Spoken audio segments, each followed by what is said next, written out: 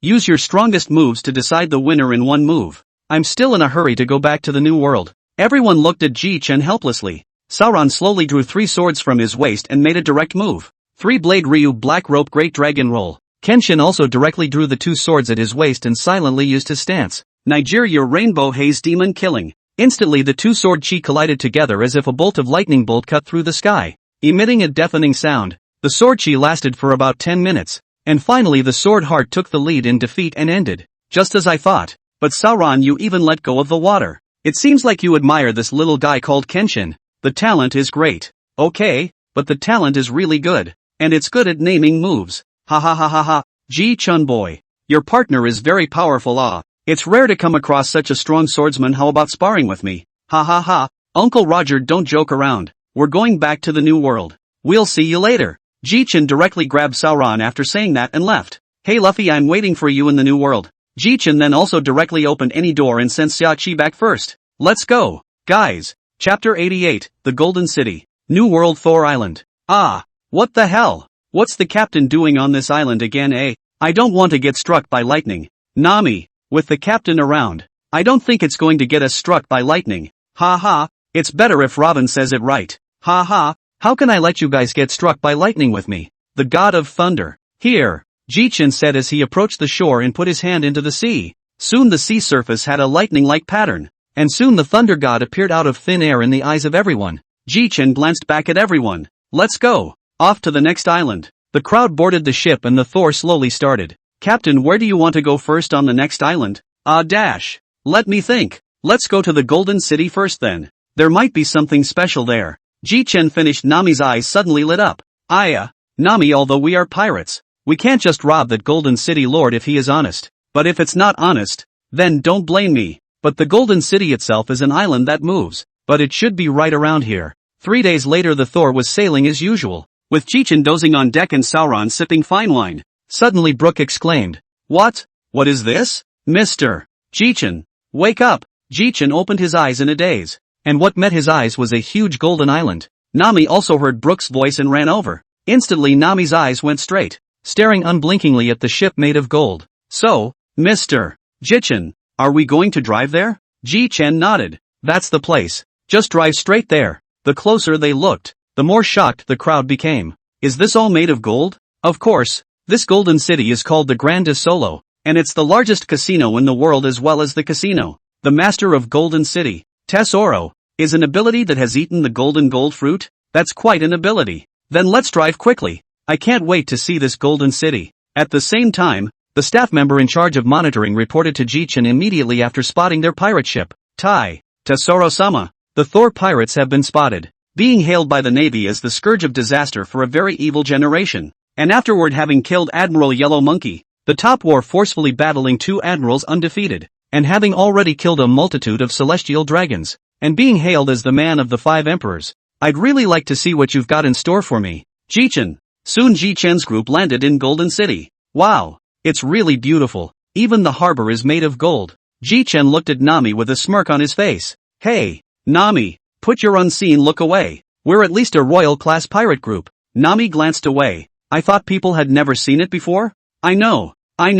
Also, try to dodge when that gold powder spreads down later. Use your armed color if you can't dodge it. Tesoro is a gold and gold fruit ability person. These are his gold powder. Ji Chen whispered. All of the people had cultivated armed color hegemony, so this was something that Ji Chen was not worried about at all. Soon Ji Chen noticed a beautiful silhouette walking towards the direction Ji Chen was in. Welcome, everyone of the newly promoted 5 Emperor Thor pirates. I'm your VVIP receptionist. My name is Bakara. Ji Chen stepped forward and looked at Bakara. Bakara, a lucky fruit ability, can plunder other people's lucky values for her own use, causing others to become unlucky. Ji Chen smiled and looked at Bakara. Here's a word of warning. Don't touch my companion's body or I don't mind killing you, including this golden city. Ji Chen's words instantly made Baccarat pale. He had just tried to touch Ji Chen's body, and if he really did, then it was expected that she would have been in a different body by now. As long as you don't die, then you can still introduce us to the City of Gold. Ah, yes, Captain Ji Chen. I promise I won't run into you. Now if you'll all please get into our Ursus. Next, I will welcome you all on behalf of Mr. Tesoro. The crowd got into the turtle car and headed towards the interior of the Golden City. The Golden City is 10,000 meters long, and it can be described as having everything except casinos, hotels, shopping, and entertainment venues. Only what you can't think of, not what's not here. Soon Ji Chan and the others arrived at the casino area. Well folks, I'll leave you to it. This is the casino area. By the way, Mr. Tesoro specifically ordered that you guys don't have to pay back the 200 million even if you lose. Well, I'll see you here then. With that, Bakara disappeared. Ji Chen laughed. Could it be by me? Captain, we each have 200 million, yay. Then since people are giving it, you guys should go have some fun too. Anyway, with your strength, the gamblers here can't help you. And so it was that the crowd dispersed to the various tables. Ji Chen glanced at Sauron, who was still awake next to him. Hey, I said why don't you go away? You big swordsman. Gov, I don't have much interest in gambling. By the way, seeing as you're still awake, did you just take my words in? Head, what you just said about the gold dust one, I certainly listened. Then it's fine. Let's go. Since this is a casino, there should be a tavern. Let's go in and have a drink. In the process of finding the tavern's seasonal sign right up. Ding dash. Congratulations to the host for obtaining 3 lucky charms, 1 duplicate card, and 1 Overlord Color Hegemony Enhancement card, which can be given to others. Ji Chen was calm on the surface, but his heart had long since set off waves of shock. In that case, that would be something for Sauron to use. Copy card. Looking at the description on the back, it looks like it can copy one of the enemy skills but not the Devil Fruit ability. It wasn't long before Ji Chen and Sauron found a tavern with decent decorations. All the taverns here are the same. So why have you been wandering around for so long? Ji Chen spat at Sauron. It looks better here. Ji Chen smiled helplessly. When he arrived in the middle of the tavern, Ji Chen saw a multitude of fierce pirates. The next second the numerous pirates turned their heads in unison. Obviously they recognized Ji Chen. The two went to the bar and each ordered a rum punch. Hello guest. A glass of rum 200. 000 belly a glass. Ji Chen's smile froze in place. Things are pretty expensive in the Golden City. Let's start with a few bottles. Chapter 89, The Golden Emperor. Phew. That's not bad wine. Look at your uneducated look, Sauron. When I brew some more of that wine from before, I'll let you know what it means to know what good wine is. Ji Chen saw that Solon was still drinking, so he spoke slowly. Nami has won about 3 million berries. Joba isn't playing. Robin has won about 1 million. And old Shah is drinking. Solon turned his head to look at Ji Chen in shock. I have a large range of seeing colors that are uniquely mine. So that's normal. I don't know how long it took, Ji-chan sat on the sofa to see that Baccarat was slowly walking towards him. Lord Ji-chan, aren't you going to play at the gambling table? Baccarat stood in front of Ji-chan and laughed. I'm not interested in gambling, and who knows if your dealer has a problem. Besides, I'm not a very good-tempered person, so in case I lose more than I should, I might just kill the latter. Lord Ji-chan, Lord Tozolo is already waiting for you at the back. I wonder if it's okay for you. Baccarat spoke carefully, afraid that Ji-chan would be offended and directly finish her off. You can take a companion with you. Ha? With a companion? Of course. Joking aside, if Baccarat didn't allow it, what if Ji-chan killed her in a fit of rage? Ji-chan glanced toward Solon then said to Baccarat, lead the way. I've long wanted to see what this Golden Emperor really is. You go this way. After that, Baccarat took Ji-chan and Sauron to a house, made of gold. Inside sits a man with a big greenback, dressed in a pink shirt and pants, wearing a pair of purple sunglasses, wearing gold necklaces and gold rings all over his body. This man is the lord of the Golden City, Tozolo. I've really heard a lot about you. The sea pirate with a $3.7 billion bounty would be on my ship. Tozoro looked at Ji-chan with a big smile. Ha ha ha, Golden Emperor Tozolo. I didn't think that you would go from nothing to something in just 12 years after being a slave of the celestial dragons before. And that 5-pointed star scar on your back is quite a sight to see. Tozolo couldn't help but also burst out in anger as he looked at the very mocking look on Ji-chan's face. Phew! Bastard! Who told you about this? Who is it? I want you dead. I want you dead. He, that the Golden Emperor, who holds 20% of the world's wealth, would be like this, really blows my mind. As Ji-chan spoke, suddenly the gold in the room suddenly liquefied and attacked towards Ji-chan. Clank! Sauron doesn't have to do anything. I'll do this one. Repulsion. All of a sudden, with Ji-chan as the center of the circle, all of the gold that was coming at Ji-chan flew in all directions. Ji-chan then arrived in front of Tozolo with a flash. Without waiting for Tozoro to unleash his abilities, Ji-chan instantly grabbed Tozoro's hair and slammed it into the golden wall. Clunk! Tozolo was smashed out of his eyes in a few breaths. Ji-chan casually tossed Tozoro aside. Ji-chan wiped his hands in disgust. I thought you were pretty strong, but I didn't realize you were so weak. The corner of Sauron's mouth twitched as he stood. Tozoro staggered to his feet, his face long bloody. Bastard! Asshole! I want you to die. In an instant, the golden giant rose up from the ground. Ji-chan looked at the golden giant in front of him, and it was clear that Ji-chan hadn't expected Tozolo to be able to summon it so quickly. Call you stupid? You're really stupid. Tozoro! Ji-chan sneered. Don't you know that gold is conductive? Simply put, in front of my thunderbolt fruit, Eugene fruit can only take a beating. 100 million thunderstorm dragons spit. In an instant, a huge thunder dragon appeared in the sky, and the thunder dragon's mouth was continuously releasing lightning at the golden giant. Ah. The golden giant's inner Tozoro was getting a kick out of being electrocuted by lightning. After a while, the golden giant automated into liquid form, and Tozolo fell out of the golden giant's interior. Lord Tozoro. Do you guys want to do it too? Ji-chan looked at Baccarat and said with a smile. Sauron also drew his Wadoichi text looking at Baccarat. Don't ever. I'm just worried about Boss Tozoro. Don't worry. Tozoro can be fine. Just electrocuted him. At least it's a golden emperor. Now if I kill him, the world government will die with me. The loud noise of the battle here had long been heard by Nami and the others. Just then, Nami's helpless voice came from the distance. No, Captain. We've only been gone for a while and you're fighting again? Ahem. Nami doesn't blame me. It's all because this golden emperor had to come after me. Cough. The golden emperor slowly got up on the ground. Awake? Let's have a chat. Inside the room, the golden emperor as well as Ji-chan sat opposite each other. What the hell are you doing? Ji-chan? I'd like to ask you what you're really up to. Are you just going to fight me? Furthermore, this battle has caused me great loss. You must compensate me 1 billion berries before you can do so. Tozoro's face darkened. You're robbing money, aren't you? That's right. I'm robbing. You give or take. I give. Tozoro said almost through clenched teeth. Now that we're done talking about compensation, let's get down to business. Do you want revenge? What do you mean? Jithan laughed softly. I remember a woman named Stella. Okay, stop it.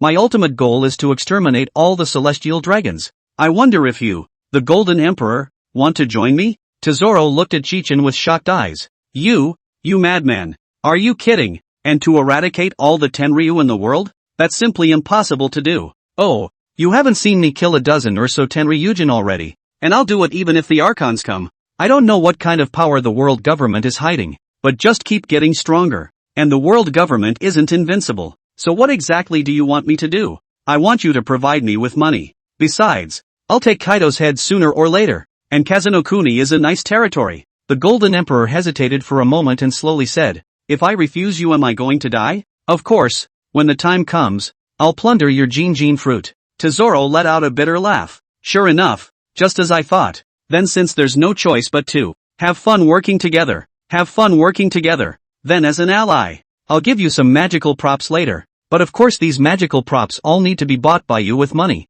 Like being able to resurrect your beloved woman for 30 minutes. As soon as Ji-Chen said this, Tezolo instantly stepped forward and grabbed Ji-Chen's shoulders, looking at him with glowing red eyes. Geez, let go of me first. Really? And, I kid you not, Top War Roger was the one I called out. Chapter 90, Upgrading. You mean it? What needs to be done? Ji-Chen scratched his head, a little embarrassed to say it. Ahem. Just give me 100 million berries. This candy is for you. If you eat it before you go and think of that person in your heart, you will see. Tesoro looked at the peach-flavored candy in front of him and half-heartedly ate it. After a short while, a purple beam of light lit up in front of Tesoro after the beam disappeared. A beautiful silhouette with golden hair and the unified waves of the pirate world. She was Stella. Ha! How did I end up here? Wasn't I already dead? The Golden Emperor in front of him looked at the person who had appeared countless times in his dreams, and the corners of his mouth trembled a little, unable to believe that this was true. Hey Golden Emperor, the person standing in front of you is real, and you two only have 30 minutes. Cherish those 30 minutes. Hearing Ji-Chen's words, the Golden Emperor reacted fiercely and looked at Stella in front of him. Stella, you're Tezolo. How did I end up here? And you're pretty cool in your current getup. Stella, your presence here, all because of that man in the distance, is what gave me the chance to see you again. Stella's beautiful eyes were fixed on Ji-Chen. Ji-Chen seemed to have noticed something and turned his head to look at the two. No, you two haven't seen each other in so long. Why are you staring at me so hard instead of talking about yours? The two laughed awkwardly and turned their heads. Soon the 30 minutes were up, and Stella's form gradually became transparent. Ji-Chen walked over and laughed. How was it? How was the chat with your date? It was certainly very memorable, but it was only 30 minutes. Ji-Chen laughed lightly. As long as you provide me with enough support. By the way, since you're so rich in setting up an intelligence organization, just contact me directly every time there's new information. This is naturally no problem. And can you give me more of that candy of yours?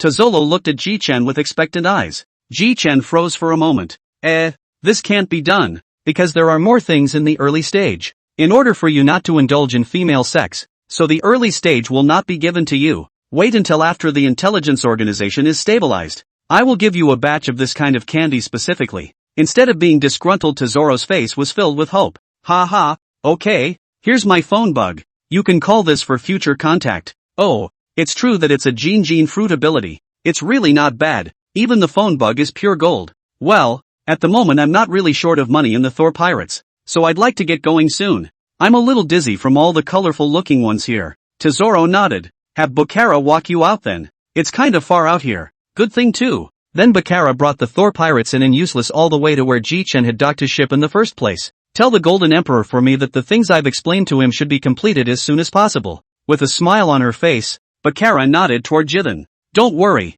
Han. Jithan. Ji-Chen then returned to the ship with a single instantaneous movement. Set sail. Companions, next destination Dressrosa. Early the next morning, the Thor slowly sailed across the ocean. Ji-Chen was bored and fishing on the deck, and with a glance of his eyes, he saw Sauron lazily hugging his three swords and huffing and puffing. This guy, not only is he an alcoholic, but he's also a guy who just sleeps. But he's sleeping, so isn't this a good opportunity? With that, Ji-Chen's consciousness directly entered the system backpack, and there was a golden card lying quietly in the corner. That's right, that card was the Overlord Color Enhancement card. This card could enhance the user by 1 level at the minimum, and 3 levels at the maximum. But Rao's dominant color is already high, so let's give this one to this guy. Ji-Chen immediately directly choked the Overlord Color Boost card, and instantly a wave of smoke that only Ji-Chen could see drifted down the air towards Solon. At the same time the power entered Sauron's body. Sauron directly winced and instantly got up, and the Wadoichi text was already sheathed. Everyone present, whether it was Nami, Robin, or Old Sand, was confused by Sauron's move. Hey Sauron, what are you doing? Not just passing by you, but you're going to cut this mariner. Sauron glanced at Nami and didn't say anything, while Jitsu looked at Sauron with a smile on his face. Sauron, there's a deserted island up ahead. Why don't we try the deserted island in front of us? Well, yes. The only people present were Jichin and Sauron. The rest of them didn't know what Jichin and Sauron were talking about. Soon Brook had the Thor docked at the edge of the deserted island. Jichin and Sauron stood opposite each other. I'm sure you know about that power inside you. Yes, a familiar force indeed. I've told you before. You're gifted. Try to mobilize that powering you to wrap around your blade. Solon immediately closed his eyes. A long time. Solon opened his eyes, an extremely strong aura to Solon as the center point to spread out in all directions. The crocodile's eyes instantly widened. This is? Overlord color hegemony? So strong? And Sauron had wrapped Wadoichi text in his Overlord color buster aura. Sauron, on the other hand, had an excited smile on his face. Chief, take my sword. Instantly the dark red sword chi slashed fiercely towards Ji-Chen. Ji-Chen narrowed his eyes. This guy, he really wants to get beaten up. A shield appeared with a wave of Ji-Chen's left hand, instantly absorbing the sword chi, which caught Sauron a bit off guard. And Ji-Chen couldn't hide the smile on his face as he watched Sauron. It looks like our vice captain just knows how to bully color winding and wants to challenge the captain's majesty. Alright, get on the boat. You'll have to catch up on your cultivation later. The Thor pirates then set sail again. Well, my Thor shield can't be broken by normal people. So don't get frustrated. Sauron.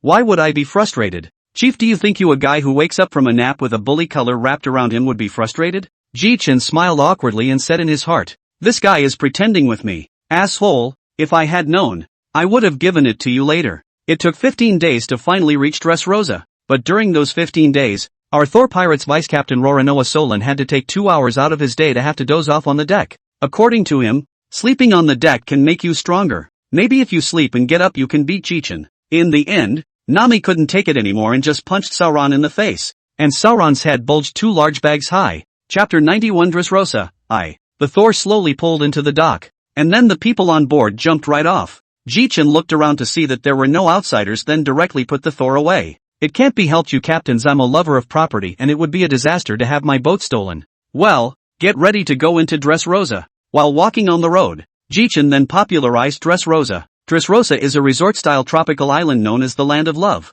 Passion and Toys. Ji-Chen looked to Sauron and the others. You can look forward to it later when you get into the kingdom. It should blow your mind. A few minutes later, the Thor Pirates group finally arrived within the kingdom. As soon as they entered into Dressrosa, the crowd was captivated by the local customs and the unique toys featured here. Suddenly Joba looked away with a startled cry. Captain, look! Those 2 toys are actually kissing each other in public, and I just watched those 2 toys actually talk. This shocked Joba beyond words. Ji-Chen also stroked Joba's dear head and smiled. Isn't that what Dressrosa is all about? However, these toys should have originally been human, and then they might have been turned that way by a certain type of devil fruit ability. I do know an asshole whose henchmen have such an ability. Ji-Chen glanced at old Shah, also came to be interested, not expecting him to open his mouth at this time. Tell me about it? Jia. I remember that it should be called the fruit of child's playfulness. As long as you touch it with your hand, the touched creature will be turned into a toy, and all the memories of the other people in the world about him will completely disappear. But photographs, written records, statues, and these physical records will not disappear. He can also make a contract that prevents him from acting freely and obeying orders based on his thoughts. Those who are turned into toys are erased from the memories of others. Toys have their own consciousness, possess their own emotions, and have memories of their lives, permanently turned into toys while the ability is conscious. Jitsu looked at Crocodile appreciatively, while others stared in shock. Oh my god, there's going to be this kind of power? But this ability stops growing the moment it is used. Is this a form of immortality in disguise? Robin said.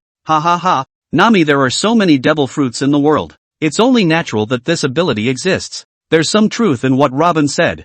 Well, let's find a restaurant to eat something first. We're all here now, so we must try the unique food here. Afterwards, Ji-Chen and his buddies found an extremely well-decorated restaurant. Just as Ji-Chen and the others entered the restaurant, a man in a tuxedo walked towards them in style. Hello there, welcome to the store. How can I help you? Oh, let's find us a private room. And after that, let's serve all the specialties here. And by the way, there's the all-important wine as well. Just entering the private room, Ji-Chen lamented. It's still good to have money in your pocket. And you don't even have to look at the price for dinner. When have we ever eaten and seen prices since we sailed as a pirate group? Nami spat mercilessly. That's right too Soon the meal turned up. The crowd saw such a fine meal, all feasted up. To the final checkout time, Ji-Chen is directly pull out a fist-sized gold, paid the bill. Now Ji-Chen doesn't have much else. He has a lot of gold. Finally, he left the restaurant under the respectful eyes of the restaurant supervisor. And now it's full too. I do know an interesting place to visit. Want to check it out? Nami smiled helplessly. Since it's where the Captain-sama is going, of course we're going along. Here it is. This is it. Ha? A bullfighting arena? Jichin grinned. This is it. There's a sign there that says the winner of this installment is an unknown devil fruit. Seeing this, Jichin was a little less interested. Meanwhile, on the other side, inside the royal palace, Torpol jogged like a slug to Dovarango. Dover, the men have just reported the arrival of an extraordinary man. Dover, my men have just seen the ultimate evil. Jichin, who is now outside the bullfighting arena, but he doesn't seem to be very interested. Torpol looked at Doflamingo in panic. Torpol, what have you been panicking about since you came in? Dover, I've heard that this Jichin specializes in hunting celestial dragons. I think we can settle down a bit before this Jichin leaves Dressrosa. Instantly Doflamingo's forehead was bruised. But I, Dover Langmingo, am not made of dough. If this Jichin gives me trouble, then don't blame me for not being polite. In an instant, Dovarango's overlord color hegemony instantly began to spread out in all directions. The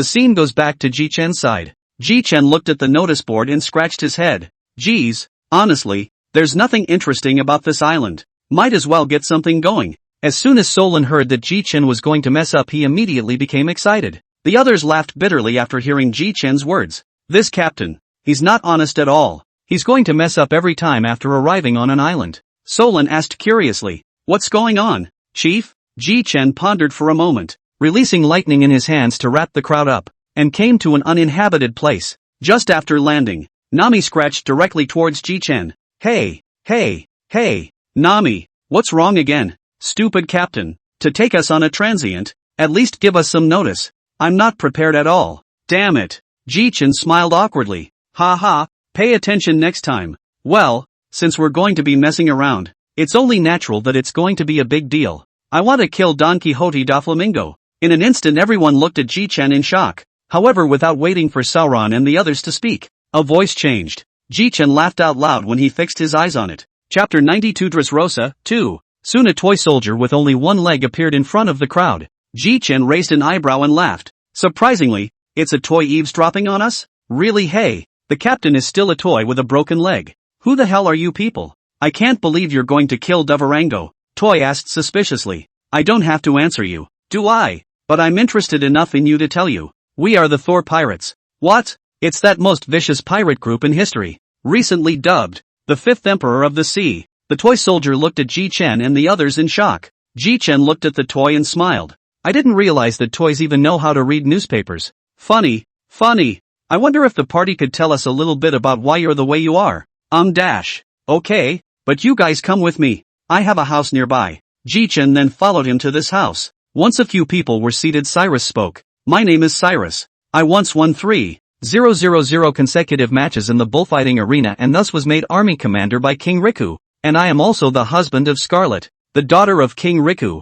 Jichen gave him a deep look. I didn't expect you to be able to win 3,000 matches in a row in a place as boring as the bullfighting arena. So I'm sure you must be pretty bored. The surrounding crew heard Jichen's words and were already powerless to spit them out. Jichen was often this out of tune. Ha, Mr. Cyrus, don't mind if you do. Our captain is often so out of tune. Go on. Well, originally this country was well governed by King Riku, but know that a few years ago Dovarango came to this country with his men. Last you saw, the town owes its toys to him. The crowd could feel his anger when he said this. But why is this Doflamingo turning you all into toys? Nami wondered. Jitsu knocked Nami. Stupid Nami. This isn't easy. This Doflamingo is there to have free labor as well as better control of the country. Otherwise where would Dressrosa be in his turn to be king now? Jichen-san is right. Truly a sea pirate. Dovarango has a factory that makes artificial devil fruits, as well as close cooperation with their fourth emperor Kaido. As for how close, it's that Kaido is going to form a brute pirate group with only animal lineages. So he needs Dovarango to provide artificial devil fruits. The average person doesn't really know about these. Every fourth emperor has some kind of fetish. For example, Whitebeard likes to go around collecting suns. And of course if he dares to say that to me, I'll make him leave an arm behind on the spot. The fourth emperor, Ray, gave birth to the entire pirate group all by herself. There's nothing wrong with the red-headed pirates. The crowd looked at Jichen in shock after hearing his words. It's true. Oh, in comparison I, the 5th emperor, am still a bit stronger than these 4th emperors. Ji Chen looked at the gurus in front of him as if he was dumbfounded. Ji Chen played with his heart. A small handful of lightning appeared in his hand, and directly toward the gurus, then electrocuted the past. Ah, Your Excellency Ji Chen. What are you? Ha ha, see you're not responding, help you clear your head. No. Suddenly I heard the unthinkable frozen. Then tell us about the abilities as well as the strengths of Doflamingo's gang. Well, this will work. I've collected the abilities of all of them. I'll leave Doflamingo to me then. Try to get him in 5 minutes or less in seconds. Ji Chen looked at the others. Just pick one of each of you. By the way, Grits, give it to Brook. Try to scare him unconscious. By the way, Sauron, don't help the others. I know you're strong, but defeating at least one cadre per person is the minimum I ask of you. And if you can't even do that, then, I'm sorry, the Thor pirates, have nothing to do with you. The crew all looked at him with incredulous eyes after Ji Chen finished speaking. Ji Chen helplessly shrugged his shoulders. There's no way. If I go out on my own, I don't even put these people in my eyes. But what if I don't have me? Your strength is the most important thing. The adventures in the future will become more and more dangerous. What will I do if I'm not around? Even though what I just said was a bit unkind. That's all I'm asking. Your chosen opponent can't be defeated. Then I'm sorry to say, leave the Thor pirates or I'll send you to where we met in the first place. After Ji Chen finished saying this, after looking at everyone, their faces were all brimming with confidence as they gazed at Ji Chen. Oh, seems like all of you are confident. That's good. I hope you all can defeat the enemies you need to deal with. On the side, Cyrus looked at Ji Chen and the others in shock. Is it really good for you guys to decide so hastily and without a plan? Ji Chen laughed. Do you think plans are of any use in the face of absolute strength? Not to mention I have a lot of faith in my partners. You play, Cyrus, just take your toy henchmen and attack the House of Toys. How it plays out is up to you. As for Doflamingo and his men, we'll hold them off. I know. I really appreciate it. Lord Jitsu. Gurus bowed deeply to Ji Chen and his companions when he finished. Ha ha, it's the first time I've been bowed by a toy. I wonder how you're going to hold off Doflamingo and the others. Mr. Quartermaster? First I'll use my Seeing Color Bay to lock onto their location first, and second my partners will go install them. Seeing Color Hegemony is an ability. You know. I know it. Ji Chen waved his hand. Now that you know on the line. Chapter 93 Dressrosa, 3. Well then, in that case, let's cover all of Dressrosa for now and find these guys. In an instant everyone on the island was covered by Ji Chen's heartnet. Ji Chen looked at everyone and grinned. Hey everyone, let's go. Follow me. I already know where these people are. Solon couldn't help but sigh with emotion when he saw how confident Ji Chen was. Worthy of being the chief. Such a large-scale seeing color is something only you can do. Ji Chen smiled cheekily. Wrong, Sauron. I think all the 4 emperors can do it. Ha. Alright, let's go. Ji Chen stopped after walking for a while. Dash. What's the matter, Captain? Ji Chen scratched his head. That suddenly thought of something. The Don Quixote family has a fruit weapon woman called Baby 5 who is a guy who doesn't know how to reject others. It's totally possible to turn her if you meet her. And by the way, there's also a guy called Violet who remembers to show mercy when he meets her. Oh, Captain, look at you talking as if you were a woman. Robin, you don't want to talk nonsense like Nami. Do you want a taste of my electrotherapy? Ji Chen clapped his hands. Then a map composed of lightning was presented in front of the crowd and there were several red dots that were flashing on and off. Looking at the puzzled eyes of the crowd, Ji Chen explained. Ha ha, this is my masterpiece of cultivation for the past 2 years. Ha ha ha, even the crocodile doesn't know about it. Nami looked at what was presented in front of her eyes, looking at Ji Chen as if she was looking at a monster. Captain, what exactly have you been practicing for the past 2 years? That being said, how strong are you? Ji Chen laughed in embarrassment. Ha ha ha ha ha, Nami, don't praise me like that. I'm embarrassed. Okay, everyone look at this map.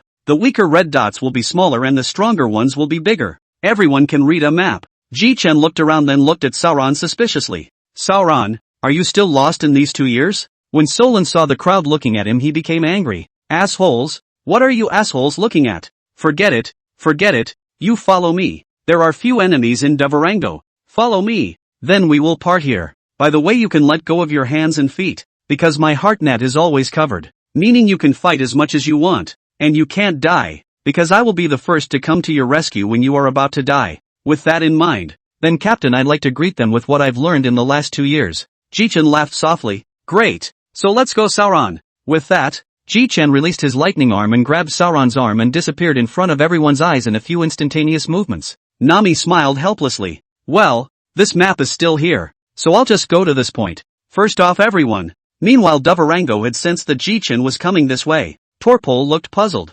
What? Dover? Without waiting for Torpol's words to fall, a bolt of lightning arrived in front of the duo. The Joker of the underworld, Dover Longmire, is also a Skrull. Only Dovarango's smile was a bit false. Well, I'm not going to bull ***** you anymore. Dovarango, your life is mine. Sauron, step aside for a moment. In an instant 2 shares of terrifying overlord color hegemony erupted from the two of them. Only Ji-Chen was crushing. This guy's bully color is really strong. This bastard. Ji-Chen looked at Dover Lang Mingo with a smile on his face. How come Joker you're a bit weak? You guy, since you're so weak, today even if the Navy Admiral comes won't be able to save you. Doflamingo looked at Ji-Chen with a gloomy face. You guy, do you know who I'm, right now, working with, and you're still so unaware of death?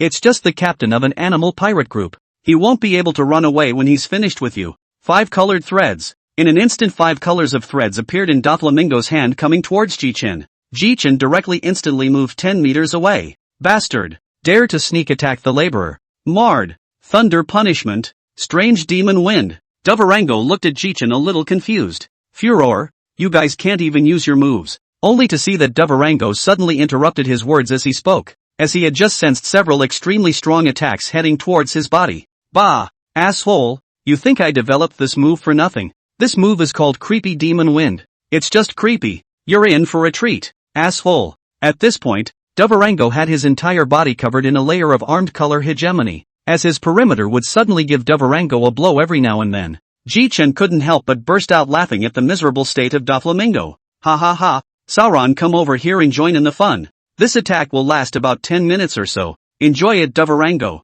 At this point, Dovarango had already cursed Ji-Chen 1,000 times in his heart. Assholes, how can you have this power? Ha ha, Sauron, when this is over I'll give you this move. You should be able to learn it since you're a natural as well. Solon was also looking at Dovarango curiously. At this moment, Ji-Chen took out a wanted notice on which was none other than the stone fruit ability Thika. Find this stone man and get rid of him if you can. By the way, you can keep calling his name or mocking his voice and he should come out. Let's go. Solon smiled cruelly. Finally something to do. Sauron then headed downstairs. At this time, Dovarango had also broken free from the control of this move, and was staring at Ji-Chen with a deadly stare. If his eyes could kill, then Ji-Chen felt that he had already died countless times. Just then Dover Lang Mingo spoke up. Ji-Chen, how about making a deal? Ji-Chen looked at Dovarango with interest and didn't say anything. Phew, I'll give you money, or devil fruit, a famous sword. I'll give you all of these things if you leave the country now.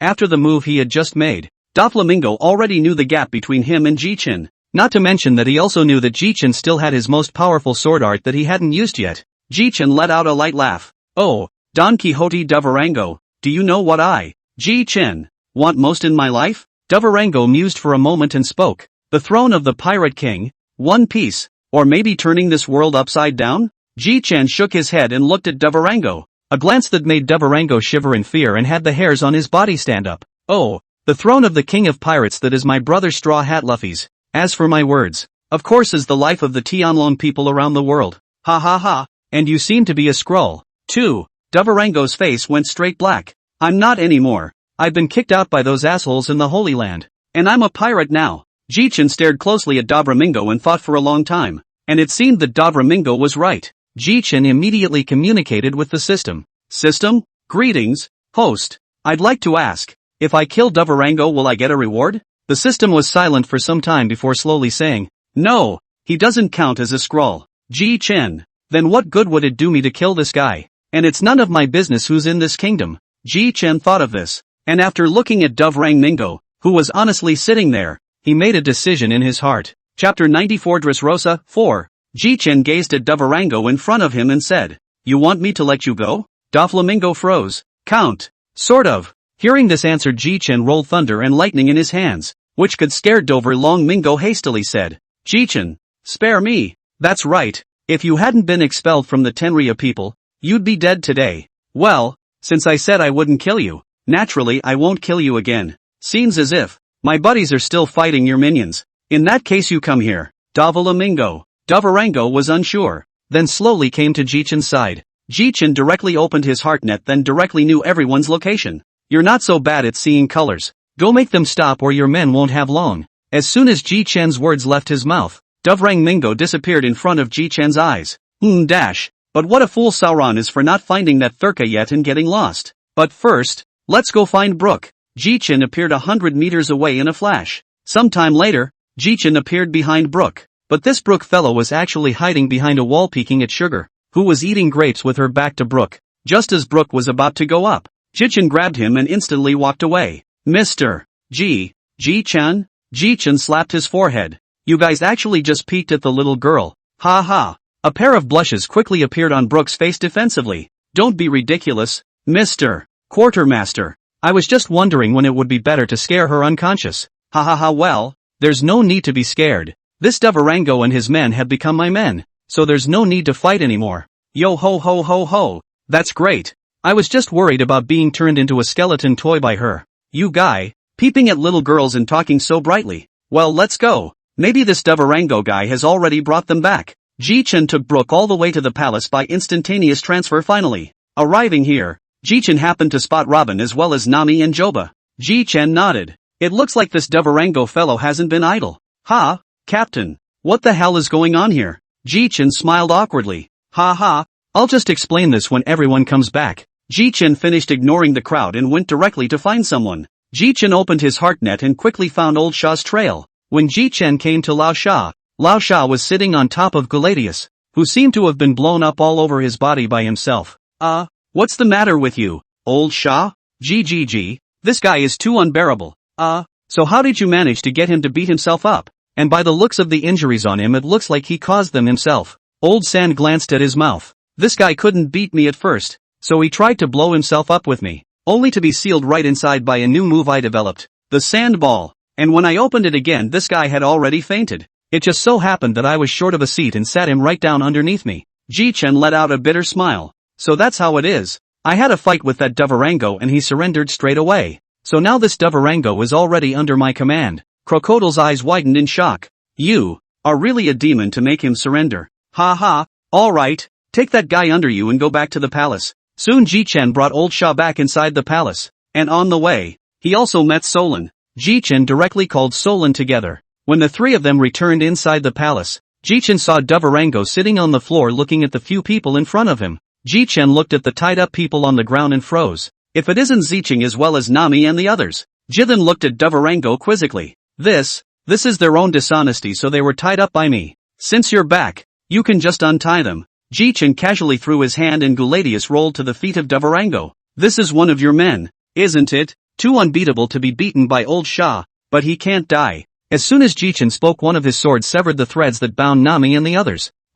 Just a quick note. This guy next to me, the same guy who tied you guys up, officially became my henchman about half an hour ago, so there's no need to fight. The crowd came to a realization after hearing Ji Chen's words. Oh yeah, Doflamingo, I remember you were going to give me Bailey and the famous sword to come. I don't want the devil fruit. Nami and Sauron's eyes instantly lit up when they first heard those two things. You two guys, because there's only one that's still good. Okay. It's better than not being strong anyway. But what's the name of that knife you were talking about? The name is one of the 21 workers of the great fast sword of Hutcher. It's okay, just bring it and put it on the floor later. Soon after, the berries piled up like a small mountain as well as a knife were put away by Ji Chen. It's pretty good, but I hear you're pretty good at gathering information. Tell you what, if there's any information I need from you, then don't hide it. Ji Chen looked at the crowd. Come on, let's go back to the Thor first. Just in time for the next step. Then there was only Devarango in the palace. Phew, this dangerous guy is finally gone,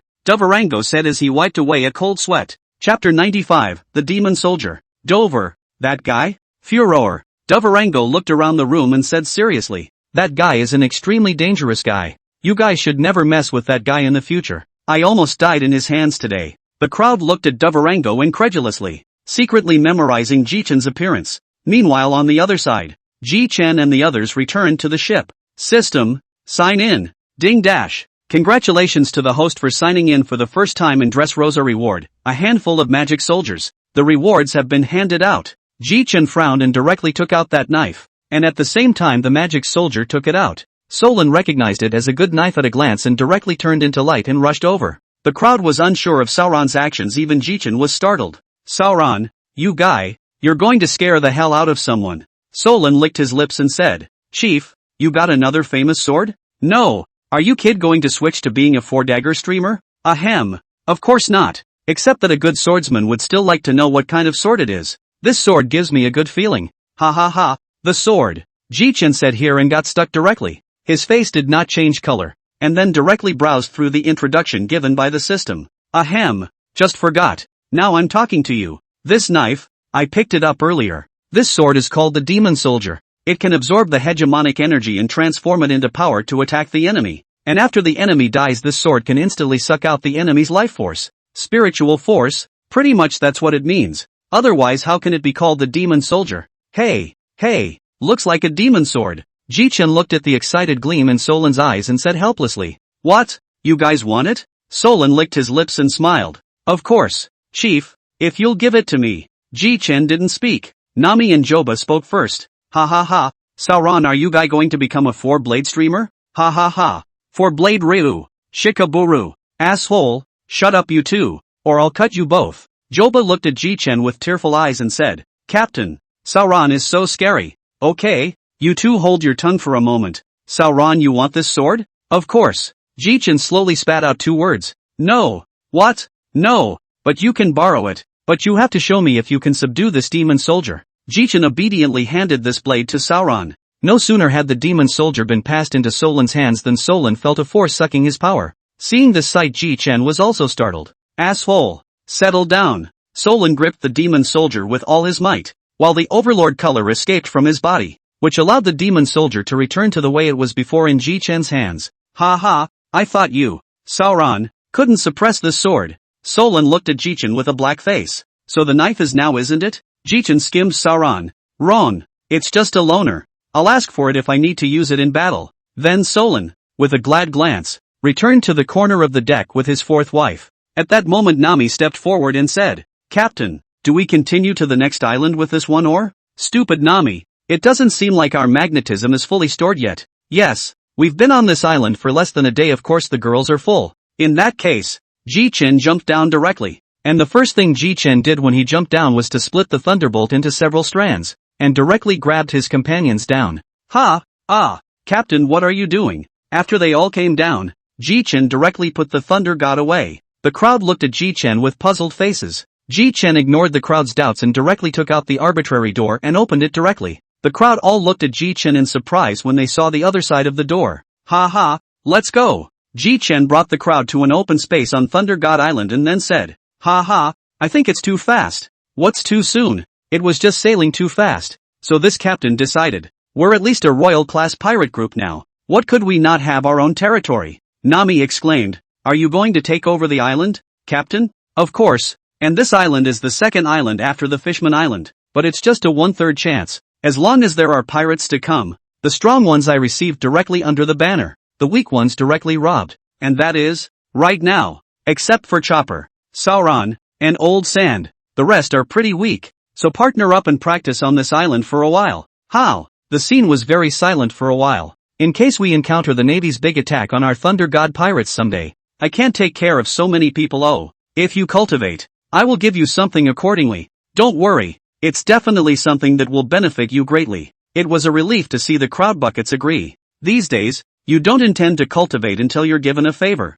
You guys, in that case, let's build a house on this empty lot first. After all, it's going to take a long time to live here. For the next few hours, Thor's gang was building a house. Captain, what if lightning strikes the house we just built? Don't worry Nami. I'm lightning too.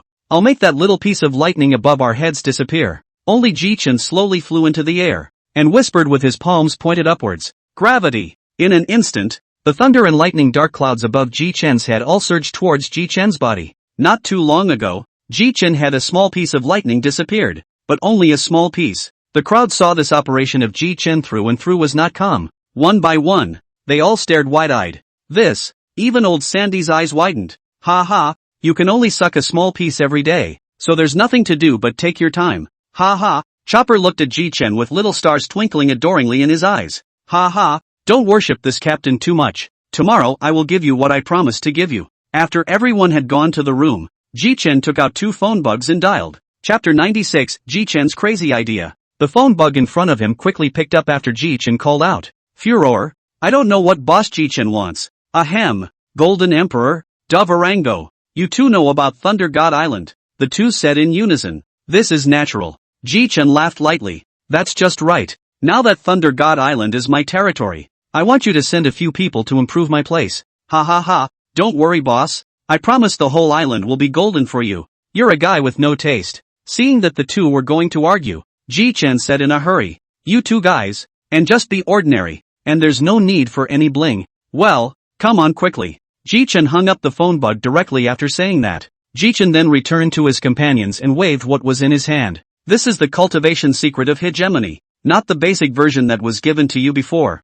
Cultivate hegemony first this year. Ha ha. The crowd sighed in their hearts, and they also helplessly accepted the things in Ji-chan's hands. Meanwhile, something happened on the ocean that was enough to shake the world. Green Pheasant quits the navy, and Akane takes over as admiral. Despite being crippled, Akane was appointed by the world government as the new marshal of the navy. Akane's first order of business in office was that the navy had a big draft, and those who were strong could even be promoted directly to admiral. Also, Green Pheasant's bounty was released, with a bounty of $1,596 million.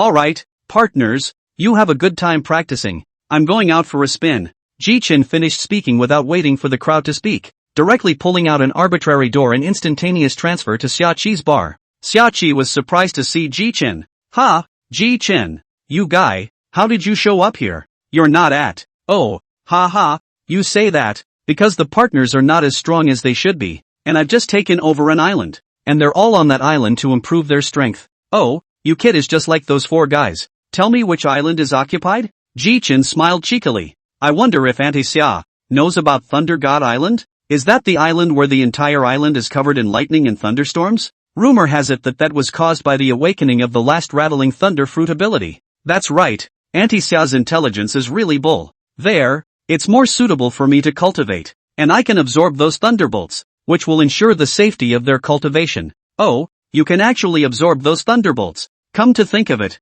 aren't you this term's rattling thunder fruit ability? Ji-chan asked as if he suddenly thought of something. Auntie Xia, is there any new information recently? Pirates, navies, tell me anything. Bailey won't be short of it. Recently made a small fortune. Ha ha, there's really something happening in the Navy these days. Auntie Summer went straight to the heart of what had happened in the Navy recently. Oh, I can't believe the Marshal of the Navy has been replaced with Akane. Didn't he have an arm and a leg broken by me to become Marshal of the Navy? Besides, it seems like Green Pheasant has left the Navy, so I wonder if we can pull him over. Ji-chan laughed. Shaki gave him an odd look then laughed, but this Akane's arms and legs seem to have recovered according to the rumors, and I don't know what method was used. Ji-chan's eyes widened in shock. Auntie Xia, are you serious? According to the rumors. Well, it would be that scientist Burgapunk. In that case, in asking a question, where are Ace and Whitebird's gang now? Shaki thought for a moment and said, well dash, I can tell you where the rest of them are, but Whitebird and Ace, I have no idea where they are. Ji-chan's eyes widened.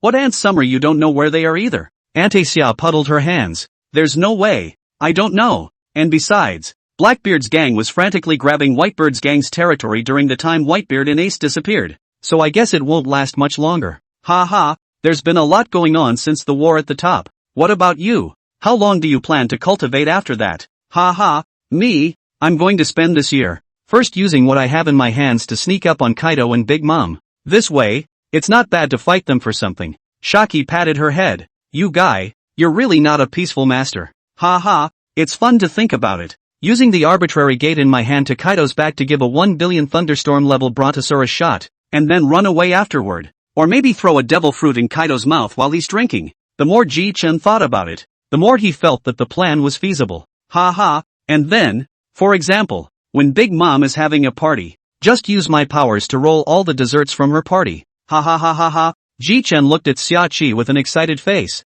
How is it, Auntie Xia? How's this writing plan of mine? Xiachi wiped the cold sweat on her forehead and said, Little Ji-chan, do you know that what you just said can be very dangerous things? Careless? Beware of the little life being shed down. Ha ha, it's not a big problem, even if the plan fails. If you can't fight them you'll just fight them. But I'm sure Kaido and Big Mom would dream of killing me if I actually did all of those things. More than that, you'll be famous all over the world. Ha ha ha, here's 40 million berries. Auntie Xia is considered my fee this time. Little Ji-chan then I'm welcome. It just so happens that I'm short of money lately. Shaki accepted the money with a big smile. Chapter 97, Encountering Carp. Well, Auntie Xia, I'll just go ahead. Xia Qi didn't ask, while Ji Chen had already arrived outside in a few dashes. With that, Ji Chen directly took out the arbitrary door from the system space. Ji Chen looked at the arbitrary door in front of him, thought for a while. Well, where to have fun first? A few seconds later, Ji Chen directly opened the arbitrary door and took a step out.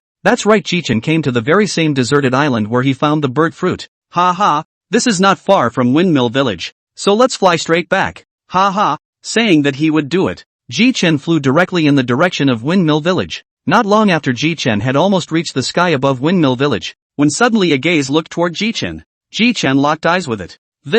Why is this old man here? Just a doghead warship anchored at the harbor of the Windmill Village, while apparently Carp had spotted him. Carp grinned and didn't go after Ji Chen, who wasn't the least bit afraid. Humph. Stinky old man. Labor is not afraid now. Ji Chen finished and dropped down. The moment Ji Chen landed, a fist came crashing down heavily towards him. Ji Chen instantly dodged straight away. Bastard. Old man. Do you want to start a war? And this time Ji Chen looked up just in time to see another admiral of the navy. Grand Admiral in waiting Mama Hair. The corner of Ji Chen's mouth revealed a smile. Hey, old man. You still have a beautiful woman with you in your hometown. And this chick isn't even remotely close to the two on the boat. Peach Rabbit slashed his sword towards Ji Chen's head instantly. Ji Chen's face turned slightly cold. Navy, do you think I'm easy to get along with? Or do you think I don't dare to kill you with the stinky old man around? Ji Chen instantly radiated his aura out. And Peach Rabbit's body was actually trembling slightly. Ha, with this much strength, you dare to draw your sword.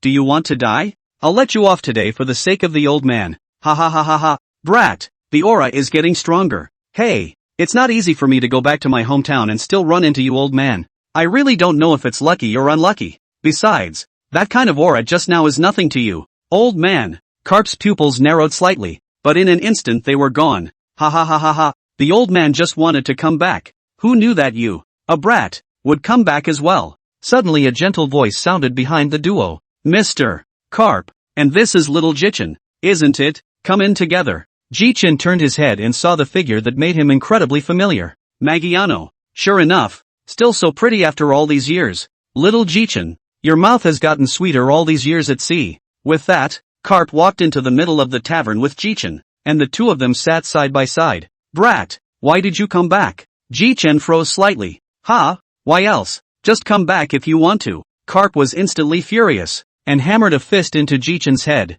Ha ha, old man. Although I know you're strong, your fists are no longer useful. And this is Magino's tavern. I advise you to be honest. Don't you want to know why I came back? How about you promise me a condition and I'll tell you. You first, Ji Chen said in a loud voice. Hey, old man, join my Thunder God Pirates. How about I make you the second vice captain? When Ji Chen said this, everyone in the room opened their mouths wide and looked at Ji Chen with disbelief. Carp's forehead was bruised. Bastard boy, I'm going to have to kick your ass today. Saying that, he was about to step forward, while Ji Chen shamelessly hid behind Magino's back, which made Carp angry and amused. Okay, brat, come out. I'm not going to beat you up. Let's talk. You said it. I don't think a dang naval hero would not keep his word. Ji Chen sat down next to Carp when he finished. To be honest, the reason I came back from the New World is that the pirates in the New World are too strong. Really too strong. Ha ha ha ha ha. Brat, am I not clear about your strength? The strength that can kill the admiral. You tell me that the pirates of the New World are too strong?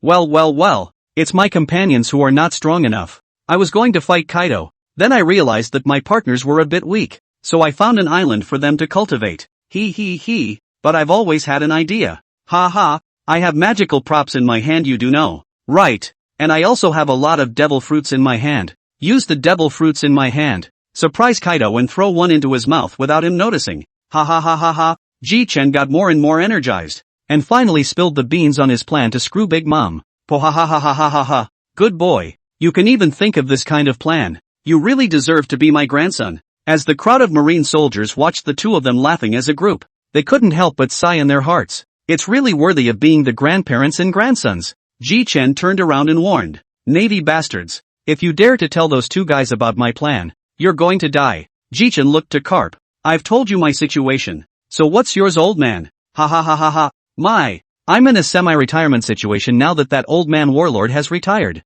Ji-chen looked at Carp with a smirk. You have what I have. Right. You know what I'm talking about. Carp let out a bitter laugh. I didn't realize you even knew that. Ha ha, I can't believe I swindled out. What? Ji-chen flipped his left hand. A telephone bug with Ji-chen's characteristics appeared in Ji-chen's hand. Ji-chen handed the phone bug directly to Carp. Keep this phone bug. This one is different from the others. This one is just like the one you used to launch the Demon Slayer order. Just press the button on it. As long as you're in danger, old man, I'll be there in less than a minute. But old man, don't screw me over and send me to Navy headquarters. You're the one I trust the most besides the three of them. Ha ha ha ha ha. I'll take this phone bug of yours. Ha ha. Speaking of those three guys, do you know where the three of them are? The Navy hasn't found them. So much for Saber. Those two guys even disappeared as well. Ahem. Do you really want to know? Ji-chen turned back to the direct overlord color shock. A tavern of the Navy directly fainted, including Peach Rabbit. I can't help it. I don't want them to know too.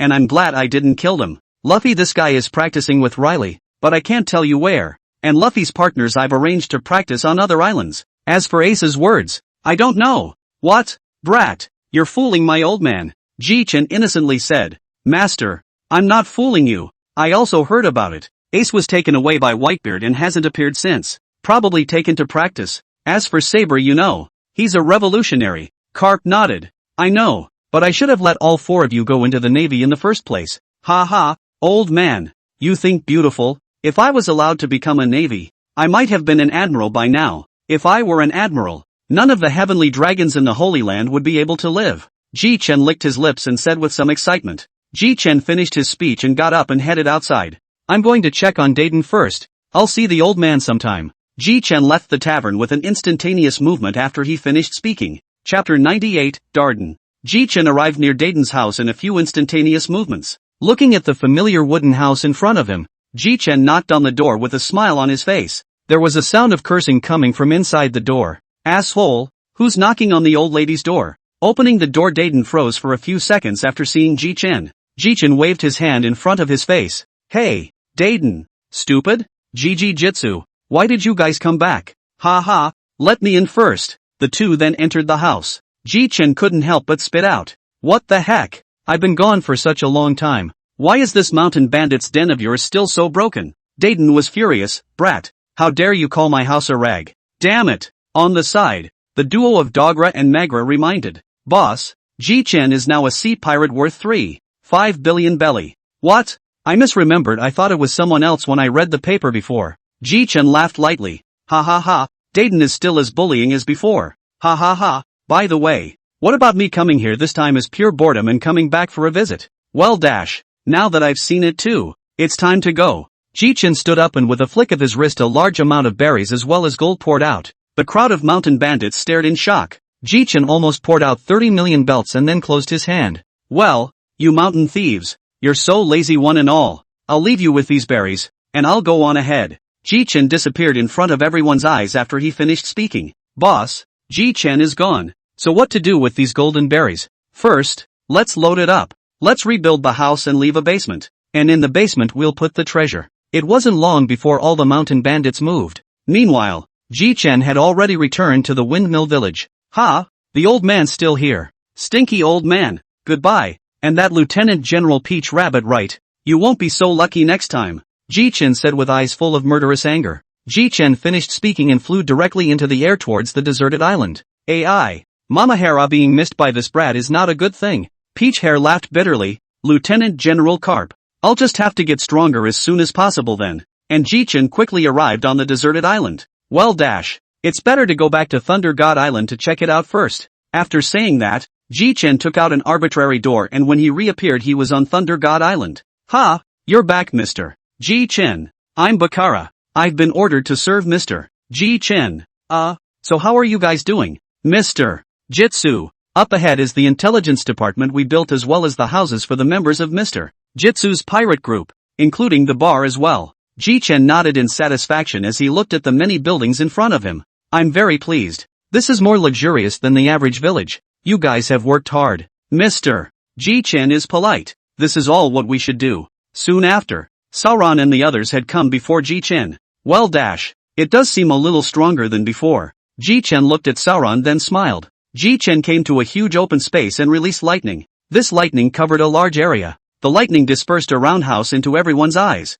The crowd was a little surprised at the sight of the house. Ha ha, you guys used it. No, it was the old sand that used it. This is a gravity house. You can adjust the gravity at will. Plus under deliberate modification. This house can hold 100 people. Crowds can be increased to 1,000 times. And Sauron's eyes stared unblinkingly at the house upon seeing it. Sauron first. Immediately, Sauron was thrown into the gravity room by Ji Chen. But without waiting for Sauron to speak, a huge gravity force acted on him. And the outside world can see where Sauron is at. Well, it's amazing that you can still see the condition of the people inside. Captain. Ha ha. Nami, don't praise me. You'll have something to cry about in a while. In a while you'll all have to go in. This thing can be divided into zones. For example, this Sauron guy can apply a gravity of 700. So there's a zone that's 700. And if you guys are 300, I'll divide up a zone for you. In this way the Thunder God pirates spent a long year under Ji Chen's destruction. And during this year, Ji Chen occasionally traveled to some lonely islands to sign in.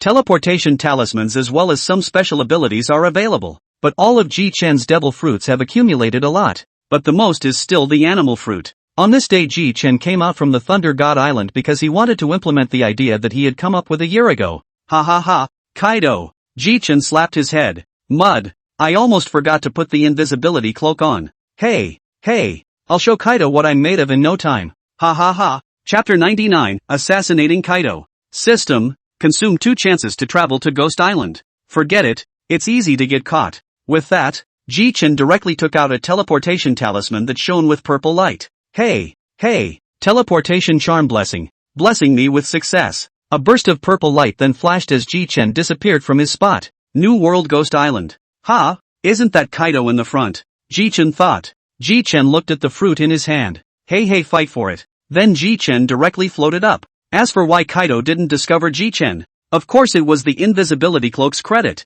Ji Chen just floated right behind Kaido. Humph, Kaido the son of A, to be so comfortable in drinking. You'll be done soon, you know. Ji Chen saw the right moment to throw a devil fruit directly into Kaido's mouth. Kaido seemed to feel something though. Blah blah blah. What is it? Kaido opened his eyes to what he had just spit out. Instantly cold sweat came straight down. After taking a good look at what was on the ground, Kaido said angrily, "Bastard! Who is it? Who is trying to assassinate me?" The 3 plagues had rushed over shortly after they heard Kaido's roar. They had rushed over. "Boss, what's wrong? What happened?" "Humph, look at the ground yourselves. I don't know what asshole put a devil fruit in my mouth." The 3 of them looked towards the ground where a devil fruit was lying quietly on the ground. Instantly the 3 were both angry and scared. "Asshole? Who the hell is it?" The 3 were about to answer when a figure slowly appeared in the corner. Ha ha ha, I didn't think you'd spit it out. Kaido, that's something I didn't expect. I remember you as the supremely evil one. Ha ha ha, it's exactly me. I wanted to see the spectacle of a person eating 2 fruits today, but it's a pity you didn't give the chance. Asshole. Ji Chen raised his head again. A huge figure holding a wolf toothstick smashed towards Ji Chen. Asterisk.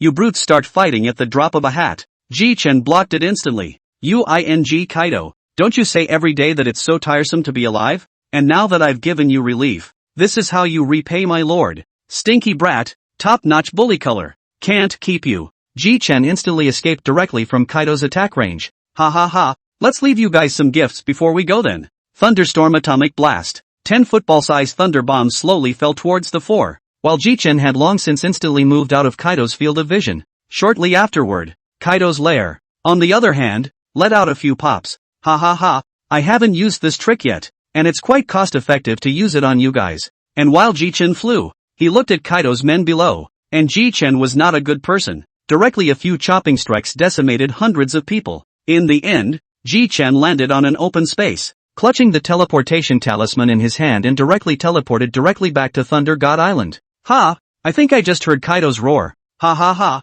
hey, Captain, where were you just now? It's Nami. You guys are done with your training, so it's perfect for us to have a chat. Soon the Thor pirates then arrived at the bar on the island. That's it, that Kaido guy should be raging right now. Ha ha ha. Solon and Old Sand listened to Ji Chen's narration with their eyes exposed to golden light. Hey, Chief, it feels great. Take me along next time. Ha ha ha, there's a chance. Today was so good, haha. And the 2 of them, Nami and Joba, looked at Ji Chen with tears in their eyes. Captain, you've messed with such a madman. I'm afraid our little lives are going to sink into the sea in a few years. Ooh, Yeah. Ha ha ha ha. Nami Chopper, don't be sad, ha. With this captain here, there's absolutely nothing to be afraid of. Ha ha. Ji-Chen looked at Sauron and Old Sand. Old Sand. Sauron, next time I'm going to go to Cake Island to do a job. Do you two want to go? That's for sure, the two said in unison. Bunch of crazies. Really? Ha ha ha. That's great. You guys cultivate well these days, and then go do another job in a week. The bounty will definitely go up again then too. Meanwhile, this great thing that Ji-Chen did was quickly reported by Morgans, instantly igniting the entire pirate world, with everyone discussing this behavior of Ji-Chen. Inside Villa Carp, Navy headquarters. Ha ha ha ha ha. War country, you see Ji-Chen, this guy really dared to do I did not expect that it really succeeded. Really worthy of being my grandson. Warlord took the newspaper and took a look at his face. This Ji-Chen really can't be analyzed by normal thinking. This guy even dared to sneak up on Kaido just by himself. Ha ha ha ha ha. Then if Kaido had eaten that devil fruit, wouldn't it be one less scourge now? But it's a shame that this Kaido guy spit it out. New World, Island of 8. Lakilu hurriedly ran towards the redhead and the others with a newspaper. Gov, look at this paper. In an instant the redhead and Beckman both came together. This guy actually did something like this. Oh, isn't it normal for him to make it? Ha ha ha ha ha. This Kaido guy almost played it out. A sea of red-haired pirates at the bottom yelled. What's that stuff reported in the chief's paper? Ha ha ha ha ha ha. This Ji-Chen guy ran to Onigashima Kaido's lair and fed Kaido a devil fruit, but it was spat out by Kaido. And Ji-Chen blew up hundreds of beasts, Kaido's henchmen, in the process of escaping. Ha ha ha. Put. This Kaido really deserves it. Ha ha ha. The redhead said loudly. Brothers, we're happy to have a banquet today. Oh, a teenager on an unknown island in the New World is lying on the ground laughing. Guh la la la la la. What's in Ace's paper? It makes you laugh so hard. Ha ha ha ha ha. Look at that. Pops. Ace smoothly handed the paper to Whitebeard. Whitebeard results in a direct sweep. Guh la la la la. This Kaido would actually get screwed over so badly by this Ji-Chen guy. Yeah, Pops, he's really strong now. He's been stronger than me since he was a kid, but I'm sure I should catch up to him in another year. Well, Pops, let's get back to training. Chapter 100, Sneak Attack on Charlotte Lingling. A week passed quietly, and on this day Ji-Chen found Sauron and Old Sand. Ji-Chen found the duo with a smile on his face. Sauron, Old Sandy, want to go have some fun with me? The duo's eyes blossomed with excitement after hearing Ji-Chen's words. The three of them went straight to an open space, and Ji-Chen took out 2 sets of invisibility suits. Here, you guys put this on. What's this? Ji-Chen explained. You say this this is the invisibility clothes, just like the transparent fruit. But this is better than the transparent fruit. This clothes can isolate its own breath. Both of them were careful at the sight of the invisibility cloak for fear of breaking it. Hey,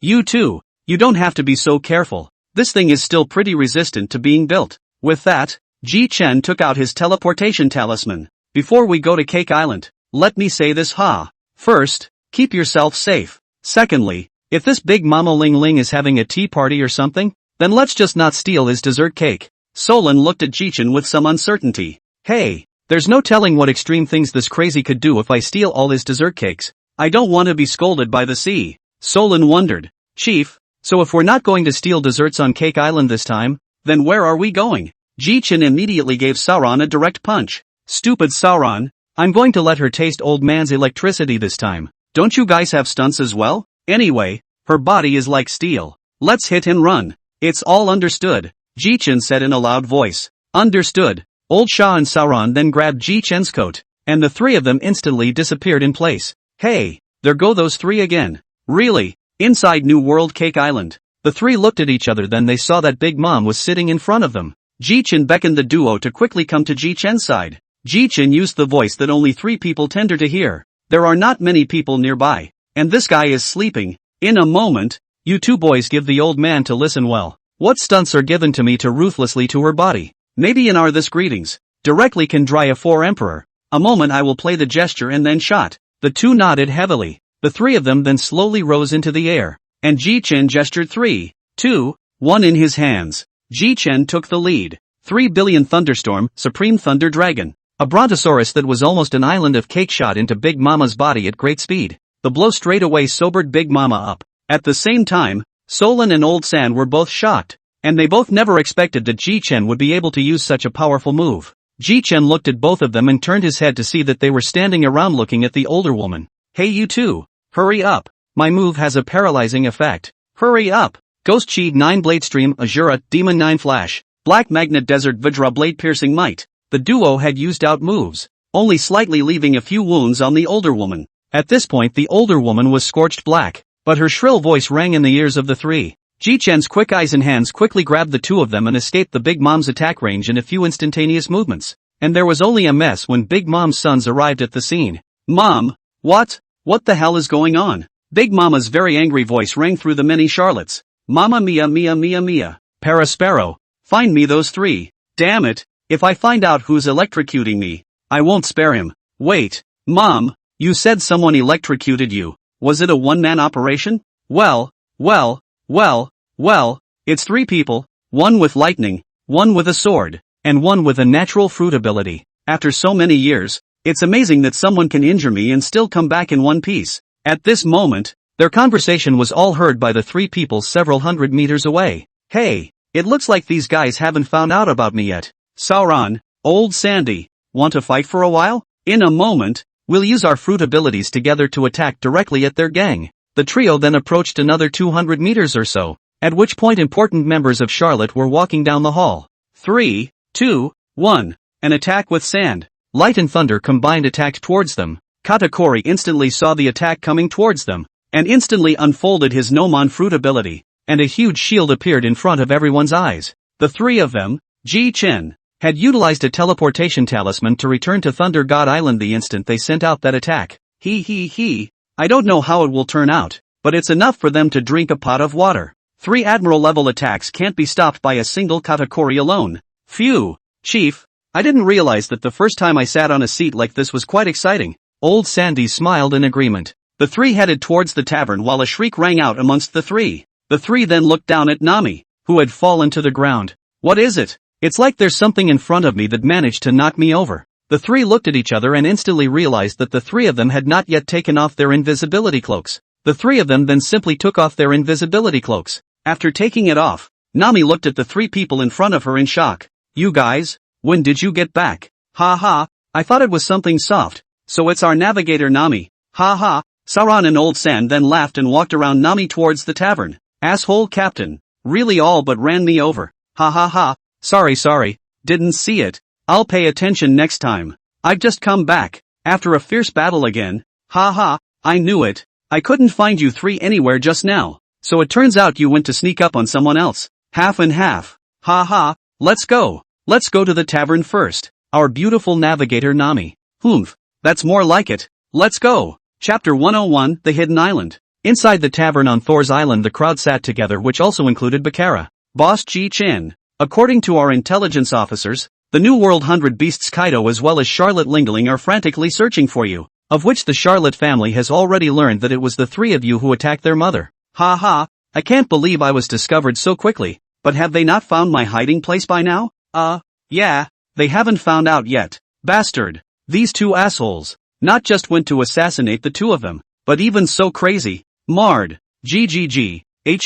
What are you laughing at? Old crocodile? Ahem. Nothing. 5 minutes later Ji-Chen stood up and looked at the crowd. AI. Marred. These two old undead. If it wasn't for the fact that I still have partners I would have killed on both of their territories long ago. In a moment I will hide the entire Thunder God Island. The crowd stared at Ji-Chen with wide eyes, and some even pulled out their ears to make sure they hadn't heard wrong. Ji-Chen smiled helplessly. Ha, I know it's a bit unbelievable, but I can't explain it to you guys. Ji-Chen then led the crowd to the main center of the island. System, no problem? Don't worry. Does that one just need a day off after using this trick? Yes, the host. Ji-Chen's eyes were full of confidence, then Ji-Chen's hands thundered loudly. Countless thunder and lightning were released from Ji-Chen's hands. Gradually, in Ji-Chen's continuous release of thunder and lightning, his face also became a little bad-looking. The lightning gradually wrapped down Ji-Chen's palm to the entire island. The crowd was filled with curiosity as they watched the ground as well as the surrounding area being covered in lightning, all looking around with newfound curiosity. Only Sauron stared intently at Ji-Chen. Soon all of Ji-Chen's lightning wrapped around the island, and it was as if the crowd was in a world of lightning. Ji-Chen yelled out, then he fell straight to the ground, not knowing if he was dead or alive. Joba, the chief has fainted. Come quickly. Solon shouted. Coming. Dash. Luckily it's just exhaustion and a few days of rest. The crowd breathed a sigh of relief. The crowd then carried Ji-Chen to the resting place. I didn't think the invincible captain would faint. Jia. Don't you see if that sight just now is something a human can do? But what the hell did the captain do? Why can't I feel anything? Nami wondered. We'll ask that when the chief wakes up. Soon after a day, Ji-chan slowly opened his eyes. Where is this place? Captain, are you awake? Hey, everyone hurry over here. The captain is awake. Soon a group of people arrived in front of Ji-chan in the blink of an eye, including Bakara. Ji-chan laughed softly. Looks like you all want to know what I did yesterday? Aha. The crowd chorused. Looks like you guys didn't notice. I've already completely hidden this Thunder God Island yesterday by utilizing my power of thunder and lightning. Even if there are pirates or navies that come to this sea, they won't be able to discover us at all. Of course, those who were on this island at the time are privy to the location. So if you want to get out of the island in the future, you can use my arbitrary door to get out. After all, I had hidden Thor's island yesterday, and of course on the map. Just look at Nami's record pointer. Really, yeah, there's a pointer that keeps wobbling. Don't worry, the next time we show up, it'll be on the Charlotte family's Cake Island. A murderous aura flashed in Ji-chan's eyes. Old me is going to destroy Charlotte Ling Ling. Solon licked his lips. Hey, chief, so when are we going? Ji-chan thought in place for a while and said, let's do it in half a year. Half a year's time. You guys cultivate well, especially our Nami Mariner. Your fruit ability is still very useful. If it wasn't for this devil fruit that I made you eat, I'd have forgotten that you're still a devil fruit power user. Captain. I'm so strong now that if I were to go to Cake Island, a big beautiful woman like me wouldn't be afraid at all. Since our navigator Sama is so confident, how about Nami leads the team in half a year, and I'll be waiting for your triumph at Raijin Island. Nami panicked. Geez, Captain, you can't not go. If you don't go, then we'll only be wiped out. Isn't there a co-captain here? Sauron is about as strong as me now. Ahem. Are you kidding me? My fruit abilities aren't as perverted as the ones you've developed. Just then old San said, if my Shasha fruit development level is 90%, then Ji-chan's is at least 170% or more. Ji-chan smiled and didn't say anything. Well, then, please go and cultivate. We only have half a year. In half a year, I'm going to destroy Big Mom, and I'm also going to take her island. Chapter 102, Killing the Big Mom Pirates. The time came 6 months later. Guys, are you ready? Hurry up and find that old woman. This half year the 4 Emperor Kaido pirates and Big Mom pirates were looking for Ji-chan like crazy, which made Ji-chan suffocate for a while. Finally the day has come. The crowd then boarded a boat and headed for Cake Island. However, being on Cake Island, Big Mama is completely unaware of this. Soon the Thor came to a stop on the shore of Cake Island. Ji-chan held the list of Big Mom Pirates members that Baccarat had given him in his hand. Well, that's quite a lot. Is this 4th Emperor Big Mom really that fertile? This asshole has given birth to, 39 daughters and 46 sons, and it's amazing how they all look so weird. Solon came over and said, Chief, we're already on Cake Island. When are we going to fight our way in? Hey, looks like I'm going to have to recruit a crew after this war. Looks like you can't wait, Sauron. That's good then. Now, you go get the others. Soon everyone came to gather in front of Ji-chan. Let's go guys. Ji-chan finally arrived at the outer area of Cake Island as he sped along with everyone. Well, this seems to be the area where Big Mom's armored. And why does it feel like all of these were created by devil fruit abilities? Boss Ji-chan. These soldiers are all created by a person called Crystal. His fruit ability is the cookie fruit. His weakness is that when he encounters water the hardness of these cookie soldiers also decreases. His strength is probably in the middle to upper range. Ji-chan laughed softly. It's true that bringing someone who is good at intelligence is still necessary. Ji-chan looked at the cookie soldiers and asked. These cookie soldiers are weak. Which one of you wants to go practice? I'll do it then. Jitsu looked at Nami in surprise. I didn't think it would be the most timid navigator on our ship who would go first. Don't worry. No one can hurt you. Feel free to fight. I would have thought Sauron would have gone first. Chief, these aren't swordsmen and they aren't very strong, so I'm not interested. Nami came in front of the cookie soldiers, only to see the wings behind her slowly spread out. Then a thick white fog appeared all around. Gradually Ji-chan realized that these cookie soldiers were slowly disappearing. Oh, Nami's use of her fruit abilities is getting better and better. Robin, do you know what stage Nami's fruit ability has been cultivated to? Robin looked at Ji-chan. Captain, you don't know? I thought she would tell you. Since she didn't tell you, you can ask her when he comes back later. After that Nami, who had taken care of the cookie soldiers, flew straight back. Ooh, that's scary. Good thing I'm better. Ji-chan stared at Nami with unblinking eyes, as if he wanted to see through her. Nami weakly asked, Ship, Captain, What are you doing? Surprisingly, you're looking at me in a horny way? Ha? Who's looking at you colorfully? I was thinking that your fruit ability has this kind of attack. Nami listened to Jichen's explanation before she realized. You think I'll be weak? This devil fruit has been developed by me for almost half of it. Of course it's strong, but it's still a little bit worse than the captain. The crowd then proceeded to the interior. Let me tell you guys first Big Mom has a lot of personnel. My plan is to push across. If there are too many people I'll take everyone and run. Of course with me you won't die. So don't worry. Soon Jichen encountered the first strongman since he had come to the island.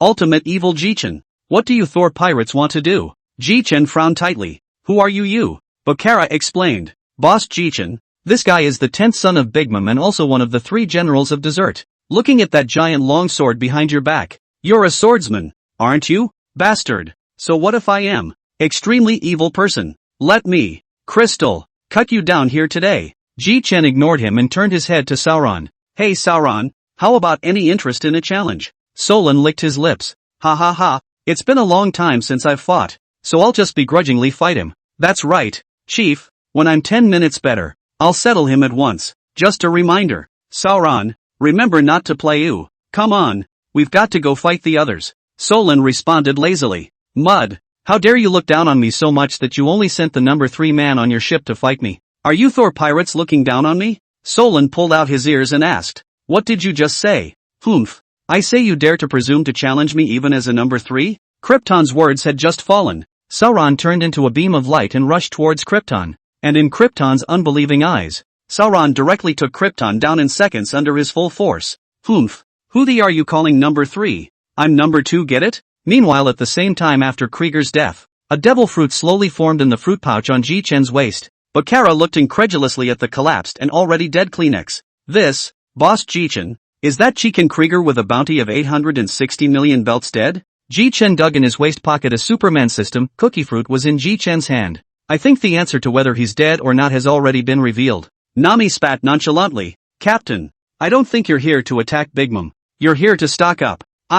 Nami, don't say it out. I'm just more interested in the Charlotte family's devil fruit. When I get all the Charlotte family's devil fruit, I'm going to create a cookie dessert troupe as well. Sauron came back cursing. Sauron, what are you doing back here cursing? This purple hair even said that I was the number 3 of the Thunder God pirates. Obviously old Shah is the 3rd alright. And then he was decapitated by me with a jutsu. 86000. Old Sandy nodded approvingly. That's right. It's scary. The cookie soldiers on the island were all turned into regular cookies after Carrick's death as well. And the other children of the island's Big Mom found out about it. And Bree saw the scene in the mirror world. He's so scary. He just, chopped up the crystal frame like that. I have to tell brother Katakuri about this. Chapter 103, Killing the Big Mom Pirates, 2. Bree finally arrived at where Katakuri was after traveling continuously through the mirror world. Katakuri was a bit confused as he watched Bree run in a panic but asked, Bree, what's wrong? Did something happen? Katakuri brother, Krieger was decapitated by a swordsman from the Thor pirates. Katakuri's pupils shrunk. What? How? It's true. I just saw it in the mirror world. No wonder all the cookie soldiers on the island turned into the original cookies. Damn it, where are they? They've gone toward the interior of Cake Island. Bree, you go ahead and tell Mom. I'll go ahead and stop them. Bree was a bit hesitant. But, Katakuri brother, they're strong. I'm strong too. I still have no problem intercepting one with my strength. Okay, then I'll go tell Mom right away. Meanwhile, Ji-chan and the others were walking through the Cake Island forest at the moment. Oops, stupid Sauron, next time don't be so impulsive. When I kill Big Mom they might become my crew. Really? Under the premise of making sure you can kill the other person. Just knock out. In response Solon just agreed helplessly in the face of Ji-chan's nagging. I know. It's been a while since I've used a sword. I'm a little excited. Ji-chan slaps Solon on the back. Idiot, you're the vice captain of the Thunder God Pirates. Our pirate group is at least a royal level power. Don't look so rustic, okay? The group was watching Sauron fight with Jitsu when Katakuri appeared in front of the group. Ji-chan also noticed another person coming. Who's here this time? Ji-chan boss. This time is the second son of Big Mom. Special superhuman system glutinous fruit ability. The bounty is 1,057,000,000 berries. Has extremely powerful 3 colors of hegemony, which is the most good at the color of the hegemony of the smell. To reach the realm that can see a part of the future. Oh, so he's got a strong seeing eye? And it's a gnarly fruit. Isn't it similar to my brother Luffy's rubber fruit, which can also stretch? Ji-Chen looked at the crew and said, "Who wants to fight this time? If none of them want to, then I'll do it." As soon as Ji-Chen's words fell, two figures stood out. It was none other than Sauron and Old Sand. The two glared at each other in mutual disbelief. "Lao San, move back a bit. This guy is mine." "What? Trashy swordsman, get out of the way you dick. He's mine." The duo just bickered, making Katakuri across the room get a little impatient. "Hey, assholes, which one of you wants to fight me?" Ji-Chen smiled helplessly. "As you can see, both of my ship's mates want to finish you off. Why don't you choose? Which one of you just killed my brother Crystal?" Sauron immediately stood up and laughed. "Your brother is quite strong, but he was killed by me in a second." Hearing this, Katakuri's veins rippled on his forehead as he rushed straight at Sauron. Watching Katakuri charging towards Sauron, Ji-Chen tired a flash of light and directly fled the original place with everyone, leaving only Sauron there. In the end, Ji-Chen directly flew through this forest with everyone. On the way, Ji-Chen made small talk with his buddies. "It's actually quite nice here. The scenery's not bad, but there's just a lot of pirates. We've been walking for so long and haven't found any enemies. Martyr can't be just this many people. Then it's still big as hell." Ji-Chen immediately unfolded his heart net to cover the entire Cake Island, and instantly the entire island was in Ji-Chen's grasp. Dash, come with me." Ji-Chen let out a bitter smile. "There are a lot of enemies ahead. I just don't know how strong you guys are." Ji-Chen then led the group to a clearing where four powerful guys stood. "Come on, Bakara, your major is here. Introduce yourself." "Charlotte Defoe, bounty of 300 million belts. Superman lineage, steaming fruit." "Charlotte Owen, bounty of 300 million belts. Superhuman lineage, hot fruit ability. Baking minister of the nations." "Charlotte Snaggle, the 19th son of Big Mom, with the fruit ability of a book fruit ability." "Charlotte Smudge, the 14th daughter of Big Mom, with a bounty of 932 million belts, one of the three generals of the Supreme Cadre, and the juice minister of the nations." After the introduction of Baccarat, Lao Sha and Ji-Chen laughed so much that they could not even straighten their backs. "Ha ha ha ha ha ha, Ji, po ha ha ha ha. This Big Mom is so fat, and it doesn't matter if it's a son or daughter, either dessert or juice, you Charlottes are still laughing at me." Ji-Chen was laughing when a long sword tried to attack her with great speed.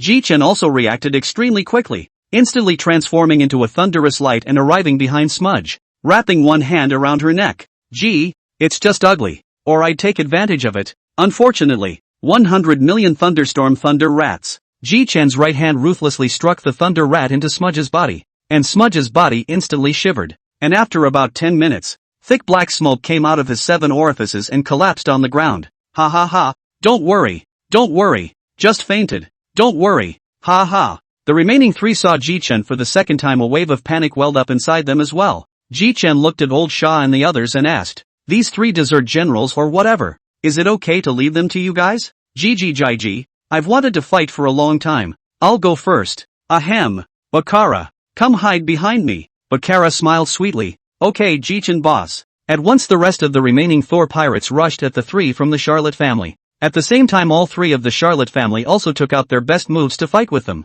Ji-Chen sat in the distance and gave the 3 a lightning strike every now and then, which made the 3 even more incapable of resisting. Originally, Ji-Chen's crew was not weak, not to mention that after Ji-Chen's conditioning, Ji-Chen's crew was even stronger, and certainly not a match for Nami and the others. 2 hours later, all 3 collapsed to the ground, all fainted, and one of them had his clothes corroded off. Ji-Chen stood up and walked towards Old Shah and the others. "It's quite a surprise for me. I didn't realize that you all were already this strong, and that your hegemony levels were all this high. But, Old Sandy, how can you guys corrode all their clothes with your sand?" Old Shah looked at Ji-Chen as if he was looking at a retard. "This sand of mine is supposed to have a corrosive effect, alright. It's just that their clothes aren't very good." Ji-Chen skimmed right over this issue, and then led the crowd onward towards where the Big Mom was. Chapter 104, Killing the Big Mom Pirates, 3. The crowd saw that the 3 of them didn't react, then they also continued to advance into the distance. It's not that the 4 Emperor's regiment troop strength can also be said to be more cannon fodder. How does it feel that the ones defeated this way are some over 100 million guys? Jia. Should have seen it before much longer. Anyway, Big Mom was unlucky to meet you today. Meanwhile, Bree travels through the various mirror worlds and soon comes to Big Mom through the mirror in Big Mom's room. At this point Big Mom is still eating his delicious cake. Well, it's just so good. It's not good. Mom. The voice was full of anxiety and unease. Yes? Big Mom hates it when someone interrupts her while he's eating. Mom. Someone has hit Cake Island and Katakuri brother has gone to stop it. Who is it? Who is so bold as to invade my Cake Island? Big Mom raged. It's the extremely evil Jichin, who has now fought his way up with the rest of the Thunder God pirates. What? It's that asshole who attacked me earlier? Well, I was worried that I wouldn't be able to find him, but he actually came to my door. Yes. Soon Bree had gathered all the battle forces at her disposal, led by Parasparrow, as well as the other children of Big Mom, and a large army of Hormutses all assembled at the center square, while Big Mom sat in the middle waiting for Ji-Chen and the others to arrive. And Ji-Chen's group strolled leisurely around Cake Island. Ji-Chen looked ahead with a slight frown as if he had sensed something. The crowd also noticed the change in Ji-Chen's face, inquiring, "What's wrong, Captain?" "AI. This bastard old woman. Martyr. Playing dirty with me. Even gathered tens of thousands of troops at the center square waiting for me. The point is, if I'm not much of a threat myself, I'm afraid of you guys, Captain. Don't worry, we're not vegetarians either, okay? These years of cultivation have not been for nothing. Okay, in a minute, if you guys get into a fight and you can't hold out, just call my name and I'll keep you safe." A short while later, a few people from Ji-Chen appeared in sight of where Big Mom was. People have not yet arrived in front of Big Mom. Ji-Chen's extremely beaten voice rang out. Egu, dead old woman, you even want to die so soon? Even parade to welcome me? Really polite. In that case, I'll let you get rid of it early. Good. And Ji-Chen's group of 7 people came to the center of the square. Seeing that there were only 7 people in the Ji-Chen pirates, everyone in the Big Mom pirates looked at the 7 of them in shock. Eloquent writin' boy. Finally found you. Actually will be sent to the door. Well. Ha ha ha. Of course the challenge to the 4 emperors should start with the weakest first. Am I right, Big Mom? Only 7 people? Are you looking down on me, you asshole? How can I put it? To deal with your own labor alone on the line, but these sons and daughters of yours will have to be handed over to my partners. Bastard boy, you deserve to die. Big Mom takes the Napoleon on his head in his hand. Go to hell, kid. Big Mom lifts Napoleon high in the air, his aura growing stronger. Weak way. Ji-Chen looked at the sword chi that was getting closer and closer with one hand outstretched. Gravitational absorption. Instantly the huge pink sword chi was sucked into Ji-Chen's palm as much as possible. Ji-Chen's hand directly caused everyone present to look at him in shock. Gee whiz, Big Mom is weird, right? Well then, you'll have to be ready for what's coming next. Repulsion release. In an instant, Ji-Chen released a stronger and bigger sword energy from his palm than just a moment ago, slashing towards the Big Mom pirates. There was a violent explosion where the Big Mom was with a bang. Big Mom jumps out of it with a gray head. Asshole boy. Oh, you're actually fine? It's true that you're a steel balloon. Even this can't kill you. Ji-Chan's eyes glanced to see that there were still so many stragglers, instantly frowned. Then used this fastest clearing skill. Ji-Chen faintly smiled, his body's hegemonic color hegemony poured out like no money. The one standing next to Big Mom instantly fainted to the ground, and Big Mom reacted by instantly turning on the Overlord color to block it. Damn. What a pain in the ass. The confrontation was evenly matched. Ha ha ha. Big Mom, you're really a loser. A fat pig who can give birth. The weakest one among the 4 emperors is you. Right. What did you say? Asshole boy. Big Mom stormed out. Bastard boy. You've really lived long enough. I want you dead. Che, it's useless to say more. Let's go to war. Go to war. At the orders of the captains of both sides, the 2 parties ran quickly toward each other. Ji-Chen is also up against Big Mom. The others also intentionally avoided the fight between Big Mom and Ji-Chen. The people in the room also knew the truth that getting close to the 4 emperors' battle could be deadly. Ji-Chen looked at Big Mom with a smile on his face, but his aura was not weak at all. ******ing brats. Prometheus. The flames blend with Big Mom's hair. Big Mom comes charging up with a Napoleon. Napoleon chopped heavily at Ji-Chen. Ji-Chen caught the attack swung by Big Mom directly with one hand without dodging or avoiding. Hey, Big Mom, are you tickling me? Ji-Chen then blasts Big Mom out with a heavy punch. The Big Mom that was blown away returned to Ji-Chen's face in a split second, followed by a blade that seemed to cut Ji-Chen in half. Ji-Chen drew his sword to block it. The 2 knives came into contact. Clank! Red and black lightning exploded in the middle of the duo, ravaging the surroundings. Some of the Big Mom children exclaimed, "Look at the sky! What is that? The sky! It's cracked! Ha ha ha! You can't kill me at this level! Big Mom!" Ji-Chen finished and increased his strength again. And Thunder Plague was also frantically releasing lightning to stimulate Big Mom. The supreme lightning caused Big Mom's body to stiffen for a few seconds, and just for those few seconds, it directly allowed Ji-Chen to hack away Big Mom. The children of Big Mom looked at the scene with disbelief. Ha ha ha, Big Mom, you will die today. Ji-Chen finished speaking and directly arrived in front of Big Mom with a few instantaneous movements. condescendingly looking down at Big Mom. Chapter 105, Killing the Big Mom Pirates, 4. Big Mom flew backwards hundreds of meters and hit the ground hard. Mom! After seeing Ji-chen directly decapitate Big Mom, the Big Mom children looked at Ji-chen in shock. Humph. Big Mom, what a waste. Today is the day of your death. Still dare to look for me for half a year. Now the labor is sent to the door. You can't do it. Bastard brat. I want you dead. I want you dead. With Carl Strong seeing color, of course, he also sensed the intensity of the battle here. Ha ha ha, you guys really don't take me seriously. Kaji frowned slightly at the guy flickering around in front of him. Roranoa, it looks like you have to be taken care of before we can go help Mom. Sauron's aura elevated. Staring closely at Kaji coldly said, it just so happens that I'm feeling a bit impatient, and after I've finished with you, I'll have time to help our captain. Meanwhile, the periphery of the battlefield. Brother Paraspero, aren't we going to help Mommy? We can't intervene in a fight of that level right now, and this bastard Ji-chan's knife isn't a vegetarian, so as long as he gets close he's bound to die, so now we can only hope that Mom will win. Big Mom once again chopped away at Ji-chen. Damn little kid, when I kill you, I'm going to torture those companions of yours, and the Straw Hat Kid is your brother, right? When I kill you, your brother will die too. Ji-chen stared at Big Mom with wide eyes as his aura turned into substance. Ji-chan's extremely angry words reached Big Mother's ears. Dead old woman, if you dare to touch a single finger of Luffy, I'll let you die without a burial place. Instantly Ji-chen raised Thunderstorm high. This move is called Divine Avoidance, a divine avoidance that is stronger than Roger hasn't taken it.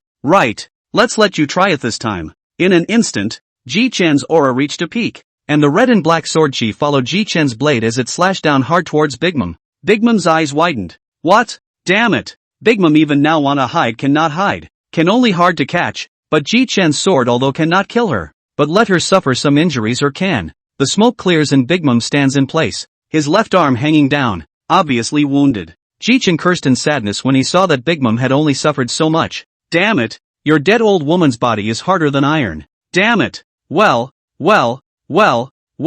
asshole kid, that's a familiar trick. You dead old woman is really worthy of being the highest defense among the 4 emperors. Kaido, if you don't care about the recovery power, the defense alone can't compare to you bastard. Mud. Hard as a mother asterisk.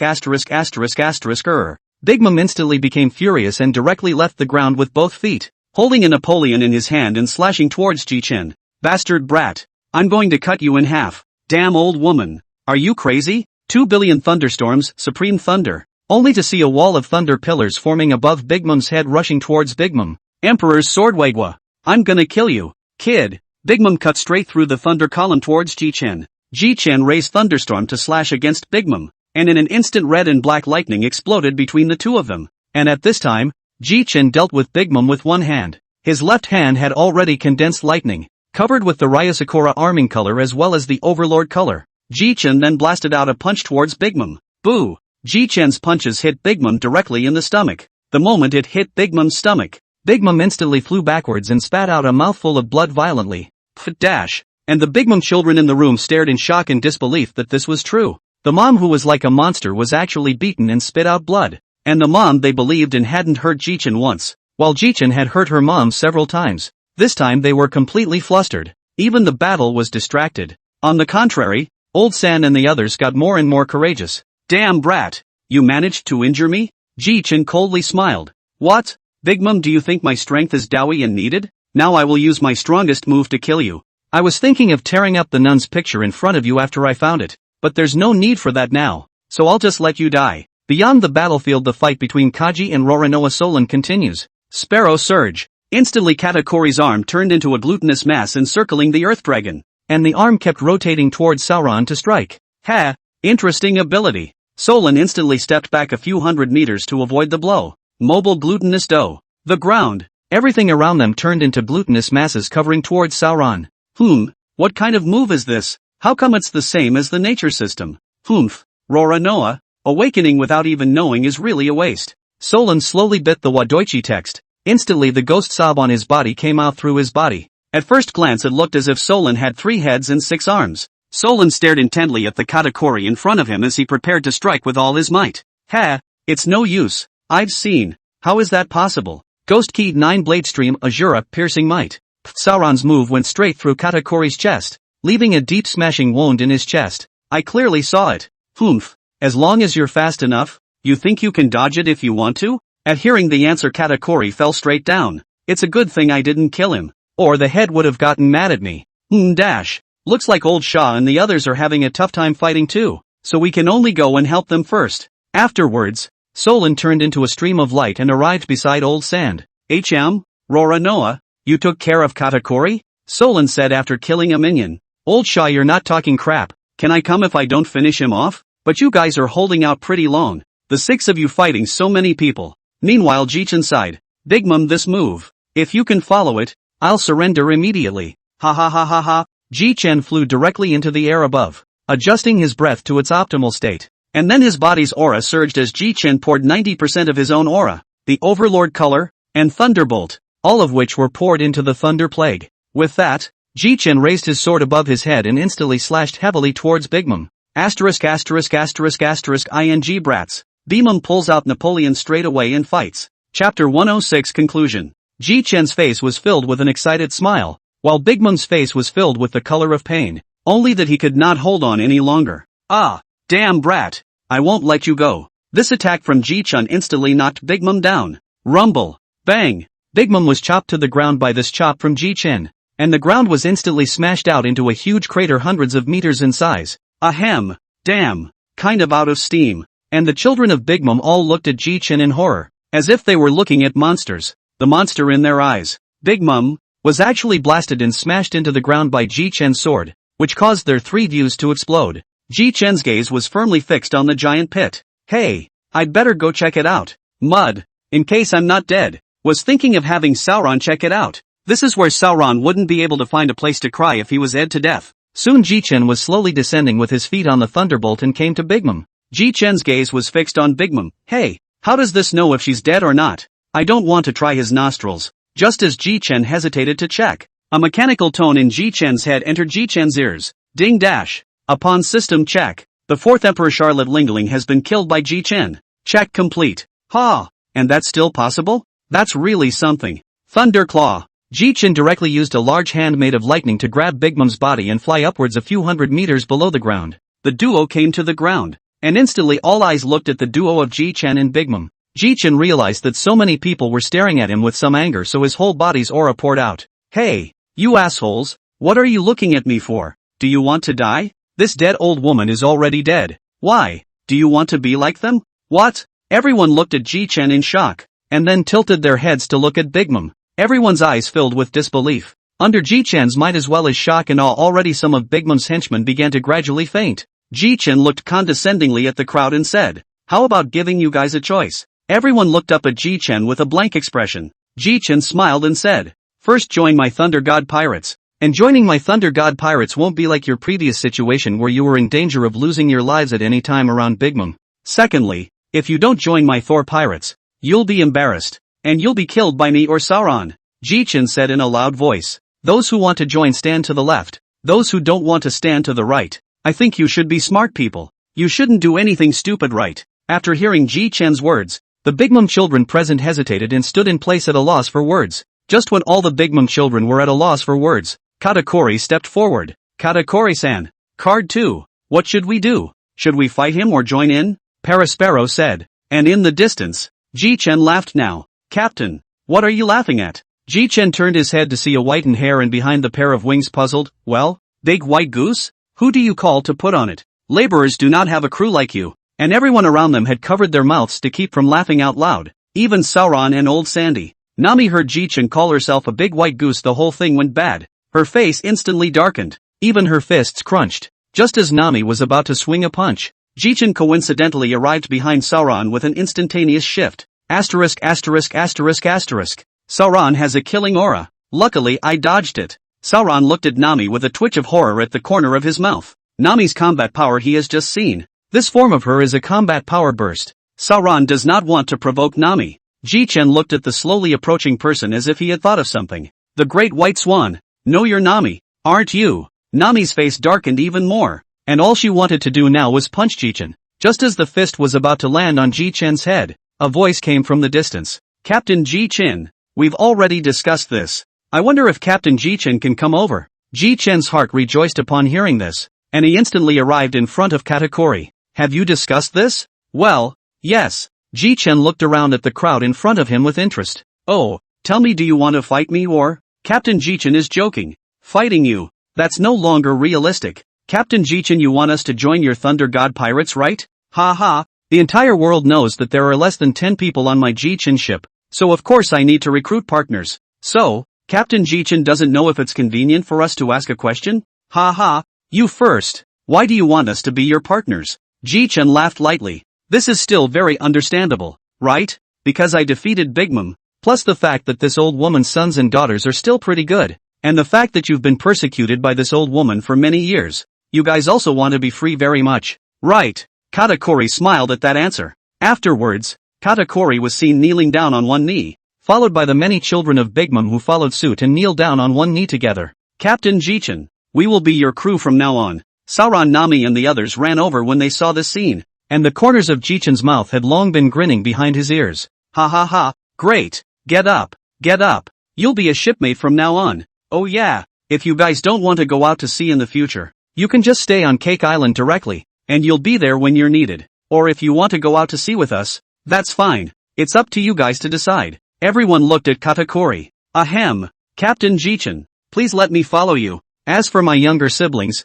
just let them stay on Cake Island. If I have to attack any of the 4 emperors or a powerful enemy, I will notify them. Please don't worry about that. Captain Ji-Chen. Oh, you're going to follow me? Katakuri nodded firmly. Well, it's possible. Your ability is rather similar to my brother Munch D. Luffy. When the time comes, it would be good to show him off. Munch D. Luffy. I remember that kid with the straw hat. Right. His ability is rather similar to mine. Then since Big Mom is dead, I'll destroy his body. You sons and daughters of Big Mom, come with me if you want to see it. It's overdue. Ji-Chen finished speaking and brought all of the Thor pirates together to the front of Big Mom's corpse. Chapter 107, Shaking of the Parties. Big Mom's children had all sorts of mixed emotions surrounding them when they saw Big Mom's body lying in front of them. Ji-Chen clapped his hands to keep everyone's attention on him. Ahem. It's not appropriate to put such a large piece of Big Mom here. Then, Ji-Chen slowly rose into the air, and instantly the sky was covered in dark clouds. I wonder if a billion thunderbolts could destroy Big Mom's corpse. The people below also looked at Ji-Chen suspiciously when they saw his delay in making a move. With that, Ji-Chen waved his hands. 1 billion thunderstorm, Thunder Dragon. In an instant, a 100-meter-long Thunder Dragon rushed out from the sky, directly biting the Big Mom on the ground and bringing it to the sea. The Thunder Dragon disappeared and the sky returned to clear. Ji-Chen slowly descended and returned to his partner. Because I wasn't sure if my move would break Big Mom's skin, so I had to let Thunder Dragon take Big Mom to the sea. Ji-Chen then touched the pocket on his waist, and then a fruit with spiral ripples all white in color appeared in Ji-Chen's hand. The crowd looked on in shock at seeing the fruit in Ji-Chen's hands. Hey, why do you all have this look on your faces? Say, what kind of fruit is this? Sauron, do you know?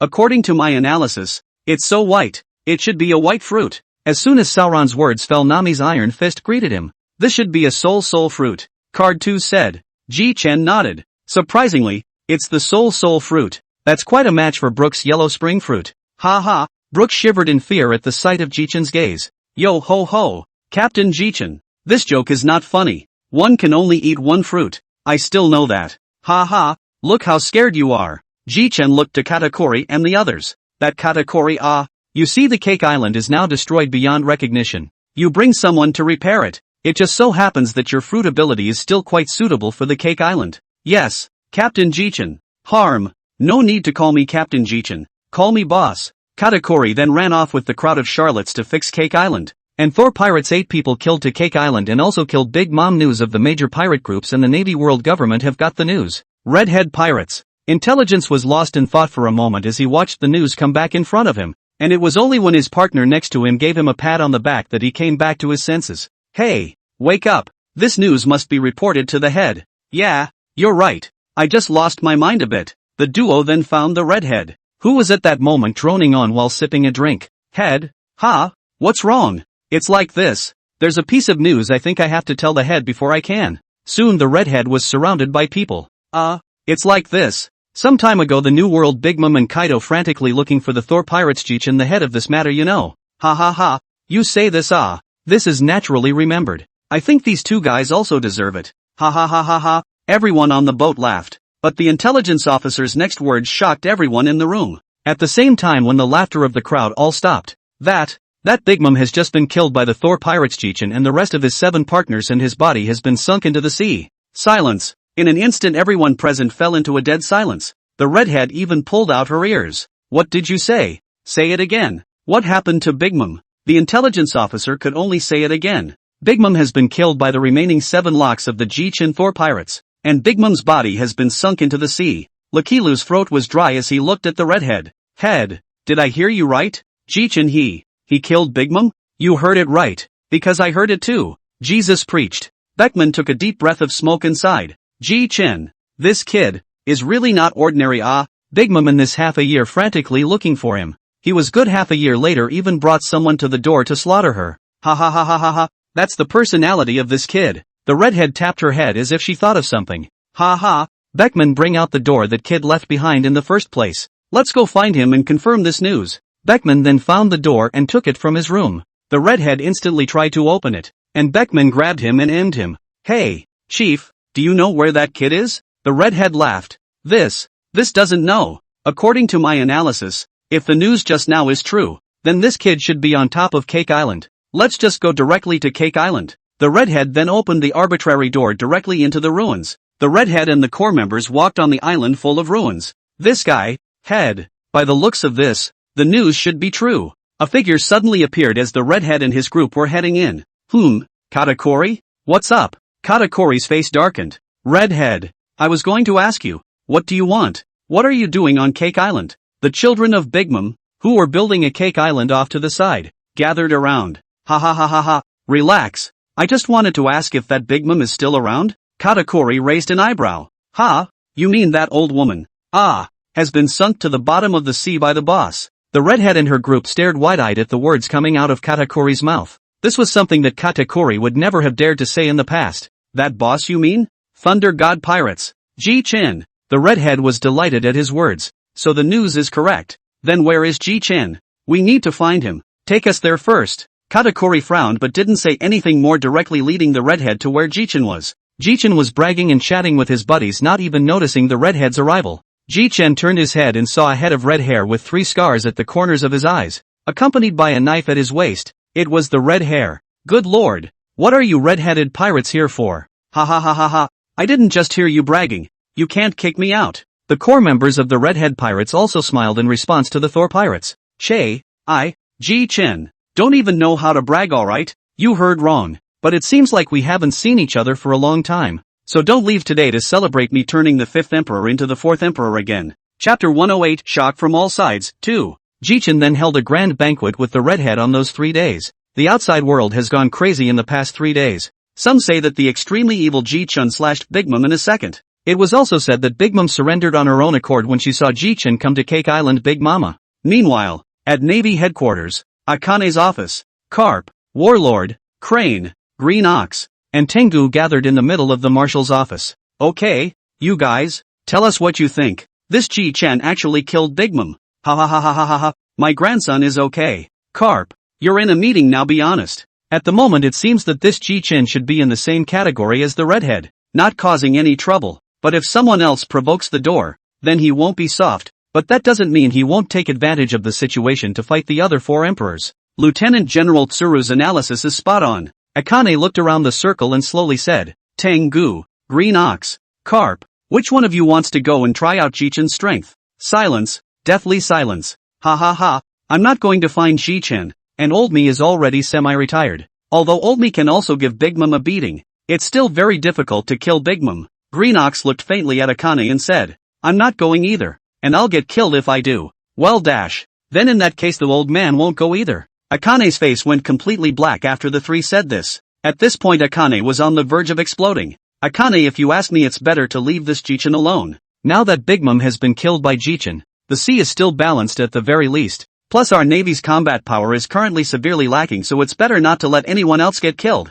I'm the one who wanted them to die. It was the world government that just said for us Navy to test the waters. The bastards. Warlord laughed in his heart. Now you know how the old man came over then. Well, I'll think about it, so let's adjourn. Warlord and Carp walked out of the Navy building, Carp looking especially happy today. Ha ha ha ha ha. Warlord, come to my place for a drink later. Happy today. I think it's your grandson who's happy that he killed that Big Mom guy. Ha ha ha ha ha. Of course. And he's strong enough that I kinda want to try it now. New World Ghost Island Kaido Base Camp. Jack hurried to Kaido. Jack, what's wrong with you? Gobble gobble gobble. Boss Kaido, there's something I need to report to you. Ashes and Quinn also came over to look at Jack curiously. They've never seen Jack in such a hurry. Reporting to Boss Kaido. Word has just come in from the people below that the 4th Emperor Big Mom has just been killed by the extremely evil Jichin, who has a $3.5 billion bounty on him, as well as the rest of his 7 companions. Kaido stopped drinking and froze. Even Ashes as well as Quinn looked at Jack incredulously. Jack, what did you just say? Say it again. Report to Boss Kaido. Just now the people below sent word that the extremely evil Jichin, who offered a reward of 35 epsilon, killed the 4th Emperor Big Mom, and that the body has been sunk into the sea by the extremely evil Jichin. Silence, deadly silence. Pop. Kaido casually threw the huge wine gourd directly in his hand and smashed it to the ground. That dead brat even killed the old woman? Bastard. Asshole. After venting, Kaido finally calmed down as well. What other news altogether? Yes, Boss Kaido. There's also the fact that Big Mom's children have been taken on as crew by the bastard Jichin. And the redhead didn't know what method he used before he was on the island of 8 in a flash to Cake Island. Ashes stepped forward and said, I do know a little bit about that. I heard that this bastard, Jichin, develops all sorts of strange props himself, and also has props that can bring people back to life for a short period of time, and if it's possible to go from one place to another in an instant, it might be that the props he developed were also given to the redhead. Well, giggle giggle giggle giggle. This asshole. Then how much chance of victory do we have if we go to war with this Jichin guy now? The 3 froze at that. Boss Kaido is going to war with Jichin? Ashes immediately stepped forward. Boss Kaido, I don't think it's a good time to start a warland with Jichin. Firstly, we haven't figured out his strength. Secondly, he could have killed Big Mom before with just 8 people. Now with the addition of Big Mom's children, that's even stronger. Thirdly, he has a lot of strange props. In case he revives a few of the old monsters, then we won't be able to withstand them at all. Kaido rubbed his chin and thought. Ashes, you're right. In case the old man is killed as well, then the bastard would be completely resounding. Boss Kaido, we have a terrain advantage in Kazunoki. If that Jichin guy doesn't open his eyes to fight us, then this is where he'll be buried. Jack said. Ashes held his forehead helplessly. Idiot. You forgot how he came to sneak up on our boss Kaido and feed him hot stories in his mouth before? So saying, Jack immediately thought, and then shut up and didn't say anything. Ashes finished his speech and turned his head to Kaido, who had a surprisingly hard look on his face.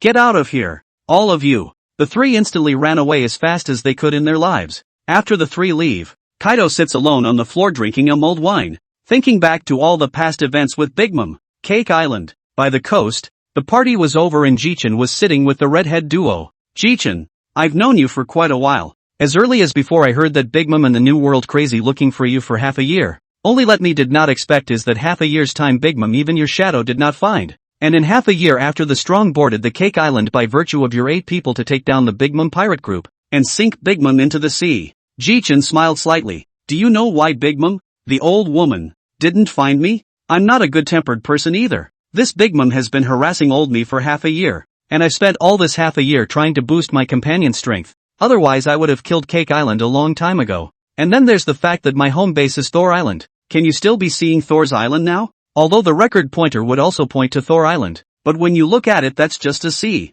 Chapter 109, A Talk with the Redhead. I really haven't noticed this one. I'd like to take a look at it sometime. But what's your next step, Jichin? Jichin smiled slightly. After my careful research, there is this one person whose devil fruit is very special, so to speak. Before he was awakened he was of the Superman lineage. I don't really know the exact name though, but I do know that he's of the fruit of man phantom beast species. At this point, the redhead's heart had long been in shock.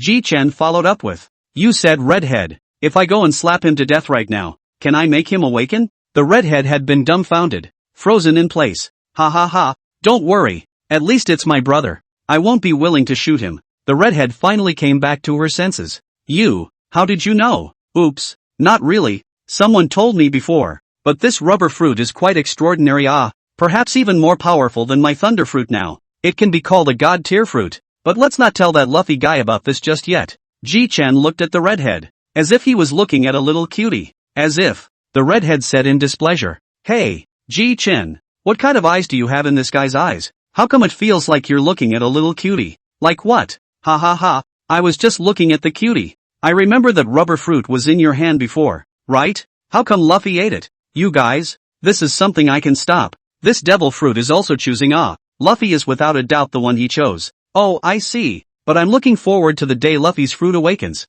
It's going to be awesome. You guys. Jichin then turned his head to see that everyone had woken up from their sleep. Let's go. Everyone seems to have woken up. The duo came before the crowd. And Jichin said in a loud voice, everyone seems to have slept well. Tell you what then, how about going back to my island to rest and relax? Jichin also didn't wait for everyone to refuse. Then took out the arbitrary door and directly opened it. It was a blur outside the door. And the crowd of red-haired pirates didn't know which island was beyond the door. So they couldn't go in without the redhead giving the word. In contrast, Thor pirates, one individual went straight through. The redhead said softly, let's go check out Jichin's island and see. The redhead stepped in first when she finished speaking. After everyone arrived at Thunder God Island. This island is normally closed to the public. How does this island feel more luxurious than the Shamboard Islands? It was only after hearing the red-haired pirate group's man say so that Jichin reacted, then looked over. Sure enough, this is even more luxurious than before we left. What's going on? Jichin couldn't help but look at Baccarat. Baccarat immediately understood and explained. Boss Jichin. This was built by the previous workers, and all of the buildings were constructed with top-of-the-line materials. Jichin smiled slightly. That's very thoughtful of you. But if Old Man Riley were here, he would surely ask how come there are no greenhouses in so many buildings here. Ha ha ha ha ha ha. With that said, the crowd headed straight for the bar. Jichin also directly took out the arbitrary door and opened it after tuning the destination door. A charming woman and an old man with a sword at his waist were outside the door. Surprisingly, it's little Jichin? The old man outside the door also turned his head curiously and saw Jichin and the others. Ahem. That Shaggy, Old Man Riley, want to come sit in my bar? The two of them, Riley and Sharky, looked at each other and readily agreed. Ha! This bar of yours is more than 10 times more luxurious than my blackmail bar. Jichin smiled slightly. It's not bad, and I didn't do it. It's all thanks to Baccarat. Riley asked curiously. Jichin boy, and Red Taro, why are you two getting together? On the sidelines, Sharky interjected. I'll tell you about that one. But Jichin kid has done something great recently. He even took out Big Mom. Jichin bristled. If that dead old woman hadn't been looking for me in the new world like crazy for half a year, I wouldn't have come to the door to finish him off. But it's amazing that the redhead could be in the same room as you. I guess it's because the redhead heard about you taking down Big Mom in the first place, so she used your magical props to find you. After Xiaoqi finished speaking, Jichin gave a thumbs up towards the other party. It's really worthy of being Ante-Xia. Her IQ is just high. So this is a bar on Cake Island? Ha ha. Master Riley, this is not Cake Island. This is my island. Thor Island.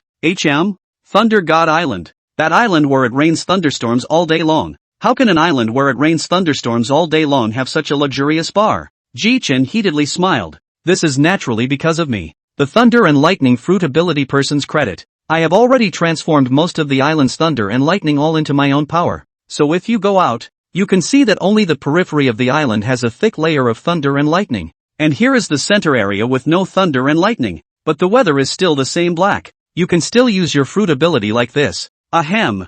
This island because there is Baccarat in the management. The island has all kinds of facilities including casinos. But well, no tourists and staff. But tourists are impossible. Staff. After that, recruiting some partners to act as staff is also possible. Riley's eyes lit up. What kind of facilities are there? Sure. By the way, that greenhouse didn't. Riley's eyes darkened instantly. Well, not about this island of mine. How's Luffy these days? The redhead as well as Jitsu looked at him as if he desperately wanted to know the answer. You guys said that kid is too talented. What I taught as early as half a year ago has been mastered in its entirety. In the first few days, that is, when Jichin Yu attacked Big Mom, that kid has already finished gathering his companions and headed towards Mermaid Island. Hey, that kid is pretty fast. I'm sure I'll be famous soon, too. On the side, Xiaoqi said, by the way, Jichin the ace you asked me to check seems to have completed his cultivation, and has now returned to the Whitebeard pirates. And it seems that Whitebeard has not come back, and even I can't find out any traces of him. The first thing Ace did when he came back was look for signs of Blackbeard. Blackbeard has been stealing the Whitebeard pirates' territory lately, and I believe that the Whitebeard pirates and Blackbeard pirates will have a bitter battle soon. Both the redhead and Jichin were silent and contemplative. Chapter 110. Jichin smiled slightly. Ace, he's already strong now, isn't he? Auntie Xia, help me find out Ace's whereabouts. If the two of their pirate groups are going to start a battle, I want to go and join in the fun. Xia Qi nodded slightly as she looked at Ji Chen's serious look. Don't worry. It shouldn't take long. Redhead.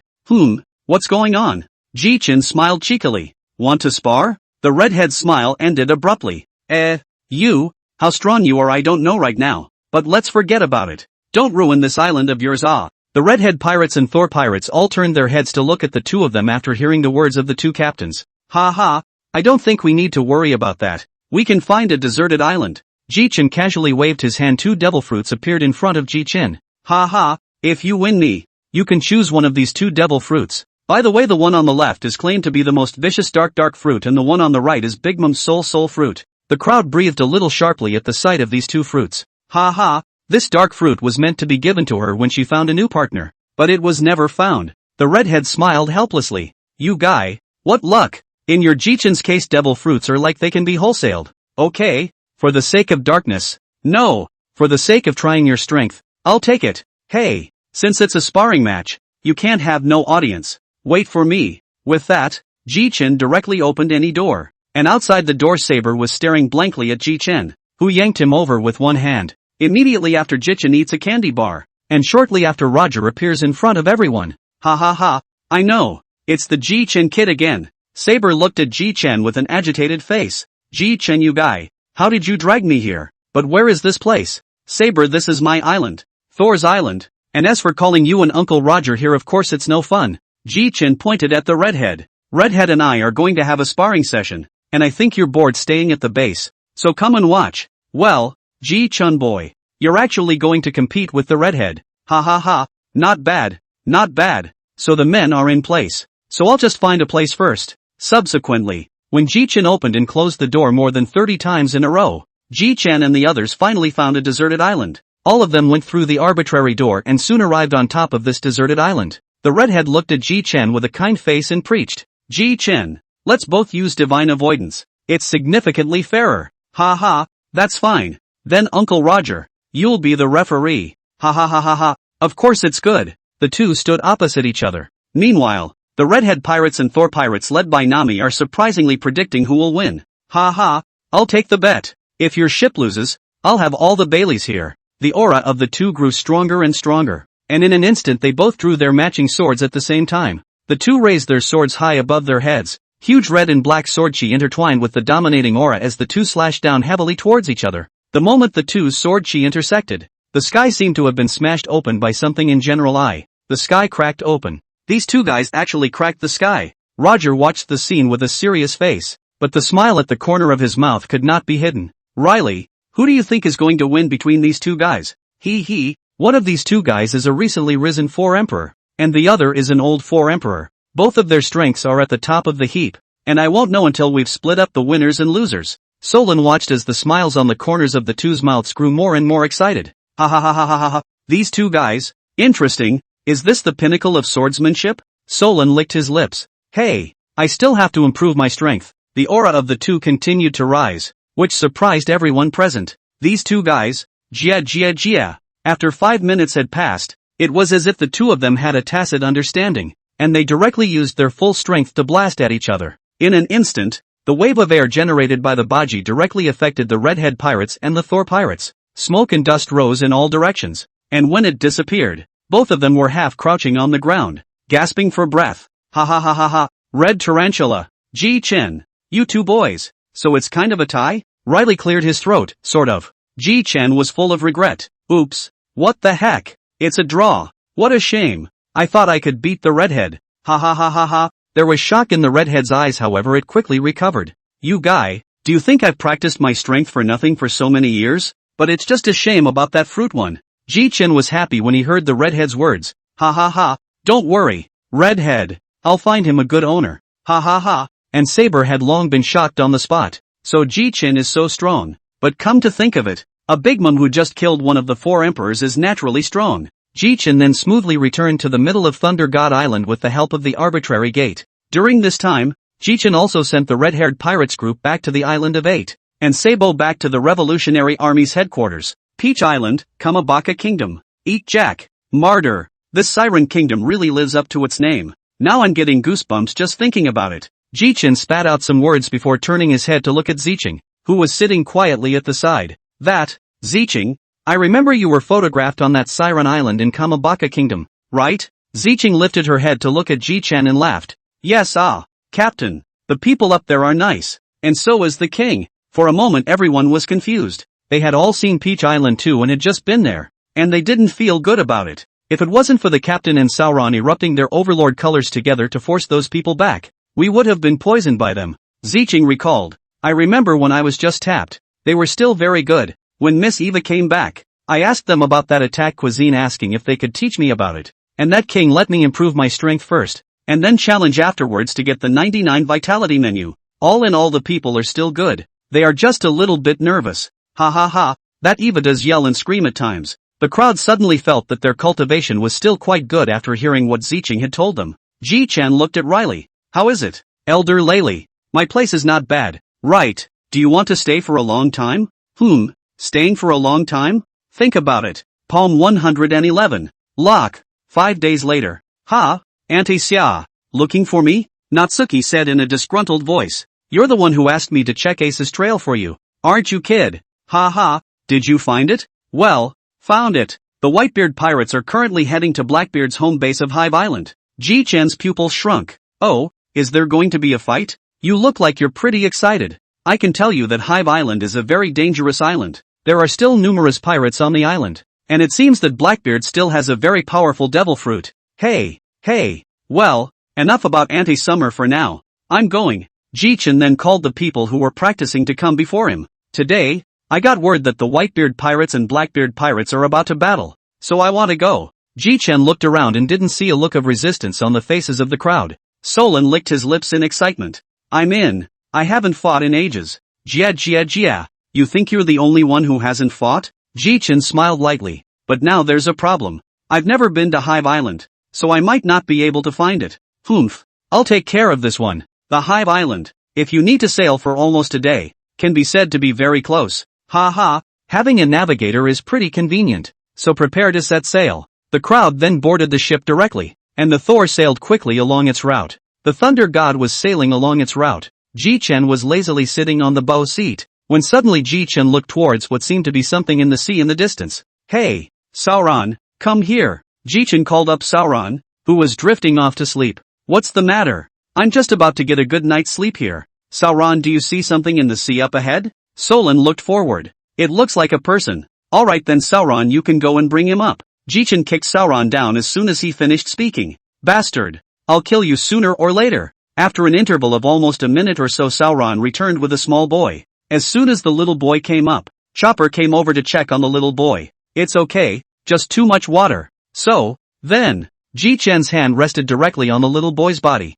followed by a burst of blue light emerging. Soon the little boy woke up slowly. The little boy opened his eyes and saw that the people around him were not people he recognized, and instantly rose and looked at them warily. Ji-chan laughed helplessly. You guy, I'm the one who saved your life. Hello, my name is Nami. Can you tell us what's going on? The little boy also dropped his guard as he looked at Nami's gentle smile. You guys also? My name is Locke and I'm from a village on a nearby island. But now my village has disappeared. Well, what happened? It's like this. Lately the people under Blackbeard's command have been doing nothing but burning and looting the people in our nearby villages. And my family has been killed by them. And I'm the only one who escaped. Because while they were trying to kill me, in my body, a mysterious force appeared. After which I fainted. And after that I was picked up by you guys. Ji-chan's eyes lit up as he listened to him. Maybe it's that power. Ji-chan looked at Old Shaw and Solon and laughed. The two were aware of this and nodded with a smile. Then little brother Locke, you don't have any family now. I wonder if you would like to join us. Locke looked at Ji-chan in confusion, not understanding what it meant. It's to join our Thor pirates. A red glint flashed in Locke's eyes. Pirates? Hey. Nami, you explain it to him. Locke, you've got it all wrong. Calm down first. Our Thor pirates aren't like Blackbeard's pirates. We don't strike out at civilians. We only go back to the kind of pirates that don't do anything wrong. So it's perfectly fine for you to join us. And there's a great atmosphere on our ship. Nami understood Ji-chan's character. The partners he wanted were the ones he would personally export and invite himself. So Nami could only try her best to invite them. Locke looked around at Nami and the others with genuine eyes that didn't look like a lie. Captain Ji-chan, you guys don't look like bad guys, and I have nowhere to go right now. Ji-chan laughed. That would be great. And you have a great talent. It would be a waste not to join us. Locke looked at Ji-Chen suspiciously. My talent? That's it. Ji-Chen's hands were instantly covered in armed color. You try? Locke nodded plausibly, and after a few failed attempts finally managed to use the armed color as well. The sight of Locke successfully using his armed colors rather stunned everyone on the ship. Jia. I didn't think that you, Ji-Chen, had picked up such a brat when you went out to sea. Ha. It's just as I guessed. Rock, try closing your eyes again and feeling things around you with your mind. Locke dutifully closed his eyes as well, and 5 minutes later, Locke opened them. I seem to be able to feel a distance of 300 meters. He. It looks like the seeing color is unusually powerful. In that case that's good. With that, Ji-Chen directly pulled out a sniper rifle and handed it to Locke. Ha. Locke, since you are unusually powerful with your seeing color, this weapon is for you. Try to see if it fits. When Locke took the gun in his hands, it felt unusually smooth. Here, Rock, aim for that white dove 200 meters in the distance. Bang! After the gunshot, the white dove instantly fell into the sea. Ji-Chen nodded. It's not bad, but the armed color hegemony still needs to be boosted a bit. Rock, this sniper rifle will be yours from now on. When it's over, I'll teach you other cultivation methods when we return to Thunder God Island. The joy in Locke's eyes as he held Barrett was overwhelming. Captain, what are you going to do? Oh, you mean us? We're going to kill Blackbeard. Locke waited and looked at Ji-Chen with big coppery eyes. Ha, because Blackbeard has been too rampant lately, so he might need to be taught a lesson. And there's also the fact that my brother will be there as well, so it's a good time to meet him. Kill Blackbeard. Blackbeard is strong. Captain. Nami laughed. Locke, I don't know if Blackbeard is strong or not, but we on this ship are stronger. Oh. Locke nodded frostily. Well, boy, watch my hands. Ji-Chen held a bullet in his hand, which was slowly covered in armed color. What? It's still possible. Captain, can you teach me? I want to do my part. This is naturally no problem. Chapter 112 Arrival at Hive Island. 2 hours later, Ji-Chen smiled helplessly towards everyone. Ha, this guy is indeed a bit of a demon. He learned what he was just taught in one go. Why aren't any of you surprised? How can we be surprised with you? The most demonic captain ever. Yo ho. Mr. Ji-Chen is almost at his destination. What's almost there already? Brooke stopped the boat. When the boats had all stopped, the crowd leaned over and inquired. Captain, why are we stopping? The dock is just ahead. Ji-Chen looked at Nami as if she was looking at a retard. You still know it's a pier, huh? Since it's a pier, then may I ask Nami-san if the people on the island will notice if you dock at someone else's pier? Nami then realized. I'm sure the captain is still smart. Ji-Chen looked around to make sure there were no missing people before he was relieved. Bring your own belongings, and Sauron don't carry 4 swords. Ji-Chen finished. The lightning climbed up the body of the crowd like a spider web, and in an instant Ji-Chen directly flew up, along with his partner. The moment he flew into the air, Ji-Chen directly put the thunder god away with a single thought. Ji-Chen led the crowd to a corner of the fungus nest island. Hey, Captain, look at the shore. Ji-Chen looked in the direction that Nami's hand was pointing to. It was clearly the captain of Whitebeard's first team, Marco, who was now in a bad state. And standing in front of him was the former Admiral Aozora Kuzan. Oh, interesting, but how did Marco get here? What an idiot, eh? Ji-Chen said and suddenly disappeared in a flash. And when he reappeared, he had already tightened his grip on Green Pheasant's fist. Hey, at least you're a former general, but you're so cold-blooded. Green Pheasant's pupils shrunk. Ha, Ji-Chen, how did you guys show up here? Ji-Chen ignored him, while throwing Marco right in front of Joba. Ah, Hara, so it's hurt.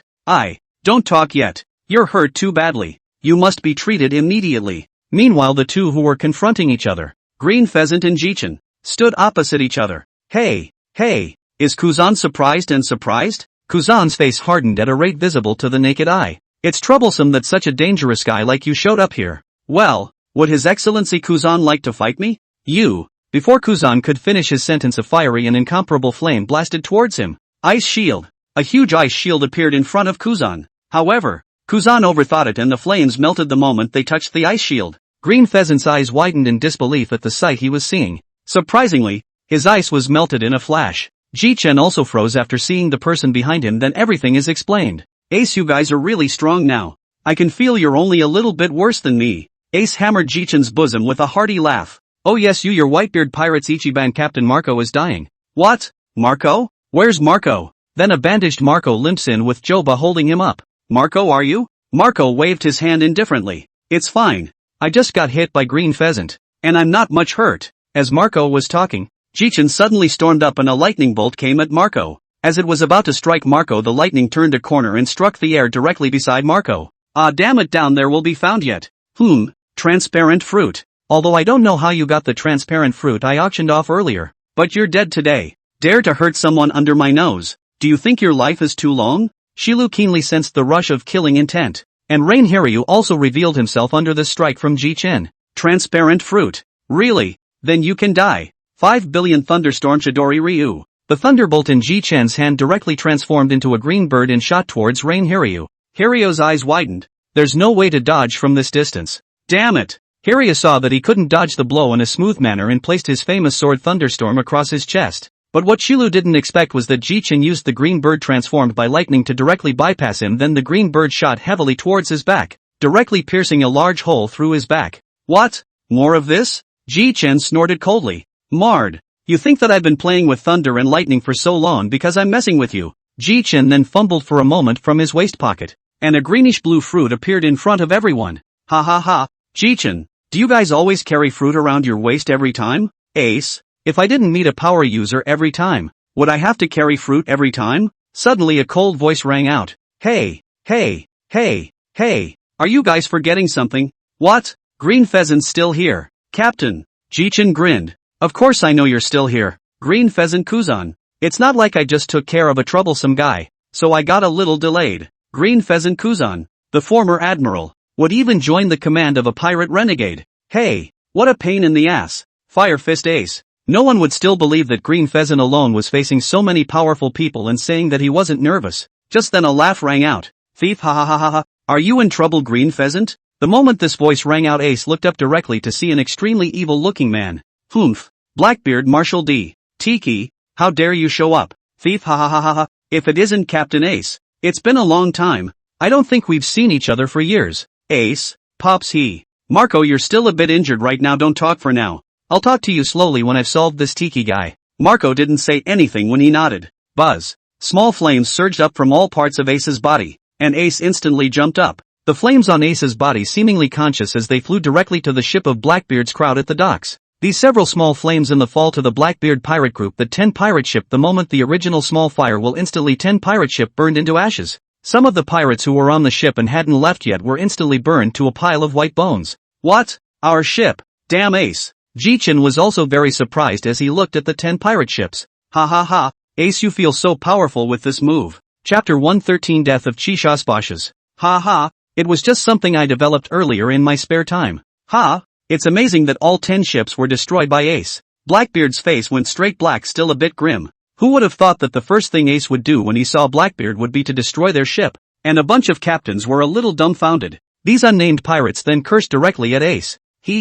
It seems that now these pirates are going to throw their lives away. Only by putting everything on the line can they survive. Jichin laughed. Jichin, these pirates including Blackbeard's gang are some vicious guys. Leave them in the world, sooner or later they will go and brutalize the civilians. It's better to kill them all at once. Why, ha ha ha ha ha. Standing tall, Bosches jumped straight up and heaved a blow into the air, targeting none other than Ace. Wave elbow strike. There was an ear-piercingly loud sound in the air, and a huge forceful aura struck towards Ace. Captain Bosches. The Black Regiment's band of pirates shouted excitedly at Bosches. Ace smiled weakly at the huge blast of energy and took a step forward. Fire Fist. The huge flaming fist struck directly at the powerful aura. Ace's huge fire fist power shattered Bosches' attack, not stopping immediately afterward towards the Black Regiment crowd. Blackbeard grimly stepped forward heavily with his left arm directly transformed into an ape's arm, heavily flung against the fire fist that was about to hit. And instantly the flames transformed into a fist dissipated. Jichin was slightly surprised at the sight of Blackbeard's arm. Oh, I can't believe it's an animal-based fruit ability.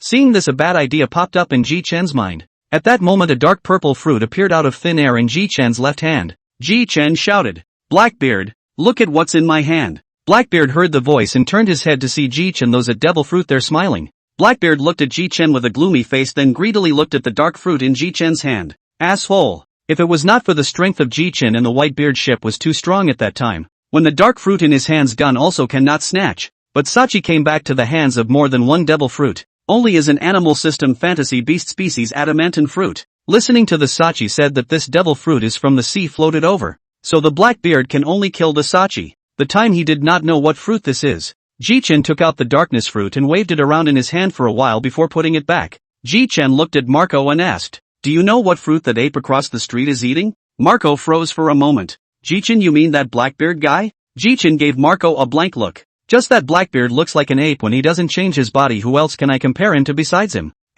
His first fruit was the animal phantom beast species Vajra fruit. The second one is still, as yet, unknown. Ji Chen looked at Ace indifferently. "Did you hear that, Ace? His first fruit is an animal lineage phantom beast species adamantine fruit, and it should have high defense and higher resistance to punching, but his body structure should be unusual, to be able to eat two fruits." Ha ha ha. The Thor pirates behind them all looked at their own captain speechlessly. "Aren't you the same? You ate two too. You still have the nerve to talk about others." "Well, he hasn't slept since he got on the boat. Don't worry, Jithan, I'm not the same Ace I was before either." "We ha ha ha ha ha. Damn Fire Fist Ace, not even rushing to fight back?" A figure appeared in front of Bosch's as soon as he spoke. Ace's hands sprouted incomparably hot flames and slashed fiercely towards Bosch's chest. Bosch's defends himself with a timely application of armed color, but it's no use. Ace ignored the defense of the armed color. Two cuts finished Bosch's chest, two deep wounds kept flowing blood. Well, poof. A mouthful of blood spurts to the ground and Bosch's sits down instantly.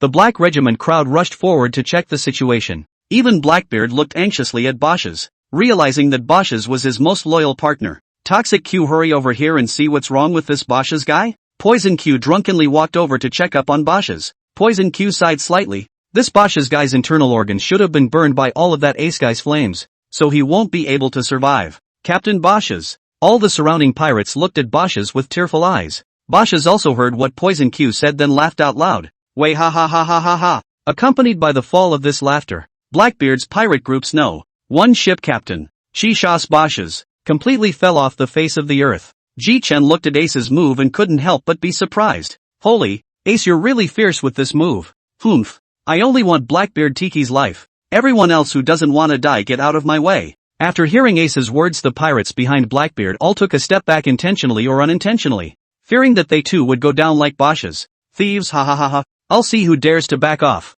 Those who dare to back off, I'll directly kill you now." A casual glance of Ji Chen's eyes saw Green Pheasant, who had been transformed into ice, approaching Marco step by step. "Ha ha, what does Admiral Aoki Kuzahara want to do at this time? Look at your thieving ass." "I shucks." When Ji Chen said this, everyone sensed Kuzan, who was transformed into ice, approaching Marco step by step, which made Green Pheasant show his original form directly. This also caused the crowd to be confused, and all of them looked at Ji Chen. "Well, all look at me to do nothing more than your captain. To the crisis awareness is relatively sharp, but in front of this pirate group, but the Blackbeard pirate group, this kind of pirate group naturally have to keep a little bit of heart and soul, especially for each of their members, like what stealing chickens and dogs, sneak attacks, or beating the few with the many, and many, many more. I'm not going to name them all. Anyway, this pirate group is the most shameless pirate group in the world." Ha ha ha ha ha. Ji Chen's words directly made everyone laugh, and at this moment, all the Black Regiment crowd's faces were as black as the bottom of a pot. Ji Chen looked at the group of people on the opposite side and laughed. "What? You guys want to beat me? I didn't come here this time to hit you guys. I came here this time to stop you guys as a sidekick of the pirate group. The Blackbeard is naturally to be left to Ace. If you guys dare to take a shot at me first, then I'll fight you guys with Ace piece by piece. It just so happens that the recent period of time to solve the Big Mom, that guy, it just so happens to be okay for you guys to solve your Blackbeard." Chapter 114, Ace's Terrifying Strength. After Ji Chen said this, all of the Black Regiment including Blackbeard twisted their heads to look at Ji Chen. If it wasn't for Ji Chen saying so, then they hadn't noticed this Ji Chen guy. "Thief, ha ha ha ha ha ha ha ha." Tiki laughed, only it was a bit of a shaky smile. "I can't believe a guy as scary as you came here. I didn't even notice you." "Thief, ha ha ha." Ji Chen smiled coldly. "I'm afraid you only noticed the dark fruit in my hand. I heard that you've been looking for this devil fruit for more than 20 years? That should be your dream fruit of love. But unfortunately, I found this devil fruit in a wooden box on a deserted island." Oh. Ji Chen turned his head to Ace after he finished speaking. "Ace, do you want me to help you kill him now?" "Ha ha ha ha. Ji Chen, you guy. But thanks for the kind words. Blackbeard Marshal Tiki is my prey. But can I ask you, Ji Chen, to help me protect my partners behind me?" Ji Chen looked behind Ace to see Foilbista, Jaws, and the crowd of Whitebeard captains. "This is naturally no problem. Guys, did you hear what Ace said? Remember to protect the captains. Jia. This is naturally no problem. Captain, don't worry, it's all in my hands." Foilbista, interesting, have time to spar. Ji Chen, on the other hand, came in front of the captains and said with a serious face, I don't know if you guys wanna come to my Thunder God Pirates. Ace couldn't help but twitch the corners of his mouth when he heard that. Just as Ace was about to speak, Blackbeard shouted from the opposite side, "Thief, ha ha ha ha ha. I really don't know what you Whitebeard pirates and Thor pirates are really here for. Are you here to chat on my Hive Island?" As soon as Blackbeard's words fell, 3 top-level hegemony color hegemony auras fell directly on his body. 2 of them were from Ace and Jichin, and 1 was from Sauron. Thief, ha ha ha ha. What a surprise. All 3 of them have bully colors? Ace bastard color retracted, followed by Ace instantly coming to Blackbeard and kicking him 300 meters away. Green Pheasant was just about to go to support Blackbeard when he realized that somehow a sword glowing with lightning was on his neck. Just stay here for now. Don't interfere in the fight between Blackbeard and Ace. If you dare to interfere, I'll directly kill you. Ji Chen's threatening words said to Green Pheasant. Governor! Blackbeard pirate sniper Van Oka was just about to get up to go to support when he felt a wave of dizziness. And after that feeling passed, he didn't know when a short blade was pointing at him. When are you? I advise you to better not move around. Big brother Ji-chan seems to have told me that I can kill you at any time if any enemy dares to move around. At these words Van Oka instantly tightened his body, not daring to move in the slightest. As for where Locke got the short sword, it was naturally from Ji-chan. The governor is actually being pestered by a little kid. Just as she was about to go and sneak attack Ace, Solon utilized the Shining Fruit's characteristic quickness and instantly moved directly in front of Caitlyn, along with directly giving her a slash in the chest. Hey, although I don't hit women, but you like this is also too ugly. And you give me honestly or I will kill you with a knife. Solon's cold and icy words reached Caitlyn's ears. This made Caitlyn, who had always felt strong, instantly wince. She could feel that if she moved, the cold man in front of her would surely kill her. This was the closest he had ever been to death. Oh, you're still a long-nosed woman. Is it because you're so good at lying that your nose is so long? Caitlyn, who Solon was pointing at with his magic weapon on the side, didn't dare to move in the slightest. Poison Q was lying on the back of a donkey while holding a bottle of poison in his hand. Just as he was about to aim to throw it at Ace, Crocodile appeared in front of Poison Q, and old Sandy utilized the sand to directly encase the poison in his hand. Gia. What a dangerous guy. The poisonous Q nicknamed Death. You are Crocodile? Crocodile swung the sand blade in his hand and slashed down, finally encompassing Poison Q's entire body as the iron sand went straight through his body. Bah! Old me doesn't listen to that Ji-chen guy. It's better for a dangerous guy like you to die early. Old Sand then directly wrapped Poison Q's body into a sphere and sat down. Ji-chen, who was watching all of this from afar, couldn't help but twitch the corners of his mouth. This guy, he's really a pirate among pirates. Boom! A loud bang rang out in the distance. Ace kicked Blackbeard right into that mountain wall. Thief, ha ha ha ha ha ha. Captain Ace's feet are really as gentle as before. Ace looked at Blackbeard's body, did not have any injuries in his heart.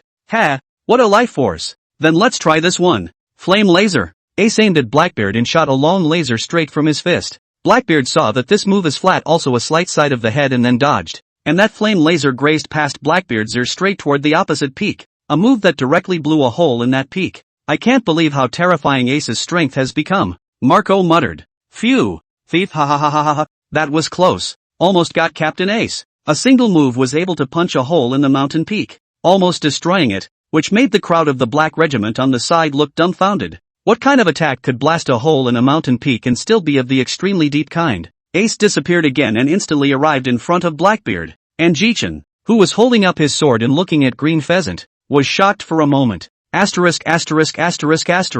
This Ace guy is actually as fast as even me. Is this still the same burnt fruit that dogs don't even eat? Or did that old man Whitebeard teach it to him? Mard. How in the world did Ace cultivate in these 2 years? This guy can be so powerful. If I had known, I would have used the arbitrary door to go to the place where Ace cultivated together. Ace put his hands together directly in front of him and used the flame to make the shape of a sword, then picked up the flame sword and slashed towards Blackbeard. When Ace slashed at it, a layer of golden armor surfaced on Blackbeard's body. Ace's eyes widened. What's this? Thief, ha ha ha ha ha. Captain Ace, only you will die today. Blackbeard's palm's golden light flourished, then the armed color covered a palm to hit Ace fiercely. Ace easily fended it off by simply raising a flame shield in front of his chest. Chapter 115, The Battle. What? How can you block my attack so casually? Thief, ha ha ha ha ha ha ha ha. Captain Ace, you remember how I beat you 2 years ago? Blackbeard's arms of golden light flourished towards the black and red flaming sword in front of him and he met it. Clank! The attacks of the two clashed together. What? How is this possible? Only to see that the layer of golden light on Blackbeard's body had gradually broken apart. My defense is just the strongest. What the hell are you guys doing? Tiki, you've always been arrogant. After getting this devil fruit you've become even more arrogant and cocky. This time you'll pay the price for your arrogance. Thief, ha ha ha ha ha. Captain Ace, don't jump to conclusions now. Suddenly Blackbeard directly bestialized and transformed directly into a golden-haired gorilla. Roar! Oh, a monkey? Then, I'm in. With that, Ace slowly rose into the air, spinning around twice before a flamingo appeared in front of the crowd. The two came crashing straight towards each other. Who dash? It's so cool, Ace. I can't believe the nature fruit can be used like that. I want to try it too. I want to transform into a thunderbird. After a few collisions, Blackbeard finally couldn't bear it and recovered his prototype. And Blackbeard, who recovered his prototype, had burn marks on all parts of his body and appeared to be extremely lousy. Meteor rocket rain. Ace didn't give Blackbeard time to catch his breath, but instead rode the wave of victory. Ace returned to his original form, and the right hand of the flame is magma-like color. Ace raised his right arm, countless flame bombs towards the sky fired out, and then the flame bombs as a meteor-like rapid descent to hit the body of Blackbeard. Spare Blackbeard's high defense, but he was still burned to death. Hey, Ace, that's the same move as the dog in the Navy you stayed with before. Oh, where do we have dogs in the Navy? And it makes such a powerful move? Kuzan queried. Had, you're a Kane general, but it's still a far cry from Ace na. It's hot. It's hot. Blackbeard was scalded and rolled right into a roll. Damn Ace. It burns me. Blackbeard, who had already restored the location of the burns on his body as normal, had a golden light on his body. Thief, ha ha ha ha. Come on Ace. Let's see how strong you really are. Blackbeard, now, had his golden armor back on his body, though the burns on his body seemed as if they had been absorbed by the golden armor. Blackbeard's left hand gradually became vaporized, and turned as if his left hand had expanded dozens of times. Thief, ha ha ha ha ha ha. Ace, is this move unfamiliar to you? This is the move that defeated you 2 years ago. Looking at the golden hand that was getting closer and closer, Ace's whole body wrapped up with flames and directly blasted a circle against that golden hand with all his might. The two fists clashed, and an incomparably powerful shockwave emanated from the surroundings. Isn't this the aura of a clash of overlord-colored hegemonic auras? Ji Chen recognized it at a glance, only to hear a sound as if glass had shattered open. The golden hand that Blackbeard had manifested shattered open with a loud bang. Blackbeard landed heavily on the ground, and had wanted to take advantage of this gaping moment to catch his breath. But he hadn't expected Ace to charge over with flames wrapped around his body, not giving Blackbeard the slightest bit of time to catch his breath. At the same time, Ji Chen couldn't help but lament. Hey, so many of Ace's skills are so cool. When it's over, Lousy must ask him how he developed them. Kuzan, who was being pointed at by a knife on the side, looked at Ji Chen with a speechless face. Hey, Green Pheasant Kuzan, what the hell are you laughing at? I just don't understand you. Why do moves have to be cool? Ji Chen bristled. Kuzan, at first glance you're old and don't understand at all. And do you see any of the moves you've developed that are handsome? Ace in the air with the flame to create a 3-meter flame big knife. The knife covered with the overlord color hegemony, so that the apparent this knife is a bit demonic. The greatsword chopped heavily on Blackbeard's body, but Ace found that in addition to a layer of armor on the outside, Blackbeard's epidermis had become a second layer of armor. And Ace's flaming greatsword chopped on Blackbeard's body surprisingly felt like chopping on iron. Thief, ha ha ha ha ha. Ace, you guys are out of ideas. My second layer of armor is 100 times stronger than the first.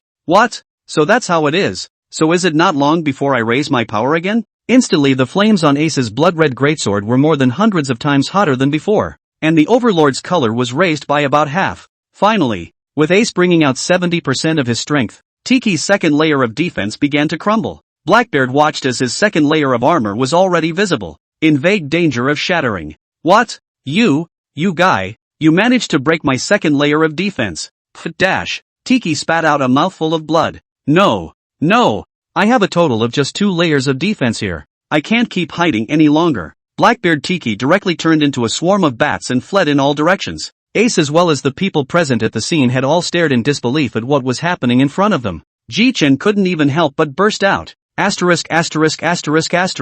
Blackbeard, this guy. He should have eaten 2 devil fruits, right? Ji Chen looked at Kuzan and asked. Right or wrong? You've been here in the Black Regiment for so long. Hey, how would I know? I haven't even seen him demonstrate his second ability. But you guys haven't even seen it. But by the looks of those bats I think I've seen it somewhere. Ji Chen slapped his head. Right, this Moonlight Moria guy's shadow fruit. But since you can get the shadow fruit, then Moonlight Moria is already dead. A faint voice from the side rang out.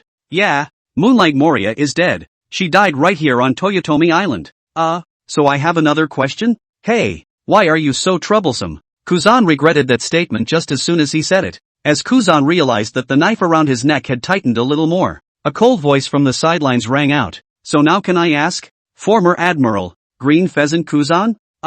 No problem. Just ask. Are all of you Blackbeard pirates capable? I have not come for a long time. Part of it is Blackbeard personally defined, and part of it is not found a suitable fruit, so now is not a devil fruit ability. Good performance of the peripheral members only have the opportunity to obtain the devil fruit. The core members are Blackbeard personally analyze and find. Take for example the transparent fruit of Rain Hiryu, which Blackbeard obtained by luring that man to Hive Island. That transparent fruit is the old me put in the slave auction house in Shampoo Land Trade. But you Blackbeard pirate group intelligence ability is still quite strong. Actually can find the transparent fruit news in the sea. Chapter 116, Blackbeard's Pawn. Dilly dilly dilly. Ace's body instantly surged with flames as if it were a fire tornado. And after the fire tornado disappeared, a brand new Ace appeared in front of everyone's eyes. Only to see a disc of fire in the shape of a sun appearing behind Ace, blazing behind Ace. Blackbeard Tiki. Want to run, did you ask me? Did I tell you to run? Early in the distance, Blackbeard had a wicked grin on his face.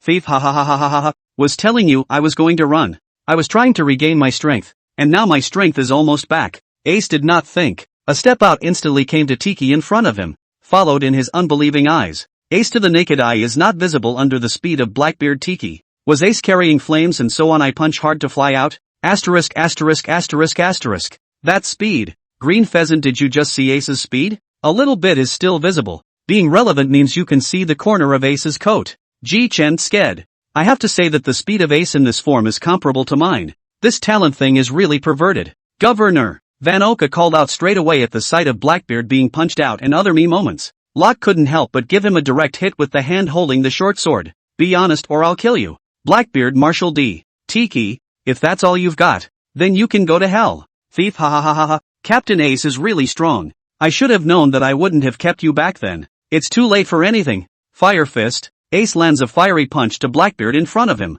Fire Fist is right in the face. Hot. Hot. Hot. Damn. Damn Ace. Damn you. I want you dead. Kaching kaching kaching. Suddenly the sound of bones rattling on Blackbeard's body reached everyone's ears. But in a matter of seconds, Blackbeard Tiki was transformed into a gorilla with a huge figure and a glittering golden body. Ho ho ho. Ha. I can't believe there are clothes. Ace scoffed. Ace's comment directly caused Blackbeard to storm into a rage. Asshole. Ing Ace, you die. Whoosh. The golden gorilla disappeared in place in a flash. His hands covered with armed color hegemonic aura fiercely towards Ace, but Ace had long ago detected it with his seeing color, so he was prepared for it. Ace goes straight for the jugular with Ape, and the two are neck and neck. Ace was a bit surprised and looked at Blackbeard in amazement, muttering under his breath. Could it be that by transforming into a body, all of your physical aspects will be enhanced? Thief, ha ha ha ha ha. See Ace, this is the power of the devil fruit I obtained. This is the power of the apex.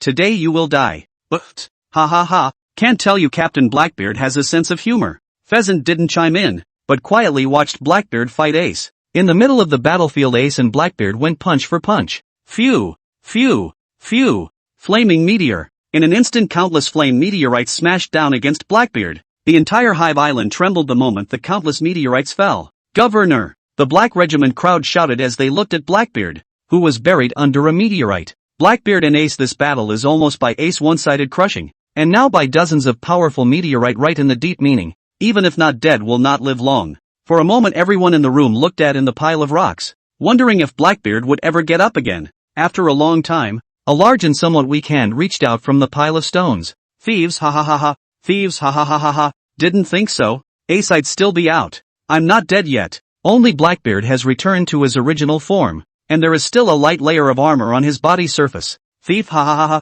thanks to Captain Ace, I made a breakthrough in such a deadly situation. Thieves, ha ha ha ha, what? More of this? The crowd looked at Blackbeard in amazement. The corner of Ji-Chen's mouth twitched secretly. If Luffy breaks through in the middle of a fight, I'd still believe it. Luffy can still be somewhat credible, but what's the deal with this Blackbeard? With that, Ji-Chen stood up, his body glowing with lightning, and said to Ace, Ace, want to help? He looks like he's on dope. Ace smiled faintly. No, Ji-Chen, but thank you. Ji-Chen hadn't thought Ace would agree, and he had only stood up to imitate Ace in a handsome manner. Ji-Chen turned his head to find Kuzan still sitting firmly on the sidelines. Oh, I'm surprised you're not running? Hey, it's not like I don't know your strength. Run now. Then I'm really gaining impatience. Ji-chan smiled cheekily. Luckily you guy didn't run away. If you did I would definitely have to cut you. Ji-chan then picked up Thunderstorm again and aimed it at Kuzan. On the other side Ace instantly moved directly in front of Blackbeard, the flames in his hands vaguely glowing with golden light.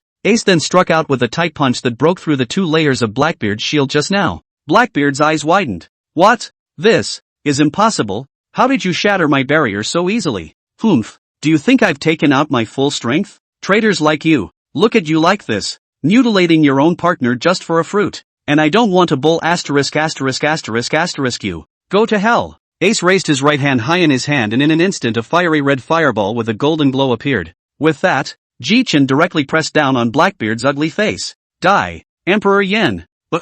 Ahem. Ace moves to hit Blackbeard directly, which also leaves Blackbeard dying and coughing up blood. Ahem. Thief ha ha ha ha ha ha ha. It looks like old me is really going to die this time. Ace, are you saying I'm wrong? For the first time, an angry expression showed on Ace's face. Do you think you're at fault for killing your companion? Thief ha ha ha ha ha. Any person has a dream, not to mention that I am a pirate. Which pirate does not want to be the king of thieves? What's more, I think I'm right. I dreamed of the dark fruit in the hands of that called Ji-chan. At that time, because of the lack of strength, coincidentally at this time Sachi came back, and also brought back a phantom beast species and so on fruit. So Ji-chan I killed Sachi, snatched from his hands, and then later on there is a chance to kill Ji-chan again. But after getting the Vajra fruit, almost every day there was information about that guy named Ji-chan, whose strength grew at an incredible rate. And after that I realized that it was impossible for me to defeat him. So I started attacking other devil fruit abilities to grow myself. And I also started giving up the dark fruit. Ahem. I, Blackbeard Marshal Tiki, have never given up the seat of the Pirate King. One's dreams don't end. Thieves ha ha ha ha ha ha ha. Dichi sprayed a large mouth of blood head tilted. And from then on a generation of lords on the sea died. Chapter 117 Kuzan joins. At the same time at the moment of Blackbeard's death Ji-chan's waistcloth bag suddenly moved twice. Why does it feel like I have a bulge in this fruit bag? With that, Ji-chan opened the bag. 2 fruits were reflected in Ji-chan's eyes. This golden one is the animal lineage phantom beast seed Vajra fruit, isn't it? Then on the other side is the shadow fruit, which is quite a good looking fruit, but the adamantine fruit, which Jitsu also associates with Blackbeard's animalistic appearance. Ji-chan skimmed his mouth and took out the adamantine fruit, and pinched this phantom beast species adamantine fruit directly with his palm force. Yale. Ji-chan, you actually destroyed such a powerful fruit. Really unexpected. Che, it's not like you don't know how image destroying this fruit is. Captain, what about these remnants of the Blackbeard pirates? Nami asked. Ji-chan spread his hands. I don't know about this. Ji-chan instantly moved to Ace's side. Ace, what do you think we should do about Blackbeard's pirate Skygate? Oh, it's Ji-chan. These bastards, just kill all of them. This group of guys in the 2 years of my cultivation madly robbing my Whitebeard pirate group's territory also wantonly mutilated my Whitebeard pirate group's brothers. Ji-chan said aloud. Did Sauron, Old Sandy, and the partners hear that? The rest is up to you. Immediately following, within an hour, the Whitebeard pirates and 4 pirates frantically plundered the lives of all of Blackbeard's pirates. Sauron, who was incarnated as the King of Hell, came before Ji-chan with his purple aura wrapped around his body. Head. There's another one there. Ex-Admiral Green Pheasant. To kill or not to kill? And Kuzan stood in the center surrounded by a group of guys with alert faces ready to attack. Hey, can you pirates stop looking at me like that? Ji-chan frowned in thought. Green Pheasant, on the other hand, came directly to Ji-chan's side and sidled up to him and whispered in his ear. Ji-chan looked shocked. You detached from the Navy just to investigate this? This is naturally not, because wanted to go undercover in the Blackbeard's pirates. But now the Blackbeard's pirates have been destroyed. What Green Pheasant had just said to Ji-chan, on the other hand, was the secret of Blackbeard's ability to take over the devil fruit ability. The first is that the demon in the body stays for a minute or so after the death of the ability, and the ability can be gained by eating the body of that ability within that minute, though this is not something that anyone would normally do. The second point is to carry a bag of fruits with you, because the first choice of the devil fruits respawn is to find a nearby place with fruits to choose to respawn. Of course, maybe the devil fruit will choose other places to choose to respawn. All corners of the world can be. And the first one ate the devil fruit powerhouse quickly, and that's how the Big Mom you killed did it. According to my previous research, in Big Mom's last soul fruit was a woman named Sister Carmelo, and Big Mom obtained the soul fruit by eating the sister when she was a young child. As for why Blackbeard has 2 powers, it's probably because his body is of the opposite sex. Heterosexual? Well, Blackbeard almost never sleeps. and he has 2 hearts that can withstand the energy from 2 devil fruits. Ha ha, in fact, one's own strength is the most important thing. And of course I don't deny the great power brought by devil fruit. Take Sauron for example. That shining fruit I gave him made up for what he lacked in speed. Ji Qin stared at Chang Fei. But why would you guys tell me the information you've worked so hard to investigate? Green Pheasant looked unconcerned. Because of what you did before. Hunting the Tenryujin right out of the sea and beheading them right at the top. A few of you new generation guys might actually overthrow the world government in the future. Ha ha ha, Kuzan, the Blackbeard pirates are now reunited. Are you interested in joining a new pirate group? Kuzan looked at Ji Chen with a surprised expression. You want me to join your Thunder God pirates? Yes, a strong man like you I wouldn't want to take advantage of. And you can't get back on the Navy side now, can you? Well, then join your Thor pirates. At that moment, Ji Chen extended his hand and looked at Kuzan with a smile. Welcome to my Thunder God pirates. Kuzan. Ji Chen then led Kuzan to his partners. Come, let me introduce you all. This is Kuzan, who has now joined our Thor pirates and become a member of my Thor pirates. Jia. I didn't think that you guys would also join Ji Chen's pirate group. Well, let me introduce you. Ah, what a pain in the ass. I actually know all of them. I've seen the wanted posters for all of these before. Except for that little guy. Kuzan pointed his finger and Rock, who was standing in the corner, looked over as well. This guy, I'm more curious. I think he's 15 years old by the looks of him. Ji Chen laughed lightly. This little guy was picked up when I was on the road, called Rock, but this little guy can skillfully use the 3-colored hegemonic energy, and still learned it after watching me demonstrate it. Immediately, Kuzan looked at Ji Chen with wide eyes. You're telling the truth? Harm, do you think old me, a 4th emperor, would tell any lies? Solon followed up by handing over a fruit that was all white in color. Chief, it's that sniper's fruit. A sniper? Van Oka. Green Pheasant warned from the sidelines. What's his fruit ability? It seems to be an animal-based white dove fruit. Well, put it away for now. But it's kinda plain. Ji Chen. Ji Chen turned his head to look at a familiar person reflected in Ji Chen's eyes. Ace. Ha ha ha, that's pretty strong. But it's still close to me that is. Ace raised an eyebrow.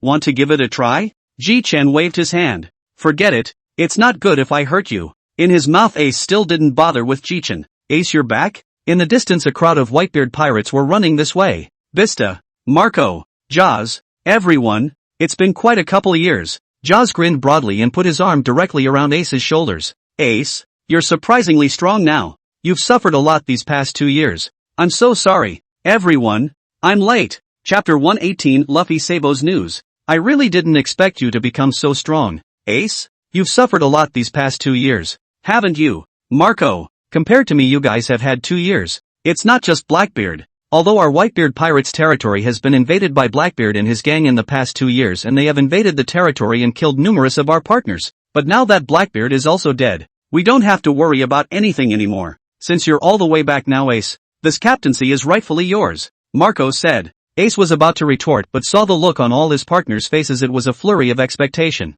Ace smiled. I see the looks on everyone's faces that they want me to be captain. So I'll take it. While hearing Ace take it, all the white-bearded pirate ship captains as well as the members all laughed. Geez, it's really a good thing that you're not a soldier for 2 years. Ace turned his head to look at Ji Chen watching him from the sidelines with a smirk on his face. Ji Chen you guy, but I'm really thankful to you guys this time. Thank you for coming to support me. Otherwise I really don't know how many people would have died this time. And don't thank me? I'm here for him most of all. Jitsu said and patted Kuzan on the shoulder. I had my eye on him the day he got out of the Navy, and pulling him in that was premeditated. Ahem, that Kuzan. You can pretend you didn't hear those words. Ace looked at Ji Chen and smiled. Ji Chen, I was wondering if I haven't heard from Luffy and Saber in the past 2 years? That idiot Luffy and Sabo. Let's talk about Luffy first. Luffy is still the same as when he was a kid. He knows how to eat, but he has a good eye to find a group of reliable partners. There is a swordsman, even I want it. But compared to Sauron is still far from it.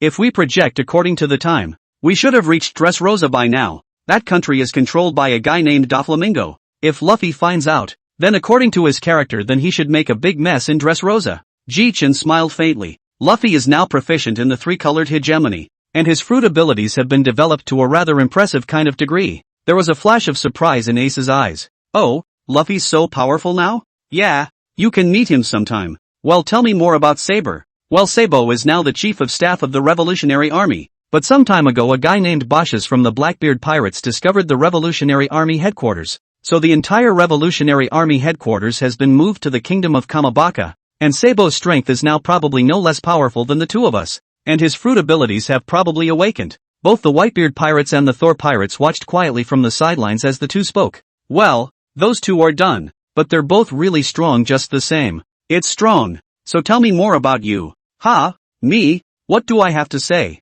Ace smiled slightly. You haven't been idle for the past 2 years, have you? Hey, looks like you didn't read the paper. Ji-chan smiled confidently. Then you should listen up. This Grand Master has a lot of battle records. In these 2 years, I've sneaked up on Kaido's territory, Ghost Island, once, and killed over 200 of his men that time, I think. And another time was sneaking up on Big Mom once. Both of the above came back in one piece. But Big Mom, this dead old woman, is also a person who holds a grudge. After returning to my island, Thor Island, I found that Big Mom, this old woman, and Kaido, this bastard in the New World, are frantically searching for me. There is a kind of vow not to stop until I am found out. Ace looked at Ji-chan with a smile on his face and spoke. But I held back for 6 months. 6 months later, that is not long ago, I have finished off that old woman Big Mom and sunk her into the ocean. Ji-chan said smoothly that out came the soul fruit. Ha ha, old me even obtained his soul fruit. Ace's mouth twitched as he looked at the soul fruit in Ji-chan's hand. You guys are also too ruthless,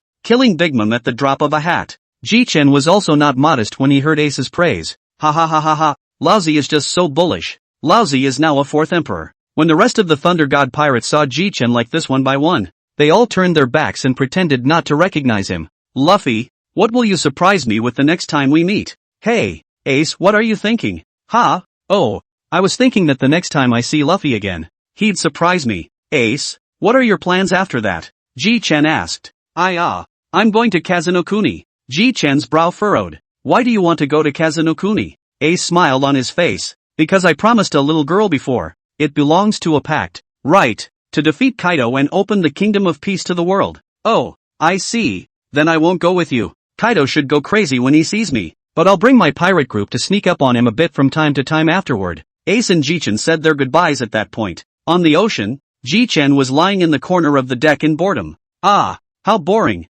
Just as Ji-chan was feeling bored, a mechanical tone sounded in Ji-chan's head. Ding dash. Detected a change in the host's mood, and is now issuing a quest for the host to kill 5 Tianlong people within a month. The quest will change with the number of Tianlong people killed. No penalty for mission failure. Ji-chan got up with a sharp carp. Then he looked embarrassed again. Mud. Broken system. Do you think the Tianlong people are so easy to find? Hey, it's hard to find Tenryu on the ocean, but there are a lot of Tenryu in Marigoldia. A wicked smile appeared at the corner of Ji-chan's mouth, and all of a sudden Ji-chan had a direction. I just don't know if my partners will think I'm being hokey. At that moment, Ji-chan called everyone directly to the deck. Captain, what are you calling me for? I'm still drawing nautical charts. Sauron, Nami, Joba, Zicheng, Robin, Locke, including Green Pheasant also looked puzzled, waiting for me to look at him.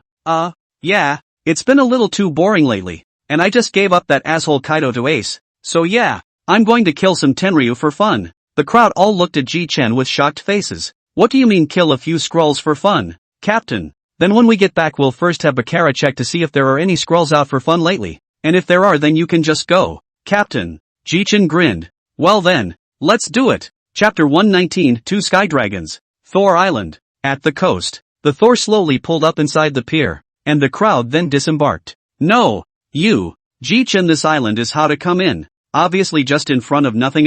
Kuzan incredibly looked at the Thunder God Pirates crowd. Ha ha, you'll have to ask our captain about that one, he did it. Ji-chan turned his head and saw Kuzan's incredulous eyes. Ji-chan smiled cheekily. I didn't think that even former Admiral Kuzan would be so out of sorts. Ha ha ha, it's not much really. This island is called Thor Island, right? Kuzan nodded. I ate the Thunderbolt fruit. I was using the Thunder God Island with the characteristics of my fruit. Thus the large coverage will be thunder and lightning to cover the entire island. This reached to make the entire Thunder God Island reached invisibility. We were all stunned that time, but the captain also fainted for a day or so from using too much lightning power. Nami added. The expression on Kuzan's face didn't change as Ji-chan began to speak, his entire face in shock. Entering the interior, Baccarat was relaxing on a recliner, drinking wine, and stood up directly after seeing Ji-chan and the others. Boss Ji-chan, guys, you're back. Ha ha, Baccara was pretty good at enjoying herself just now. Baccara blushed without another word. Okay, back to the point. Now I need your intelligence skills. Boss Ji-chan, what do you need to find out? Ji-chan revealed a mysterious smile. Find out for me what other scrolls are out on the ocean. A rich killing intent flashed in Ji-chan's eyes. I'm going to kill a few Tianlong people for fun. After Ji-chan finished speaking, Baccarat didn't dawdle and headed straight to the intelligence agency on Thor Island. Not long after, Baccarat came to Ji-chan with a pile of information. Ji-chan looked at Baccarat with a smile on his face. How's it going, Baccarat? Boss Ji-chan, I only found out that there are 2 scrolls. They're in Chambord. It's not too late to go. It's only 2. It's a bit less, but that's okay. If this time, Sauron, you're coming with me. With that, Ji-chan took out the arbitrary door and pulled Sauron through. Ji-chan looked around. This seems to be Mangrove 13. Then in that case we need to move forward. Hey, that roadie back there, remember to follow me. Solon turned his head fiercely to look at what he heard, only to see Ji-chan directly turning into a ray of thunder and weaving between the Yelcham and mangrove trees. Solon also utilized his ability when he saw this. The duo sped along and soon arrived at Area 40. Ji-chan just arrived to see the middle of the road. There is a man and a woman, 2 Tianlong people beside the chained slaves. On both sides of the road there are kneeling on the ground. Do not dare to look up the crowd. Ji-chan smiled coldly. Hey, found them. Ha. With that, Ji-chan appeared in front of the 2 celestial dragons with Sauron in tow. This instantly made the 2 celestial dragons feel like their face had been trampled on. At that moment, the 2 Tianlong people were furious. Where did the pariahs come from? I'm going to take you. You. Ji-chan looked at them indifferently. Say it, why don't you continue? You are the 4th Emperor Ji-chan? A playful smile appeared on Ji-chan's face. Oh, you pigs would even know my great name? And the female Tenryu body beside her had already been trembling with fear. The CP0 behind him had to take over when he saw that the 2 scrolls were already too scared to speak. CP0 stepped forward and bowed. Honorable Lord Ji-chan, Lord Shura, we have no intention to offend. Please let us go. There was sincerity in this CP0's eyes. Well, even though what you said sounds quite sincere, but then again you guys have investigated me. And I specialize in hunting this kind of Tenryu who appeared in Shampooland now. So you guys die together with your master. At the same time that Ji-chan's words fell, Sauron dodged and sheathed his magic weapon, and in a few round trips, he decimated the 2 celestial dragons, as well as the CP0 behind them. Ji-chan gave a thumbs up. Good job, Sauron. I was just about to do it myself. What should we do about these people with collars? Solon said. That's easy. Just take their collars off. Ji-chan revealed a very beaten expression. Wouldn't you? Che, it's just the advanced internal destruction of the armed color. I can do that too. Gee, I can't believe you can. Sauron. The duo freed the 3 slaves straight away as they joked and laughed. The 3 kneeled down and heavily kowtowed to the 2. Thank you both for saving my life. Ji-chan smiled and waved his hand. It's fine. I'm just here for these 2 guys. If it wasn't for the sake of killing these 2 guys, I wouldn't have come here. So I can only say that you guys are more lucky. Ji-chan looked at the 3. Alright, it's time for you guys to leave. Go back to your relatives and friends. And remember not to get caught next time. The woman then thanked Ji-chan and left, while the 2 men were slow to leave. What are you 2? Ji-chan wondered. The duo both knelt on the ground after hearing Ji-chan's query. My lord, our 2 brothers have been dependent on each other since we were young, and now that you've saved us, we can't repay your great kindness enough, so please let me join you. The 2 finished double kowtowing. Ji-chan frowned as he looked at the duo. Ji-chan frowned because he hated the habit of kowtowing. Hey, you 2, get up. Mud. The 2 stood up warily, looking at Ji-chan in fear. Hey, you 2, I'm not saying I reject you. You'll change that for me in the future. For you to join my Thunder God Pirates, I promise. But for the time being, let's be trainee crew members. The 2 of them nodded their heads in response. Jokes aside, it's not bad to be a trainee crew member in the 4 Emperors Corps. And they didn't pick and choose. By the way, what are your names? He's Dragon 2. I'm Dragon 1. Oh, the names of the 2 brothers are also ruthlessly succinct. Not bad. It saves me from forgetting. Ji-chan looked at Sauron next to him. However, turning his head to look at me, Sauron surprisingly ran off to a place 100 meters away. You guys wait a minute. Ji-chan finished a lightning flash. Instantly reached behind Sauron. Ji-chan immediately yanked the back of Sauron's neck collar, grabbed and returned to the front of the dragon. Big Dragon 2. Cough cough. Mud. How dare you cough? What if you get lost again? By the way, these 2 are our trainee crew members, Long De and Long Air. Well, get ready to go back. Chapter 120. Long De Long Air enters Thunder God Island for the first time. With a quick wave of his left hand, a door appeared in front of Ji Chen. And with a single strut of Ji Chen's thunder net, he brought the three of them back to the Thunder God Island. Just after stepping into the Thunder God Island, Long Di and Long Air both looked around curiously. Soon everyone in the Thunder God pirates had arrived in front of Ji Chen. "Ha, Captain. Who are these two?" Nami looked curiously at the two burly men in front of her.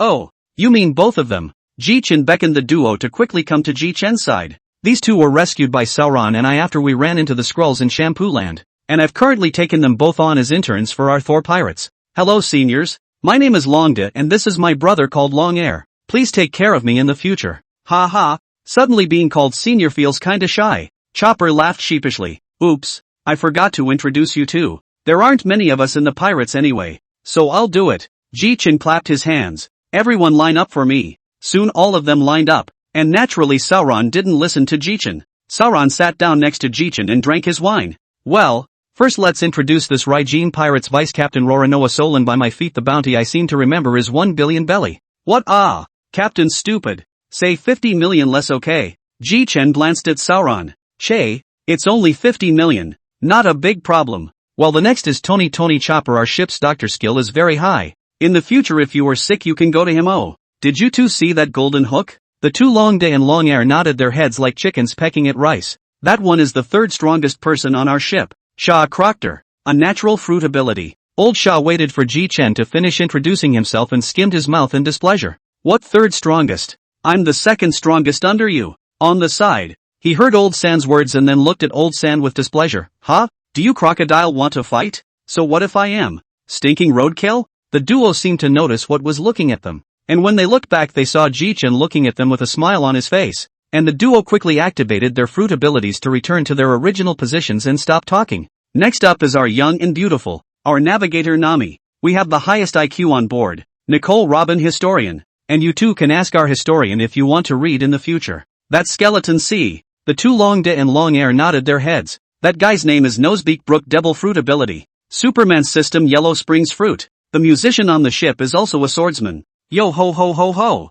Please teach me more. Elder Brook. Please teach me more. And our lovely head chef Ziching. In the future, you can't decide what you want to eat but you have to listen to our Ziching in everything. Violet Green just looked at the two with a faint smile. Well, almost finished the introduction. There is one more thing is that all of us Thor pirates are basically Devil Fruit Ability. But although we are Devil Fruit Ability, but Devil Fruit is just for us to play a supporting role. For example, Sauron and I are the most powerful is actually Sword. So in the future, if the performance is good, there is still a chance to get a Devil Fruit from me. Here to tell you that I still have a natural system. Devil Fruits. Here to tell you guys that I still have a natural system in my hand. But I have here, in addition to the natural system, the animal system Phantom Beast species is also available. In my Thor Pirates Devil Fruit is the least of the shortage. Later I'll ask Bakara to give you a manual for cultivating your hegemony. If you don't know anything you can ask the people on the island. And when your hegemony is hammered to a certain level I'll give you a Devil Fruit. So hurry up and improve your strength.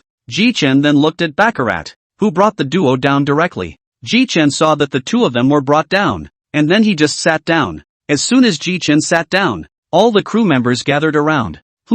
What are you doing? Captain, did you just go to Shambord and kill 2 Skrulls? Ji Chen rolled his eyes. Nonsense. How else did I bring the 2 of them back? And there's this. Ji Chen flipped his left hand. A white fruit that looked like a dragon appeared in Ji Chen's hand. What? Everyone exclaimed in shock at the sight of the fruit. Ji Chen looked at everyone with a confused expression. Do you guys know what kind of fruit this is? The crowd blushed a little. Ahem. We just haven't seen this fruit before. That's why we didn't hold back our exclamation of surprise. Harm. I thought you guys knew what kind of fruit this was. I've seen the fruit illustration. There is no information about this fruit recorded on it. Could it be that this is a fruit that just appeared? Old Sans said thoughtfully as he looked at the fruit. Ji Chen stared at the fruit and secretly thought, this is a damn thing that popped out of them from killing celestial dragons. Who knows what kind of fruit this is? Well this fruit is an illusory beast seed, but the specifics are unknown for now. Those 2 brothers, I look at them both, should be good. After a certain degree of dominance I'll put the dark fruit and this fruit in my hand for them to choose for themselves.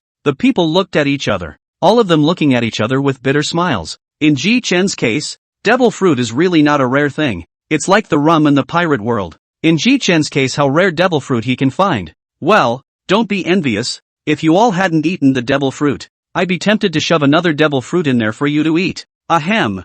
I mean if. Next, The Navy should be highly nervous. After all, just killed 2 of their 10 Ryujin. Wait for tomorrow all cleaned up to take you to a fun place, to where I'm going to kill a lot of people, but not to go to where there is a life-threatening situation. A carelessness, or bad luck may be dead. Jia. Old me likes this kind of exciting place. Ji-chan, tell us quickly. Where is it there? I can't wait. The corner of Solan's mouth also showed a smirk as he looked at Ji-chan. I've said I'll tell you all tomorrow, but if this thing is done, the world should shake, so it's better to tell you all tomorrow. Right, Ziggy Green, and Robin. Never mind, just wait until tomorrow. Tonight, go to bed early, tomorrow could be a busy day. With a smile on his face, Ji-chan returned to his own residence. The rest of the crowd looked at me. I looked at you, all at a loss for words, and with no desire to sleep. Chapter 121, Killing Manhwa, Prequel. The next day, everyone assembled in the Thor Island clearing. Well, you fellows all look curious as to what it is I'm going to do. Don't you? Naomi whitened her eyes at Ji-chan. Captain, not curious that we would be here so early in the morning. Ha, that's right too. With that, Ji-chan waved his left hand. 10 small bags wrapped in cloth appeared in front of the crowd. Here, you keep these. Confused, Joba asked. Captain, what are these things? You guys are talking about this. This is a healing medicine I developed earlier. You guys might get hurt today, so make sure you keep it. Everyone present all stared in disbelief after hearing Ji-chan's words. What? Captain, are you saying that just one like Sauron could be injured even today? Ji-chan thought for a moment then replied. If it's going to be a fight, then Sauron will really get hurt. A small smile appeared on Solan's face. Ha, where the hell are we going, Chief? I can't wait. Don't worry, you'll see when the time comes. The time soon came to midday. Ji-chan walked slowly. Yo guys, where's dinner? Eat more, we're going to have a fight later anyway. Hearing Ji-chan's words, the crowd ate more quickly. Hey, since we're all done eating, let me talk about where we're going this time. Ji-chan smiled mysteriously. Listen up, the place we're going to attack this time is Manhwa. I heard that there are quite a lot of celestial dragons there, and I want to go kill some. Sauron and Old San had an excited smile on their faces, and Chopper and Nami instantly froze with a motionless expression on their faces. Ship, Captain,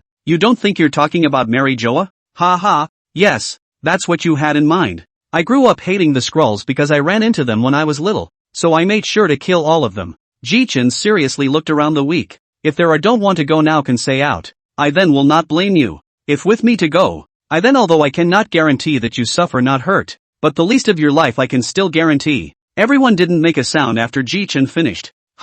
You're all going? Hey, I wouldn't want to miss out on something this interesting, and with the captain here, I don't have to be afraid of the others. Solan said excitedly. Jia. Me too. Ji-chan looked to the timid duo.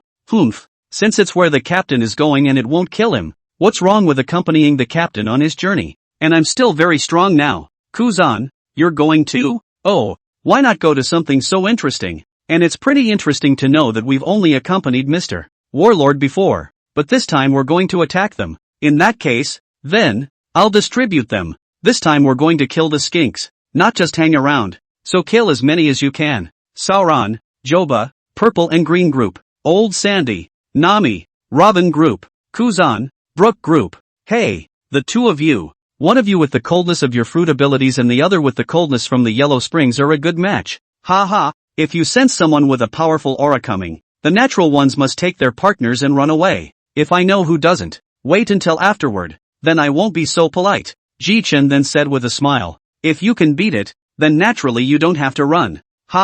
Ji-chan then took out dozens of invisibility cloaks and threw them to his partners. Okay, this you guys put on. One by one, all of them then put on their invisibility cloaks. Ji-chan directly took out a teleportation talisman. And soon the 9 people held hands for a split second and a purple light took these 9 people and disappeared in place. Brush. Ji-chan gang again opened their eyes into the eyes as a beautiful environment. Pleasant scenery. That's a nice place for a bunch of pigs to live. Ji-chan looks beside you. Alright, a few of you, just follow the grouping just now. Let's get started. Let's make it quick. And we'll still meet here in 2 hours. Or just find a place to take you guys out. After Ji-chan finished speaking, Solan, Old Sand, and Kuzan left the place with their respective groups.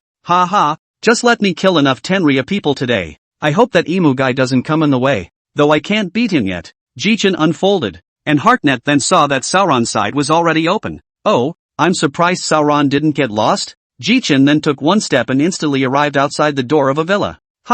Cherish those few seconds you have left. Chapter 122, Killing Marigold. Ji-chan directly pushed open the door of the villa where the Sky Dragon man was. Ha, even the gate is so luxurious. Not bad for this group of pigs. Ji-chan looked around, only to see that the villa was empty. Ha, I can't believe there's no one there. Ji-chan directly opened the heart network toward the upstairs. While walking, that unpleasant sound is getting louder and louder. Ji-chan couldn't help but frown as he came to the door where the voice was. The door was open and there were 7 women on the bed as well as a male scroll. They were playing a game. Ji-chan could not help but sneer. Ji-chan's left hand supreme lightning instantly launched towards the Tianlong people who were doing the game to hit. In an instant all the people on the bed instantly died. Even the screams did not come out. Humph. Just this bunch of trash doesn't deserve for me to use thunderstorm. That's disgusting. Ding dash. The system has detected that the host has arrived at the area where the celestial dragons are located. Please try your best to eliminate the celestial dragons. The final reward will be against how many celestial dragons the host has killed. The more Sky Rangers you eliminate, the more generous the reward. Ji-chan's eyes instantly brightened. But what rewards could there be that would make my heart sing? Cut. Ding dash. The final reward is only what the host can't think of, not what the system can't do. Hey, I told you so. Ji-chan reached the outside of the villa with a single step. I can't believe there weren't any screams? Kind of interesting. Ji-chan pondered for a moment, quickly coming up with the answer in his head. Ha ha, it should be the girls among the various teams who came up with the idea. Or else with Sauron and Old Sandy they definitely wouldn't have thought of it. Ji-chan finished. The heartnet was also continuously on, followed by Ji-chan frantically traveling to one villa after another to kill the sky dragons. At the same time, the deepest part of Manhwa, the ancient city of Pan, between the flowers, Im's red pupils instantly opened. It looks like a couple of little bugs got in. Not long after he said this, the 5 elder stars soon came before him. The 5 guys were seen kneeling down as soon as they arrived in front of him. Lord Im, what are your orders for summoning the 5 of us? Im, full of murderous intent, glanced at the 5 old guys, which caused the 5 old guys to instantly fight. But they didn't dare to speak. Im spoke slowly. Has it been so long since you 5 old men have fought that Manhwa didn't notice a few rats mixed in? What? Does that mean someone's already come into Manhwa? It seems that the name Ji-chan as well as his pirate group have come, and are slaughtering the celestial dragons. The 5 old guys instantly panicked, shivering at the words. Lord Im, that. Im faintly looked at the 5 old men, and then the door between the flowers closed, and the 5 people quickly got up and headed towards where Ji-chan was at an extremely fast speed. If they didn't go soon, all of the celestial dragons could be slaughtered by Ji-chan and the others, and right now they didn't have time to call the navy. And Ji-chan just happened to finish killing 3 Tianlong people as if he sensed something. Directly a few dodges will directly bring the remaining 8 people to their side. Ouch. What's up, boss? I'm in the middle of a kill, Sauron said lazily. Jia. It's the first time I've had such a good time killing too. Ahem. There are 5 old things coming this way, and I'm afraid you'll be killed if you're not with me. What? 5 old things? Could it be the 5 old stars? Green Pheasant looked at Ji-chan with wide eyes. Harm. These 5 old things are not to be feared. First let's talk about how many Skrulls you have killed. Our pair were all Sauron's hands, killing almost 120 Skylanders in total. Joba and Zicheng said with slight excitement. Jia. I don't know how many I've killed, but it's only a little more than that. Roranoa. Solan's forehead veins stood out. You guys want to get your ass kicked, don't you? Old Sandy was just about to reply when Nami, who was on the sidelines, said, our group is almost 150 or so, since I've been killing as well. Ji-chan nodded in satisfaction. Yo ho, Mr. Green Pheasant and I have killed quite a few too, however we haven't counted them because both of us just destroyed them straight after seeing the Skrulls turn them into ice. After all that, how many have you killed then, Captain? Nami asked curiously. Well, me. I think I've killed over 300, but I have to say there are a lot of Tenryu in this holy place,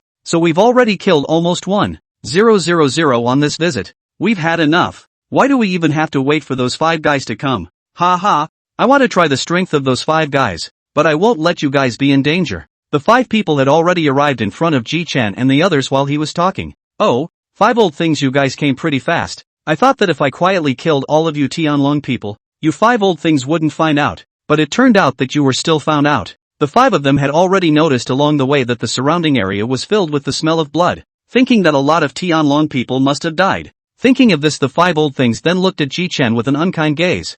Goo. What are you 5 old things looking at us like that for? It wasn't just killing a couple hundred of your Skrulls. What? Got a problem with that? A few hundreds? Ha. All killed by us. GGG. Hearing this, these 5 old things instantly gloomed. a hegemonic color penetrating their bodies. Jichen and Sauron both hurriedly used their overlord colors to fend them off as well. Jichen instantly sheathed a domineering and incomparable sword chi from the thunder disaster at his waist and chopped at the 5 elder stars. Clank! The sword chi chopped out by Jichen was directly blocked by the sword-wielding 5 elder stars. Jichen's eyes narrowed. Hatsuyo Gekijo. Hey! Not a bad sword. Jichen instantly brought all the Thunder God pirates crowd back 100 meters, followed by Jichen raising the thunder disaster. For a moment the sky was filled with thunder and lightning. Countless thunder and lightning converged towards Jichen. I'll take your Hatsune Makoto. The lightning in the sky gradually changed into the appearance of a unicorn. The next moment interspersed with Supreme Sword Dao as well as Overlord color winding as well as the power of thunder and lightning slashed towards the sword-wielding 5 elder stars.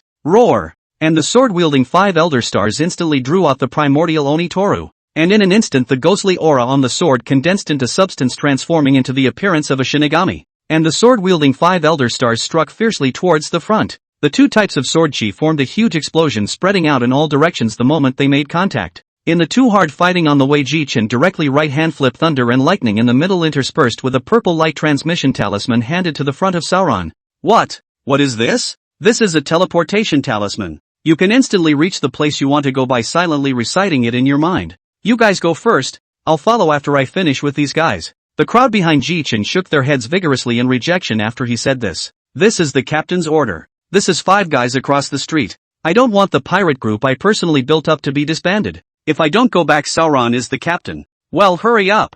Nami, Joba, and Zicheng all looked at Jichen who was desperately trying to block with tears in their eyes. And the purple light disappeared. Everyone was teleported away. Ha ha, finally gone. No need to be concerned now. Jichen looked at the 5 people across from him with a murderous aura. Chapter 123, Obtaining the First Generation Onich. The chopping strikes emitted by the two created a violent explosion, only to see the chopping strikes emitted by both sides directly rushing towards each other.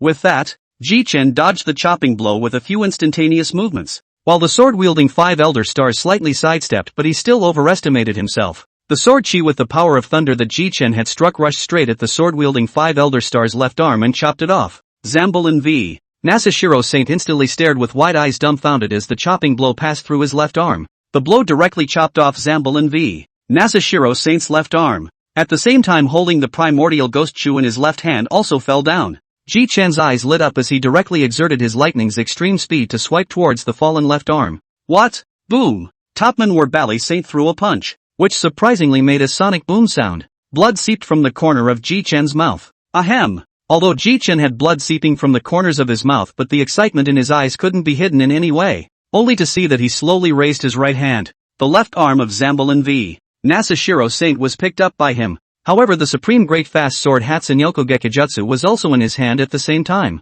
Ha ha ha ha ha, little old man with glasses. I'll take your primordial ghost cheer. Supreme great fast sword old man. The face of Zambaran v. Nasharang Saint instantly grimaced. Damn you extremely evil person. I'm going to kill you. 5 people instantly set up a formation, fists clenched as if they were condensing some big move. Jichen curiously looked over. In a moment, however, a powerful fluctuation came towards Jichen. What is this? No, can't get it. The foundation was about to instantly move into the distance at that moment, but in an instant, the 5 of them had arrived on Jichen's left and right sides. The energy emitted by the 5 created an extremely powerful explosion the moment Jichen came into contact with it, causing smoke and dust to rise in all directions. This time this extremely evil person should be seriously injured if not dead. Only to see the smoke and dust dissipate inside to reveal something that makes these 5 people puzzled. Only to see a high more than 150 meters of the blue giant standing on the spot. Only this blue giant body has a number of broken. Almost in the carry once such an attack will be dissipated. Jichen, who was inside the Susanoo, cursed and looked at the 5 elder stars. Mud. Damn you 5 old men, you deserve to die. If it weren't for the fact that I still have this trick I'm afraid I'd have to suffer some injuries too. Jichen's eyes had turned into a spiral pattern, only these eyes were slowly bleeding. The 5 elder stars looked at the blue giant in surprise. What is this thing? I do know a little bit about this thing. It seems like this extremely evil person used it to beat Sakaski when he was in the Shambaldi Islands before. Except that I heard Sakaski report that this blue giant is unusually sturdy and has a notable strength. Jichen's veins rippled as he looked at the 5 elder stars who were in the middle of a conversation and instantly became furious. Bastards! Raoul has even revealed this form and you guys still dare to ignore it. Since you're ignoring it then go to hell. Ji-chin directly condensed a thunderstorm with lightning in the air, and Susunanashi took the blade and looked at the 5 elder stars. The thunderbolt entwined with the overlord's color was no joke, directly causing these 5 old men to retreat 100 meters back. Just as Ji-chen was about to slash at the Zambulan V. Nasharang Saint, the 8 bearded 5 elder stars instantly appeared under Ji-chen's blade. Ultra life restitution guy. Immediately, white light flashed in front of the 8 bearded man, and this white light directly formed the appearance of a shield, blocking Ji-chen's attack. Life return? It's the same as Luffy's one that can be restored by eating meat, right? It's still unbelievable that there's even this kind of move. Humph. Extremely evil person, today is the day of your death. Super 6 styles of Upanishad breaking. 8 bearded 5 elder stars, a fist blast on Ji-chen's Suzaku. This group of great power surprisingly directs Suzaku to a shattered. After all, Suzaku is also close to holding on to it. Ji-chen descended in a smooth manner, backing up nearly 100 meters the moment he descended. Mud. Yuck. Next, let's give you guys a taste of the fruit abilities I've been cultivating for the past 2 years. And this is the first time I've ever performed them. Extinction Thunder. In an instant the sky was covered with dark clouds. Black thunderbolts circled in the air. There were dragons as well as tigers made up of black thunderbolts,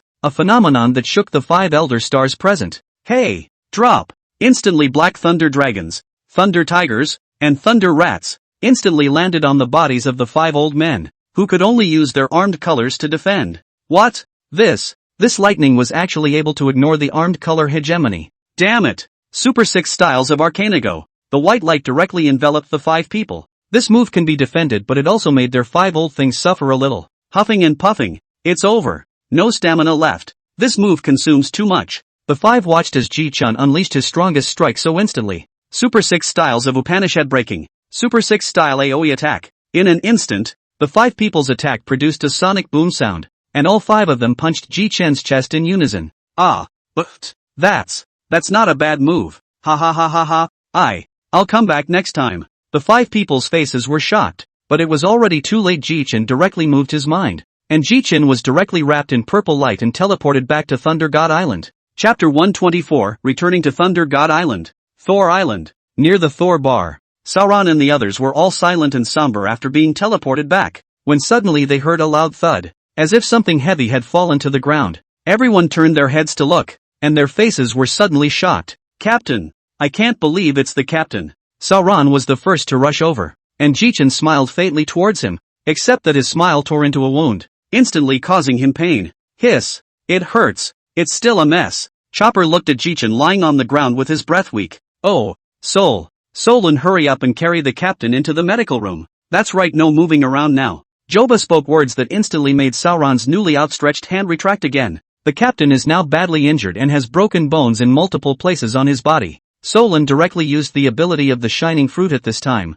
Suddenly, out of nowhere, countless points of light appeared. Countless points of light toward Ji-chan's body drilled underneath, gradually formed a bed of light. Then Solon beckoned to let that window of light follow Joba to the medical room. The crowd's heartstrings relaxed as Ji-chan entered the medical room with Joba. Phew! Luckily the captain is back. Yeah, but to be able to injure such a tough, powerful captain like that, those 5 guys are not to be underestimated. Solon's murderous eyes looked to Robin. Robin, do you know those 5 old guys? Geez. Nicole, Robin might not be so understanding. Let me tell you, those 5 old guys are called the 5 Elder Stars by the people here in the world, and the Navy is their dog. But I really didn't expect Ji-chan to be injured like that by them. The 5 old stars. I'll cut them down sooner or later. Everyone in the Thunder God Pirates gathered around the medical room, but within an hour, Ji-chan walked out of there in one piece. There was surprise, delight, and incredulity in the crowd when they saw Ji-chan. The moment Ji-chan came out, Nami directly pounced on him. Oh, good thing you're not dead. Ji-chan's head was filled with black lines. Labor hasn't killed all the Tianlong people yet, so how could he die so quickly? Ji-chan covered his chest with a vague pain. Martyr this revenge. Sooner or later, I will have to report. Damn the 5 dead old men who dared to combine their efforts to beat me. Jia. Ji-chan, your life is really hard, but it's good that you didn't die. Ji-chan gave old Sha a blank look, even though what old Sha said was easily misunderstood. Ji-chan nevertheless understood that old Sha was concerned about him as a captain. Yo ho ho ho, it's really great that Mr. Ji-chan is fine, but it's unbelievable that Mr. Ji-chan was injured so badly that he got well so quickly.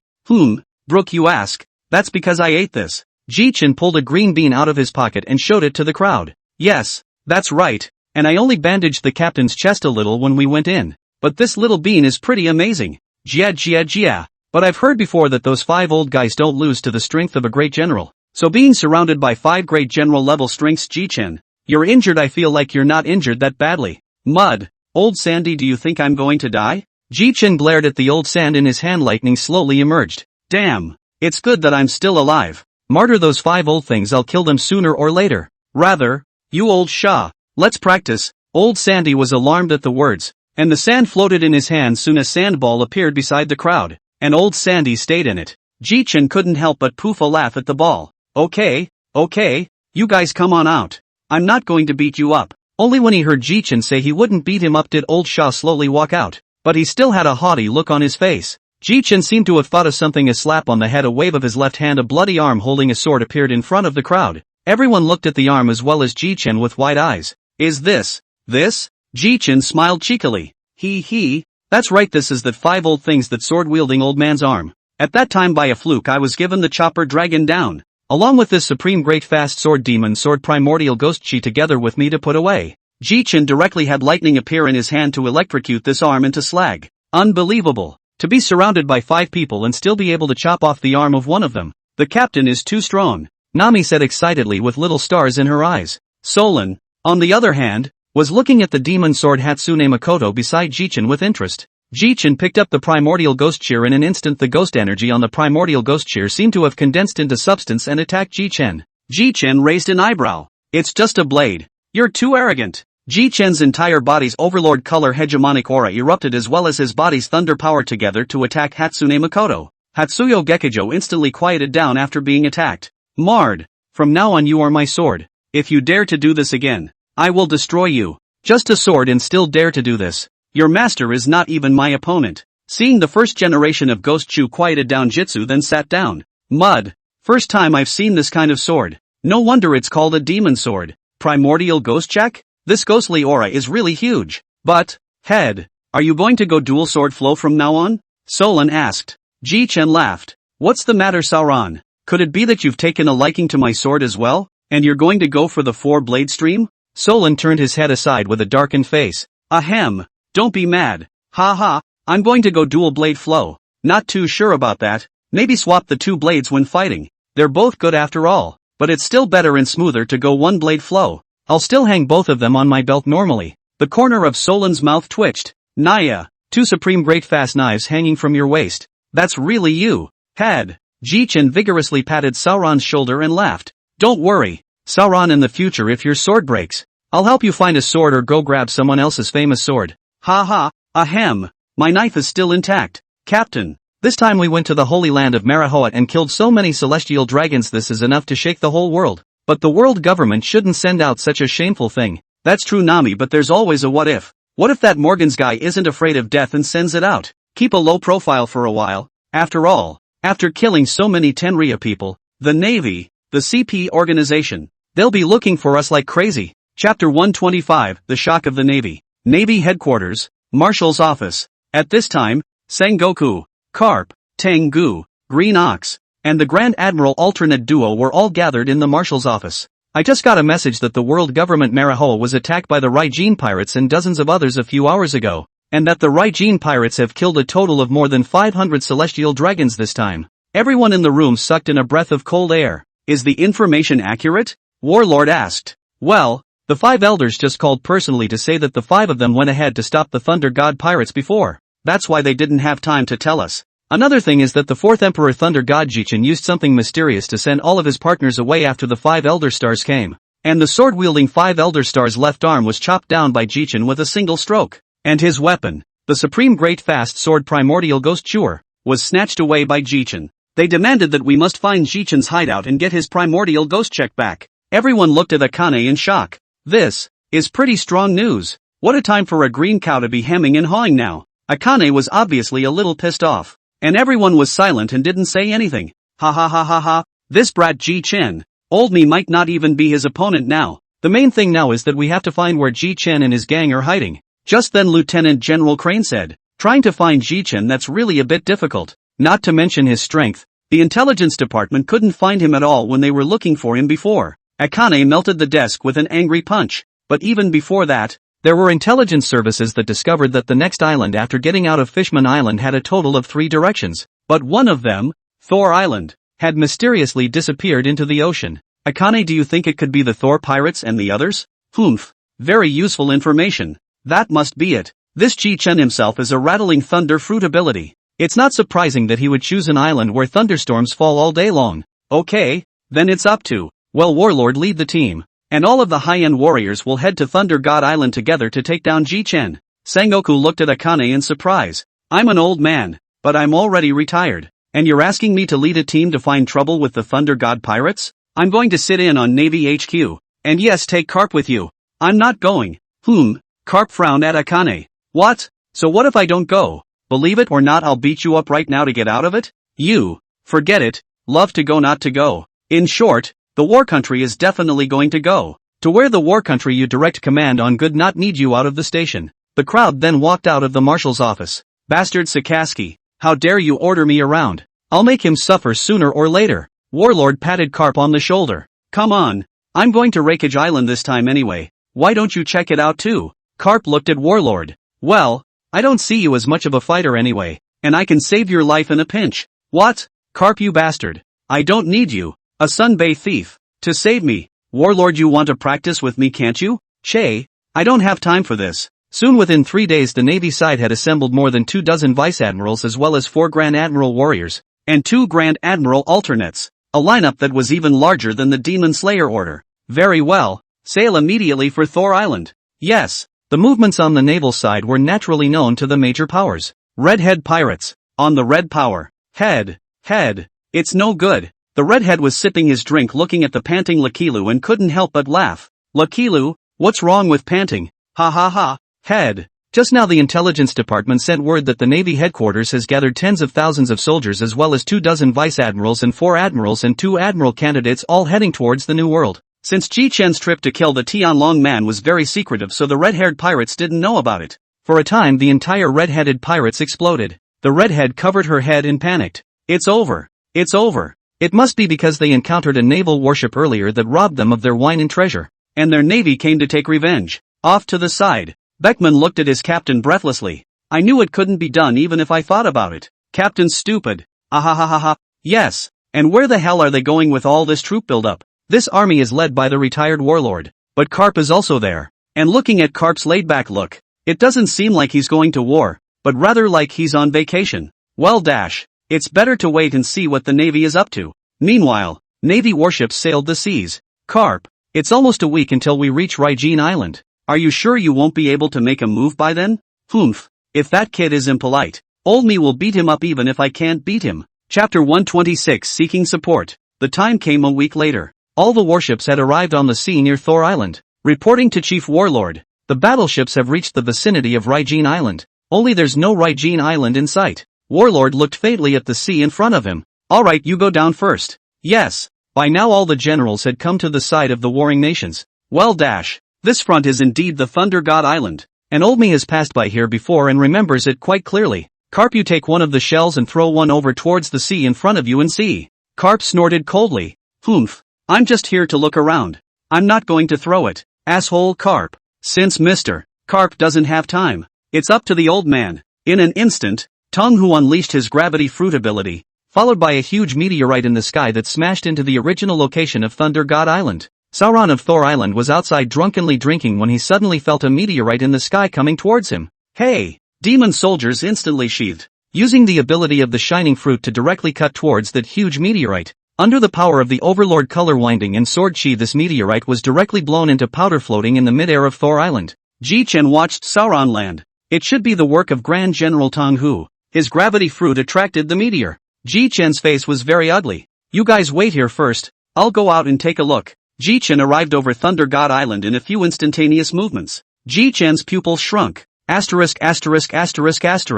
Nima. So many navies. Ha ha ha, bastard. Long time no see. Ji-Chen's face was ugly as he looked at the fleet in front of him that was even more terrifying than the Demon Slaughter Order. Damn, old man. You can't believe you're here too? Humph. It looks like the world government sent you dogs to eliminate me. So I don't have to be polite to you. The Hatsuyo Gekijutsu instantly came out of its sheath. and in an instant the Hatsuyo Gekijutsu interspersed with Overlord color and Ghost Aura directly chopped towards Warlord and the others. This strike changed the color of heaven and earth. Everyone joined together to block this sword chi. Warlord panicked. When the sword chi completely dissipated, Ji Chen's face grew more and more somber. Since you dare to come here, then none of you should go back. All of you give your labor to die here. Ji Chen returned directly to Thunder God Island after he finished speaking. And the first thing Ji Chen did when he returned to Thunder God Island was to enter the system store and purchase 10,000 protection talismans. When the protection talisman was pinched, it would form a huge protective shield with enough range to cover the entire Thunder God Island. Ji Chen directly took out the protection talisman and directly pinched it. Instantly a blue protective cover centered on Ji Chen directly enveloped the entire Thunder God Island. The Navy and others who were on the outskirts of Raijin Island were a little uncertain about the protective shield that had suddenly appeared. What is it? The crowd was a bit puzzled. Then Warlord ordered, "Fire a shot at that blue shroud and see." The shells then landed on the blue shields, and the smoke cleared without any damage to the blue shields. What? That's impossible. By the looks of it, it seems like this layer of stuff should be a protective shield or something. That bastard Ji Chen even has this kind of thing. Thunder God Island. Ji Chen landed in front of the crowd, face very ugly, said, "Outside is a naval fleet that is several times more terrifying than the Order of Demon Slaying, led by Warlord, Tong Hu, and my grandfather Carp, and a green guy. That green general should be the green bull, the natural fruit ability Mori Mori fruit. Well, how can I put it? There are some almost 24 lieutenant generals out there, and countless major generals." Ji Chen's face was full of apologies as he expressed his apologies to Sauron and the others. "This time, I've really dragged you guys down, so don't blame me if I'm unfortunate enough to die, haha. Stupid captain. The Navy came with so many people, but we have the captain. Captain, you are the one who can even kill the 4th emperor. Don't worry, Captain, in time I'll die and pull a great general with me," Solon said leisurely. Ji Chen was instantly a violent, marred. "I still have so many means of preserving my life. You won't die if I die. Not to mention that I still have reinforcements. Only there's no telling if they'll come to help." Nami instantly swept away the previous disheveled, yes, the red-haired pirate group, the white-bearded pirate group, as well as the captain's previous 2 younger brothers, as well as the previous members of the Big Mother pirate group. So many people, to solve the outside of the group of people easily. This is a protective talisman I made right before. It will last about 3 days, maybe less. Before that, labor has to find someone good. By the way, Green Pheasant, if you're undercover, squeak out. I don't want my partner to get hurt. Ji Chen coldly came to such a sentence, so that Qing Pheasant froze, then reacted somewhat helplessly. "Hey, I have joined the Thunder God Pirates. Not to mention that Captain Ji Chen, you are so strong, and I do not want to die." Ji Chen only let go of his heart when he heard this. That's good, that's good. Ha ha ha. Ji Chen then took Sauron to Ji Chen's house. We're not hiring outside help, so what's the point of coming to your room, idiot? The free door that labor put in is here. Ji Chen turned the arbitrary door. Snowflakes were drifting on the other side of the door. Yes, this was the Island of 8. Oh, a redhead. Ji Chen smiled faintly. His palm thundered loudly, and he released a lightning salute right towards the sky. Boom! Explosive thunder resounded directly in the sky above the Island of 8, which scared everyone on the Island of 8. Shortly after, Redhead arrived with all the Redhead pirates. "Ha ha ha, I knew it was you, kid. You scared me. Redhead, I won't be going to your Island of 8. I came this time because I want you to do me a favor." The Redhead looked around at Ji Chen with interest. "You would even ask for my help?" "Yes, the situation demands it. Ahem, the enemy is stronger this time. So if you promise, bring what you think is your strongest partner, but don't bring any ordinary crew members. I'm afraid I won't have the life to pay you back." The Redhead's face instantly became serious, and immediately the wine led the core members into Thunder God Island. "Hey, I didn't think you'd be so sore." The Redhead hammered Ji Chen's head somewhat angrily. "You're my friend. How can I not help if my friend is in trouble?" Ji Chen couldn't help but smile as he looked at the people the Redhead had brought over. "You guys really did bring a few of the strongest of your Redhead pirates. I don't even know how to thank you. Ahahaha. I'll do my best to help you no matter who the enemy is. If you really want to thank, wait for my words. Just give us some of the treasures you invented when the fight is over. I'll be sure to give you all the best when the time comes." Ben Beckman's low voice rang out. "Ji Chen, you might as well say who the enemy is this time. There's no rush on this one. I'm going to get another batch of people." Ji Chen then waved his left hand. A large pile of wine and food appeared in Ji Chen's room. "These, why don't you guys eat for a while? I'll be quick." Chapter 127, Ace. Ji Chen directly unscrewed the arbitrary door, and then the arm transformed into lightning, grabbed towards the old man with white hair on the opposite side as soon as it was done. "Ha ha ha, I didn't expect the old man to be captured by me so simply. Riley wasn't the least bit surprised, instead he smiled at him. I don't know why I was grabbed over here, but something should have happened to you, kid. With that, Riley surveyed the surroundings, and Riley saw a group of people gorging themselves on food directly at the Jichin family's dining room table. Shanks? And your partner? What a surprise! The redhead waved towards Riley as well. Mr. Riley, come, Jichin just brought us so much unseen food and fine wine. Hearing the word fine wine, Riley's eyes lit up, however a breath took him directly to the redhead. Really fine wine. Something I haven't had before. This old man still really likes to drink. Well, next up is Inferno S. I wonder if he's busy right now. Meanwhile, on one of the deserted islands in the New World, everyone in the Whitebeard Pirates is here. Suddenly a pink door appeared not far from Ace. With that, everyone was on alert. Jichin opened the door a crack and his head stuck straight out. However, Jichin saw a knife coming towards him. Asterisk.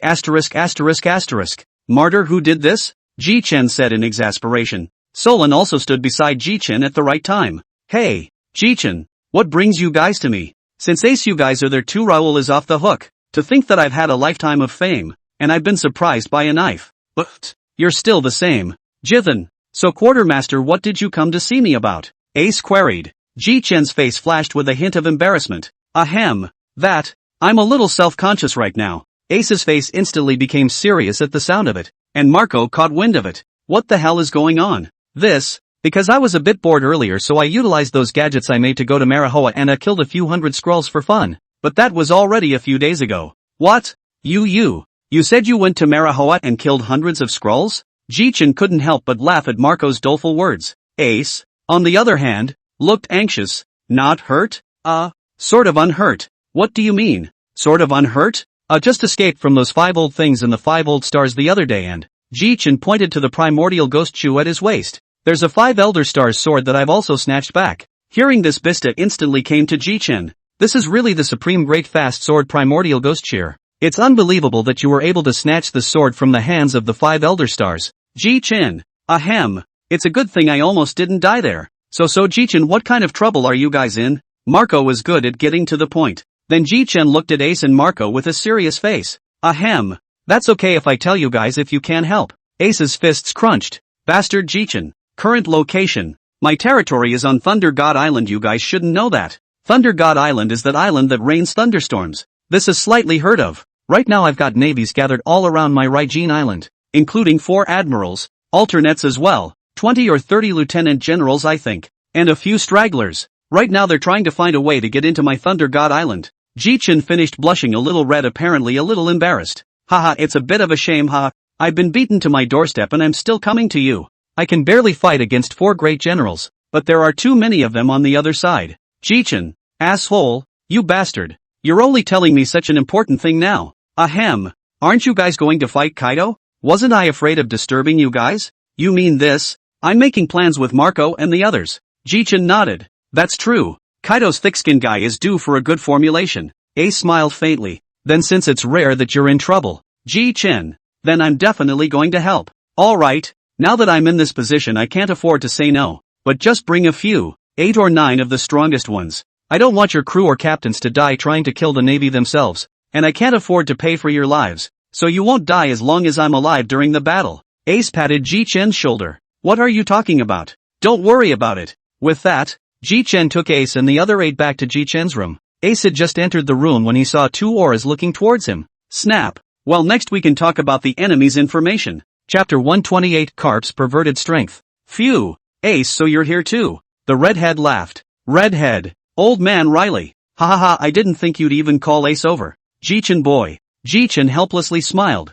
There is no way the opposite side has for general level. I have no way. I still want to call Luffy over, but his rubber fruit has not yet awakened. Strength is still not very good. That's right. After all, we've only just arrived in the New World. Well, next up is for you all to follow me. Immediately after that, the Whitebeard Pirates, the red-haired pirates, and Riley all followed Jichin to the front of the Thor Pirates. The Thunder God Pirates crowd's eyes widened slightly at the sight of such a strong person again. This, Captain, you are really powerful. To have so many powerful people come. Well, I won't say anything more than superfluous words, of course. Let's start by assigning the enemies first, because I'm the only one who went out to see it. Then I'm the only one who introduced it. Immediately following Jichin's introduction, there are a total of 2 admirals out there as well as 2 legendary navies, Carp and Warlord. The The redhead's pupils shrunk. I didn't expect even the warlord to be here. The old man is here too? Ji-Chen nodded. That's right. If that dead old man makes a move, then I'll have a hard time. First of all, the one who ate the Mori Mori fruit's ability. Ace, I would like to give it to you. I don't know if it's okay? No problem. It should be fixed soon. By the way, I have to remind you of one thing. That Mori Mori fruit ability person, he can draw on a person's life force as well as physical strength. I don't really know much about it either. Always be careful. Ace nodded. Ji-Chen scratched his hair in distress. If it's a war country, then how about asking the old man to deal with it? Ha? Warlords? Could be. As for that Tang Hu fellow, Shanks smiled slightly. Tang Hu? I'll be the one to do it. I hear I'm still a swordsman. As for the rest of them, let's just let everyone fight as they please. Ji-Chen then bought 100 bags of immortal beans from the system and then directly distributed them to the people present. Just distributed to everyone is something called immortal beans. After eating it, you can instantly recover your state, even if you've been cut and blown up. As for this layer of the shield, there's about 20 hours left to hold it up. I can already think of the look on those Navy assholes' faces when they break this hood and see us. For a moment everyone thought of the Navy's expression, and all of them cracked up. Without realizing it, 20 hours had almost come and gone. The protective shield was already starting to crack. The pirates led by Ji-Chen lined up to look at the protective shield that was about to shatter. Ka-ching! The protective shield completely shattered open, and the pirates led by Ji-Chen soon saw the warships surrounding Thor Island. However, when the Navy broke the protective shield, almost all of the lieutenant generals and admirals, all of them had a clear view of Ji-Chen and the others. Redhead, Riley, and the newly crowned 4th Emperor, Inferno Emperor Ace. Mud. Finally we can get out of this bad breath. Brothers, give labor on. Leave no survivors. Oh. In an instant all of the pirates that stood with Ji-Chen went forward towards their target, while Green Pheasant froze the surface of the sea directly within a split second. Hey, good job. Ji-Chen directly arrived in front of Carp in a few instantaneous steps, which caused Carp's expression to stall. Ji-Chen's face was devoid of any expression. I actually didn't expect my grandfather to lead so many navies to kill me. Mud. It wasn't just killing a few Tenrya people that made you come and kill me. Well, I'll cut the crap and come fight. Ji-Chen arrived in front of Carp with an instantaneous body and blasted out a fist, which was entwined with the Overlord color winding. Carp blasted out a fist hard and Ji-Chen hit together. All of a sudden the two fists collided. Black and red hegemony from the two fists burst out. An instant almost all of the Navy as well as the pirates are looking towards the direction of the two people. I didn't think that Lieutenant General Carp would have a hegemonic color hegemony. Ji-Chen's pupils shrunk slightly. I should have thought of that. Luffy has the Overlord color. How can you not have it if you're his grandfather? The collision of the two's hegemonic color hegemony directly caused the sky to split open. Ah, look at the sky. You guys, what's that? The sky is actually cracking open. Ji-Chen smiled cheekily. I didn't think that Master Carp's Overlord color is so strong. If I can't beat you this time, then you'll kill me. Bastard boy, when you said you would be a Navy man, why did you become a pirate? Ha ha ha, what's wrong with pirates? It's better than these navies being ordered around by the celestial dragons. Meanwhile Ace was in front of the Green Bull the moment Ji-Chen announced the fight. Ace couldn't help but laugh as he looked at the green ox in front of him whose clothes were already in tatters. Who gave you the guts to dare come to Ji-Chen's territory? Put. Ahem. That was awesome. For Emperor, Inferno Emperor Ace. Riley laughed. I really don't understand you, old man warlord. Running around all the time. What do you want? Asshole Riley. I'm the commander-in-chief today, and I'm not going to fight. Since this brat Ji-Chen has given you to me to deal with, then you won't be able to run away today. Meanwhile on the ice Sauron gazed intently at the young girl with the eyes on the ice, staring at an imposter's face. I'll make you disappear completely today. Roronoa Solon, you bastard. You're the one with the fake face. Ghost Chi Azura, draw your sword. Instantly Roronoa Sauron's body surged with ghostly aura as well as overlord colors, and Sauron went from one body to three as well. Dashchi couldn't help but physically shiver even when he saw such a Sauron. What is this? Imposter. I'm only going to make this move. It's up to you whether you can die or live. With that Solon slashed out instantly. Dasuki fell to the ground. Hey, dead old man. Hey. It's quite a fight with you boys. Ji-Chen's face completely blackened. Marred. Dead old man. You wait for your labor. With that, Ji-Chen directly pulled Thunderstorm from his waist. Humph. Supreme Thunder Dragon. Instantly the sky was covered in dark clouds. 100-meter high Thunder Dragon struck hard towards Carp. Brat, you're trying to finish off Grandpummy. Ji-Chen bristled. Damn old man. You're in the Navy. Carp raised his fist and fiercely blasted towards the Thunder Dragon that Zhang Feng had just called for, and the Thunder Dragon shattered apart in response. Karp's jab has a couple of cuts though. Nima. Dead. Dead old man. Did you just shatter my thunder dragon? You. Mud. No, this dead old man is too perverted. I have to call for outside help. Chapter 129 Ghost Spider Explosion. Ji-Chen looked at the smug Karp across the room, and Ji-Chen gritted his teeth at him. Bastard dead old man. Wait for me. It's still too late for you to run. Or you'll be waiting for it. Labor's going to shake people. Then, in Karp's puzzled gaze, Ji-Chen directly ate a candy, and instantly a golden light appeared in front of Ji-Chen, which gradually solidified. Karp watched the blurry figure closely, and shortly afterward his eyes widened, even as snot came out of his nose. Ha ha ha, it's finally out again. Roger. Roger looked ahead. Karp's figure was reflected in Roger's eyes. Hey. Ji-Chen directly tapped Roger's shoulder. Uncle Roger, beat this dead old man for me. Roger observed the surrounding area and suddenly realized that there was an unusually large number of navies here, and a multitude of strong guys. Roger turned his head and looked at Ji-Chen with a face full of surprise. Ji-Chen boy.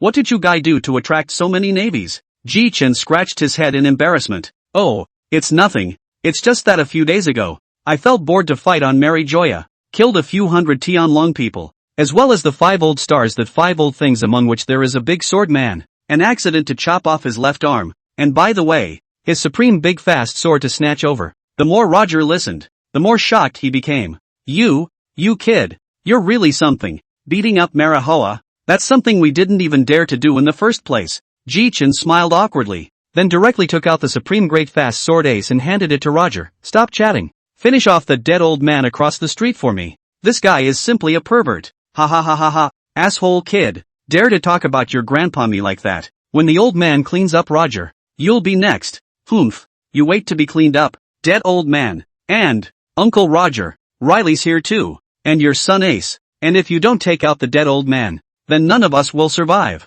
Upon hearing this, Roger seeing color activated and quickly spotted the person wrapped in flames in the middle of the crowd as none other than Ace. Roger nodded solemnly. Don't worry, Ji-Chen boy. Although I don't know what strength this Karp guy is right now, I'll do my best. With that said, Roger rushed at Cap with the ace drawn directly from his waist, and with a smile, Ji-Chen walked off to support the others, during which time Ji-Chen also made Riley straight up younger. Ha, you've come at the right time, Ji-Chen boy. Warlord's eyes widened as he looked directly at the rejuvenated Riley. Hey, Warlord, don't be shocked, just get down honestly. Ji-Chen made a few instantaneous moves and came directly to Sauron's side. Hey Sauron, how's it going? Do you want me to give this young colonel a direct hit? Solon nodded back. Fighting this imposter is messing with my ability to get down a little bit. Head, why don't you just give her a sword? Ji-Chen looked at Dashji indifferently. Wasn't it good to honestly resign from the navy in the first place? Now you'll just die for your labor. Divine evasion. In an instant, Ji-Chen raised the primordial ghost cheer high above his head, and a purple ghost chi was also mixed in amongst the original black and red sword chi in overbearing color of the sword, as he slashed the sword directly at Dashji. What? Dashji was shocked and closed his eyes directly, but after a sword Dashji was not injured. Instead he had a human figure in front of him. Oh, you're that gangster than a pirate smug, aren't you? That you'd come running over here. Well then that saves me the trouble of having to find you. Ji-Chen looked bashfully at the long knife wound on Smog's back. You're lucky if you survive. Ji-Chen then led Sauron to a corner. Hey Sauron, do you have any of those sword moves that don't call out their names and are still instantaneous? Ha, that's what you said, but it's just a stream of slashes and it's not that powerful. Ji-Chen grinned. Hey, enough is enough. Ji-Chen then pulled out 2 invisibility cloaks and distributed them to Sauron. Hey, come on Sauron, put this on and follow this captain on a sneak attack. Solon took the invisibility cloak with a disgusted look on his face. Sauron,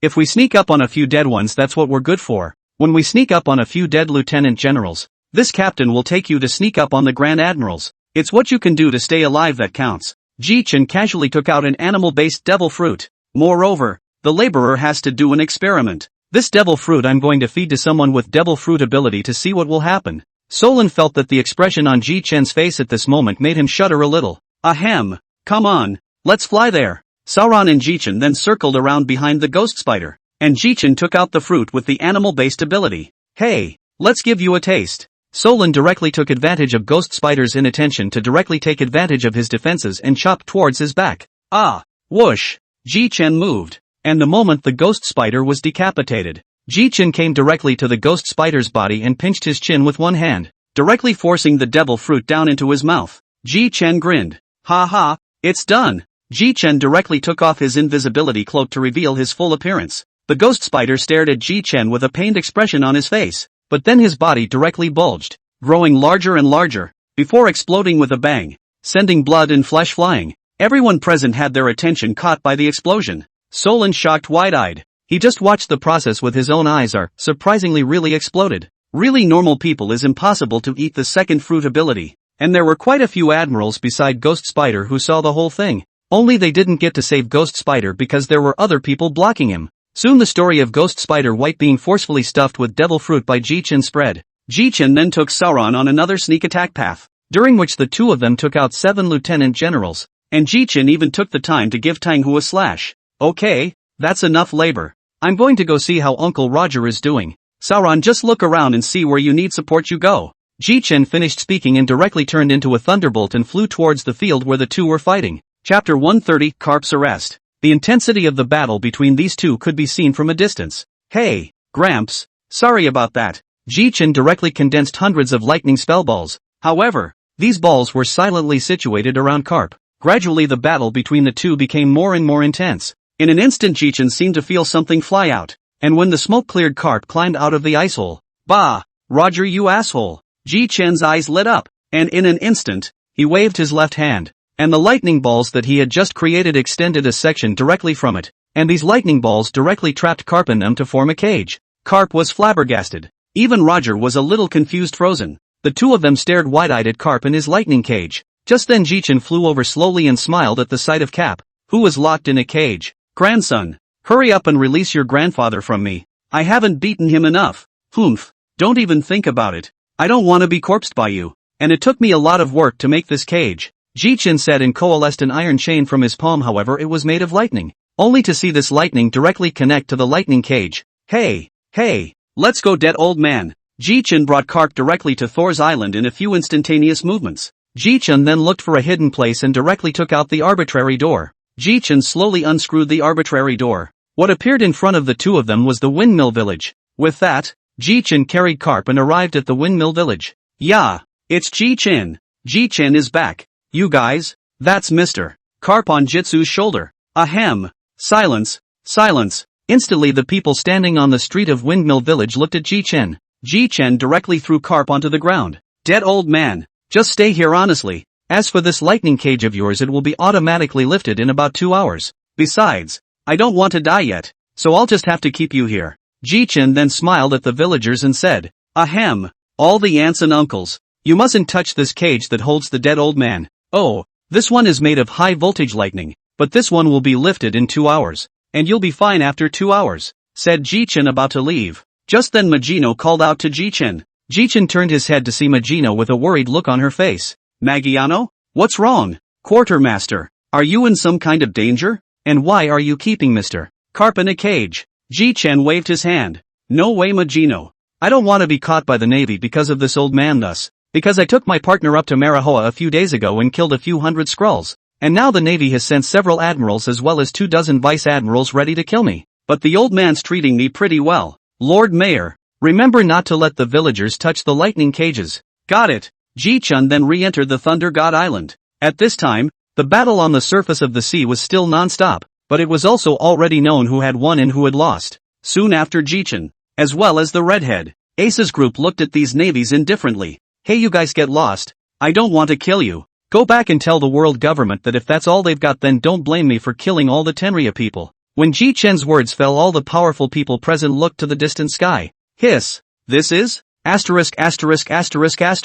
Why do I feel like there are 20 general level auras? Redhead, Ace, Old Man Riley, how are you guys feeling? Indeed it is, and no less so than the green pheasant before it. Ji Chen scratched his hair in annoyance, and then directly waved his left hand to pull out 36 teleportation talismans that glowed with purple light. With a wave of Ji Chen's hand, the 36 or so teleportation talismans directly fell into everyone's hands. The crowd all looked at Ji Chen with this piece of paper in a confused manner. Ji Chen immediately explained, this is a teleportation talisman. When you guys encounter danger, you'll directly pinch it and you'll be instantly teleported elsewhere. Hey, I'm doing this just in case. Can't have you guys come to help me? And I'm still letting you all lose your lives here. Right?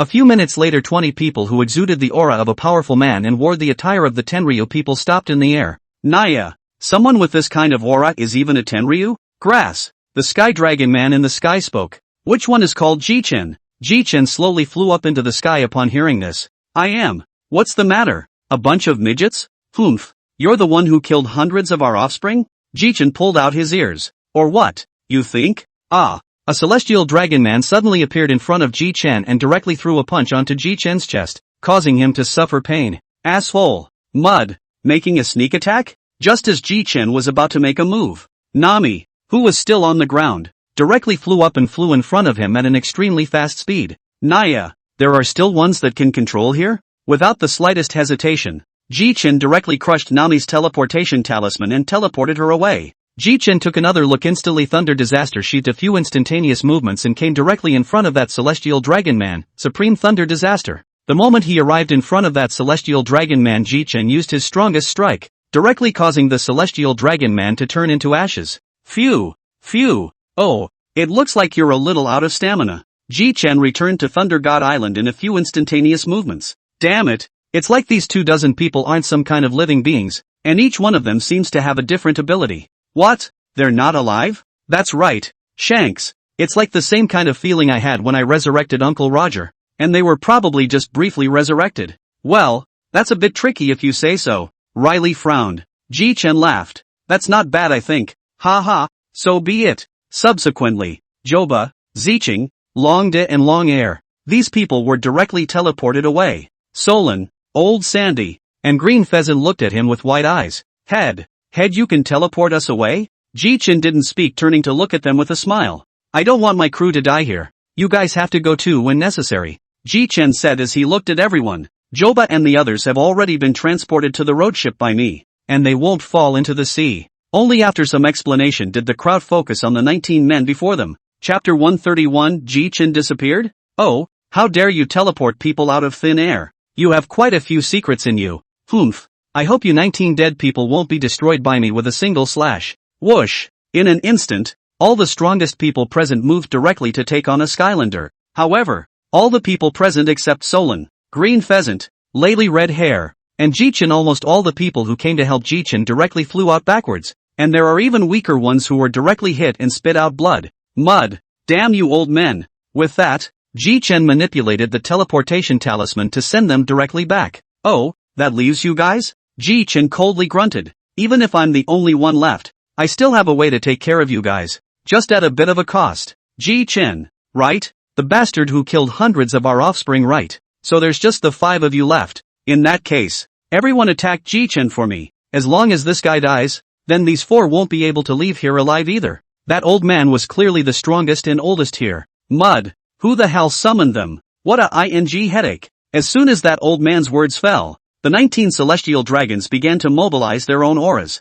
Boom boom boom. In a moment, the 19 attacks gradually melted into one terrifying, fear-inducing move at a speed visible to the naked eye. Asterisk asterisk asterisk asterisk. What the hell kind of move is this? It's over and done with. Jichen directly slapped himself, and then manipulated the teleportation talisman to directly teleport Sauron, Laylee, Redhead, and Green Pheasant, and these 4 people directly teleported away. Phew.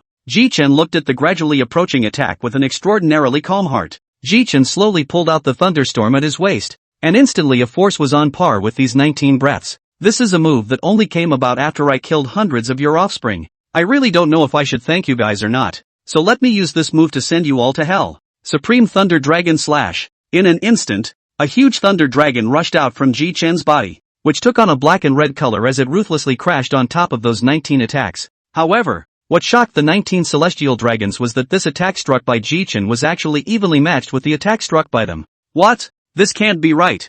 Jichen laughed indulgently. Ha ha ha, it's really 19 old undead things. Even the moves are so trashy. It's so damn embarrassing. For a moment the 2 parties were actually at a standstill. Extreme sword intent along with domineering aura. This kid can't stay. Jichen's face gradually turned pale. Jichen couldn't help but curse in his heart as he felt the changes in his body. Marred. This move rewarded by the system seems to be consuming my life force. Just as Jichen was rambling, when the 2 forces were at a stalemate, the huge energy mass in the middle of them suddenly exploded. and the dazzling white light shook Ji-chin so much that he couldn't open his eyes. Boom boom boom. I don't know how long the explosion lasted. By this time Ji-chin, who was originally standing on the ice, had long since disappeared, and some of the 19 Tianlong people were missing an arm, some were missing a leg, and even more were directly affected by the explosion and died directly on the spot. Ahem! The white smoke dispersed and the explosion stopped at this time, and what met the eyes of the celestial dragons was a huge crater that was too deep to see the bottom. Ahem! Where's that Ji-chin? Where did he go? Damn it! 20 of us can't even handle one little kid. Meanwhile, except for Ji-chin who hadn't teleported away, everyone in the Thor Pirates was on the Straw Hat Gang's miles of sunshine at this time. Sauron, speak up? What happened to him, Captain? Sauron couldn't control the murderous intent in his eyes. Asterisk asterisk asterisk asterisk ing asshole. Phew. Just now after the head finished launching the attack on those dozen or so celestial dragons, he felt that we couldn't resist this energy, so he teleported us all away. Even Riley Redhead. Captain has the chopper. Don't talk nonsense. How could someone as strong as the captain die? Sauron stood up at this point and walked towards the Straw Hat Kid. Hey Luffy, I wonder if you guys could make a trip to Thor Island right now. I want to see if the head is dead or alive. Nami couldn't help but say from the sidelines. Idiot. I told Captain Luftwaffe that when I was teleported here. Yo, don't worry guys, I am already moving at full speed. There's about a day or so to go. Don't worry. Robin barely managed to smile. Thank you, Frankie. Yo, it's okay. At this time a serious-faced Luffy walked to Solan's side. That Ji-chin was really taken by 20 admiral-level people. Solan nodded. That's right, but the head seems to have a card up its sleeve it won't lose that easily. Don't worry about it. Since childhood, several of us have counted Ji-chin's strength as the most perverted. He is not going to die. Luffy cried as he spoke. I haven't seen Ji-chin a couple times since I sailed. I haven't punched him yet. Perhaps influenced by Luffy. Joba Nami all cried. Sanji came out of the kitchen pushing a food cart at that moment. We all can't properly look for Captain Ji-chin on a hungry stomach like this. So why don't we come and eat something first? Kenshin also advised from the side. Just relax. Captain Ji-chin is the strongest swordsman I've ever seen. So nothing will happen. Luffy looked at Kenshin tearfully. Really? Kenshin? Really? So Luffy, just eat more. Maybe there'll be enemies there when the time comes and we can still kill them. After some comforting words from Kenshin, Luffy ate in silence along with everyone else. Near Raijin Island, only as Atenryu survived in the end. Bastard. That kid still doesn't have a body if he's dead. Now it seems that he's not dead. Damn it. It seems that we can only go back first as well. Everyone nodded, then flew directly towards Manhwa. Chapter 132. Ji-chin reappears. A day later, the miles of sunshine arrived near Thor Island. Everyone looked at what was in front of them with a look of disbelief. Is this for real? Thunder God Island is split in half. And what's with that big hole? Hey, really? Even old Shah, who had always been fond of Jia, looked at the ruins in front of him with a serious face. Then all of the Thunder God pirates arrived on Thunder God Island in an instant. Now everyone split up and looked for the head, alive or dead. With Solan's words, everyone directly and instantly left their places and began a carpet search of the surrounding area. Luffy said with a serious face toward Kenshin. Kenshin, let's help look for it too. Make sure we find Ji-chin. At once all the Straw Hat Pirates looked in all directions. Time flew by. 2 hours passed quickly. The Thor Pirates and the Straw Hat Pirates gathered in Ji-chin's house. Fortunately Ji-chin's house was at the corner, which was not destroyed. Solan looked to the crowd with a sullen face. Did you find everything? Solan looked around the room and realized the crowd wasn't talking and knew the answer. There's no sign of the head now. Not even a body. It's possible the head isn't dead. Sauron's words brought a light to the faces of the crowd. And Head's got a lot of life-preserving props on him. I'd like to think it won't be long before Head comes back. So in the meantime practice hard.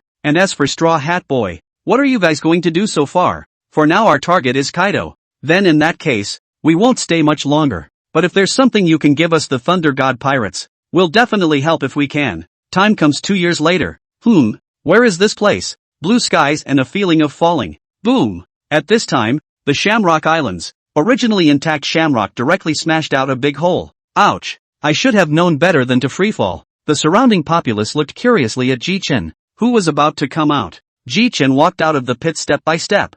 I'm surprised I didn't get slaughtered by those 19 old things. And this seems to be the Shamboard Islands. With that, Ji-chin directly unfolded his seeing color hegemony. And the powerful hegemony color directly covered the entire Shampoo Land. And at that moment, Ji-chin's eyes lit up. without caring about the people around him looking at himself strangely. He arrived in front of the two scrolls in a few instantaneous movements. The two celestial dragons looked at Ji-chun who appeared in front of them and couldn't help but sink their faces. Where did the pariah come from that dares to stand in front of us? Hey, it looks like Raoul hasn't killed enough Tenryou people to even recognize Raoul? After Ji-chun finished speaking, the two heavenly dragons seemed to have thought of something and looked at the smiling Ji-chun in front of them with a horrified face. The two heavenly dragons directly knelt on the ground without any dignity. Lord Thor, please spare us. Ji-chun couldn't help but laugh at the Tianlong man who was knocking his forehead in front of him.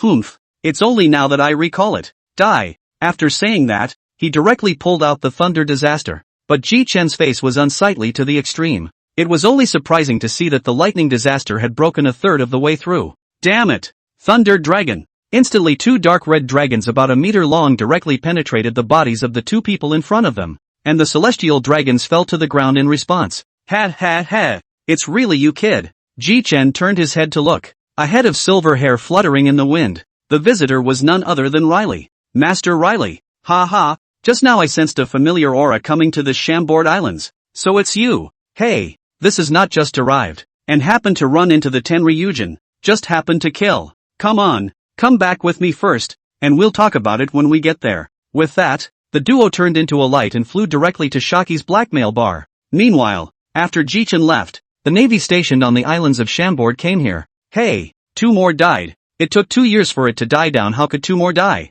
Report. Cut the crap. Tell us what you just saw. Who the hell killed these two Skrulls? Report. Report. It's the thunder god Ji-chun who decimated him. I also saw his iconic big fast sword. And there's also the overlord color hegemony, as well as the fruit ability. It's definitely him, right? What? Surprisingly, it's him.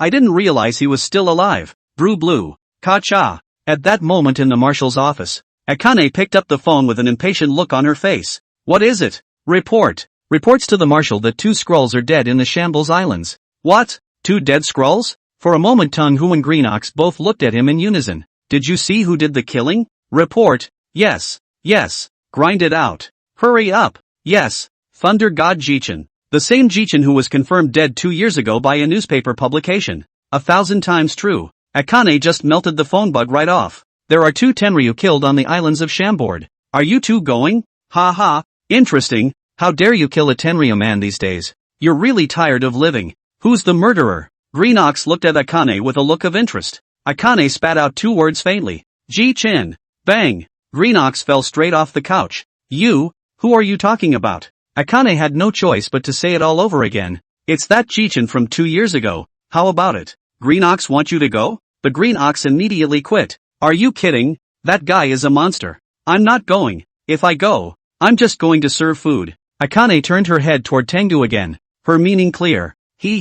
I also think he's very strong. I'll definitely die if I go. I won't go. Then there's nothing we can do. We can only tell the 5 Elder Stars that we can't go in the Navy. And if we do, I'm only afraid we'll still lose a few of our top strength. Sharky's blackmail bar. Chambord Islands. Ji-chin just stepped into the bar and his eyes were on Xiachi in the bar. Xiachi looked up. Hey, really? You are Ji-chin? Ha ha, Auntie Xia. You don't recognize me. Ji-chin looked Riley and Shaki up and down. Only why do I feel how you guys have aged a bit? Could it be my illusion? Bang! Xiachi directly knocked on Ji-chin's head. Humph, don't you know that women can't be said to be old? You kid hasn't seen for 2 years and you don't even understand this? Ji-chin listened to a face of confusion. What 2 years? No, Auntie Xia. Didn't we meet a few days ago? Besides, I was only blown away to Shampoo Land by those 19 old assholes. Ah, and besides, Raoul killed 10 of them. Layli and Xiachi looked at each other with a face full of incredulity.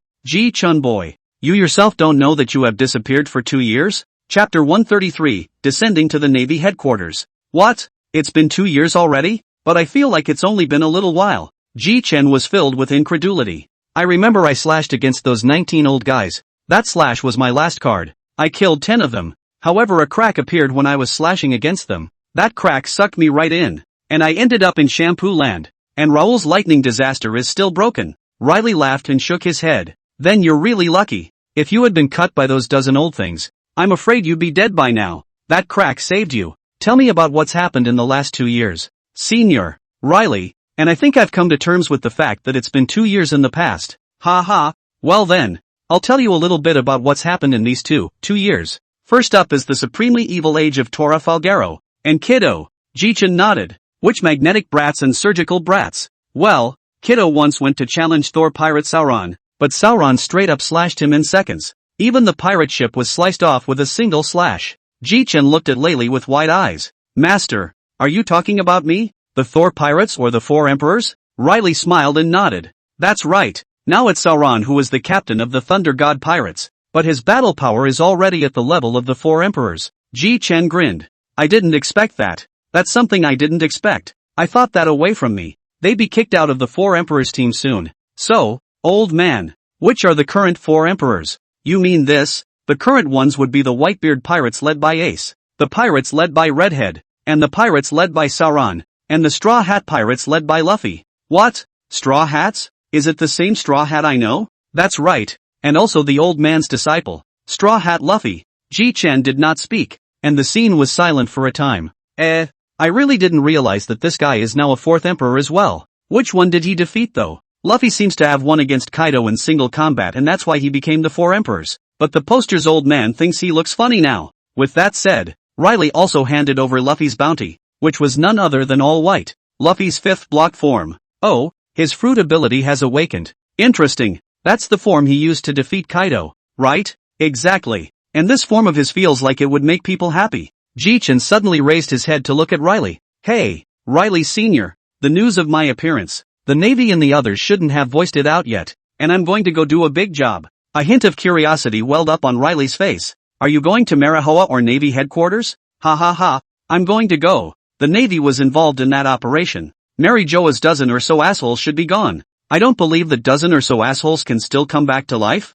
Jichin finished speaking and directly waved his hand and disappeared into thin air. Jichin's next appearance was in the plaza of the Navy headquarters. What? Thunder God Jichin? How did the God of Thunder appear here? The corner of Jichin's mouth hooked into a cruel smile. Everyone here is going to die today. Thunder Unicorn. Instantly the sky was covered with dark clouds. The huge thunder Qilin in the air was madly roaring, and for a while everyone was looking at this scene in horror. Hey, gravity! Jichin clapped his hands together. Jichin's two hands were like magnets moving, making the Navy who wanted to run but couldn't run away cry. Hey, all of you! Jichin finished speaking and threw it directly towards the thunder Qilin's mouth, and in an instant, these navies that had been thrown in, directly turned into slag. Suddenly there was a ringing from the marshal's office. Hey, Thunder God Jichin, you're even alive. Jichin's head peered into the distance. So it's the crippled general. Ha! I can't imagine how Burgapunk managed to attach your severed limb. Jichin reached out and pulled out the primordial ghost cheer and held it in his hand. I won't let you escape again today, dog. When it was too late, Jichin held up the Hatsune Makoto and chopped directly towards Akane. The Hatsune Makoto was mixed with the Overlord color, as well as the ghost chi and chopped towards Akane. Akane stared wide-eyed at the black and red chop in front of her. Damn it! Stygian dog! The huge underdog rushed towards the sword chi that Jichin had chopped out. Only before the underdog could reach the chop, the sword chi that Akane had struck out directly disappeared. Akane was flabbergasted. Even Jitsu was flabbergasted. Asterisk asterisk asterisk asterisk. Could it be that my primordial ghost cheer has evolved? Wait, that seems like a bit of space power. Could it be that Raoul's chop has the power of space? But without waiting for Jichin to think about it, the Akuma in front of him had already been cut into another building by Jichin's chopping attack, and was set inside, unable to be pulled out. Ahem. In the future, you little red dog to the laborers low profile, or laborers transfer the army directly destroyed the Navy headquarters. Well, then the old man will go ahead and slip off to Manhwa. After saying that, Jichin disappeared in front of the Navy in a ball of purple light. Meanwhile, the islands of Chambord, 13 Mangrove Shore. Hey, finally back. Agu, scared the hell out of me. Jichin boy. Ahem.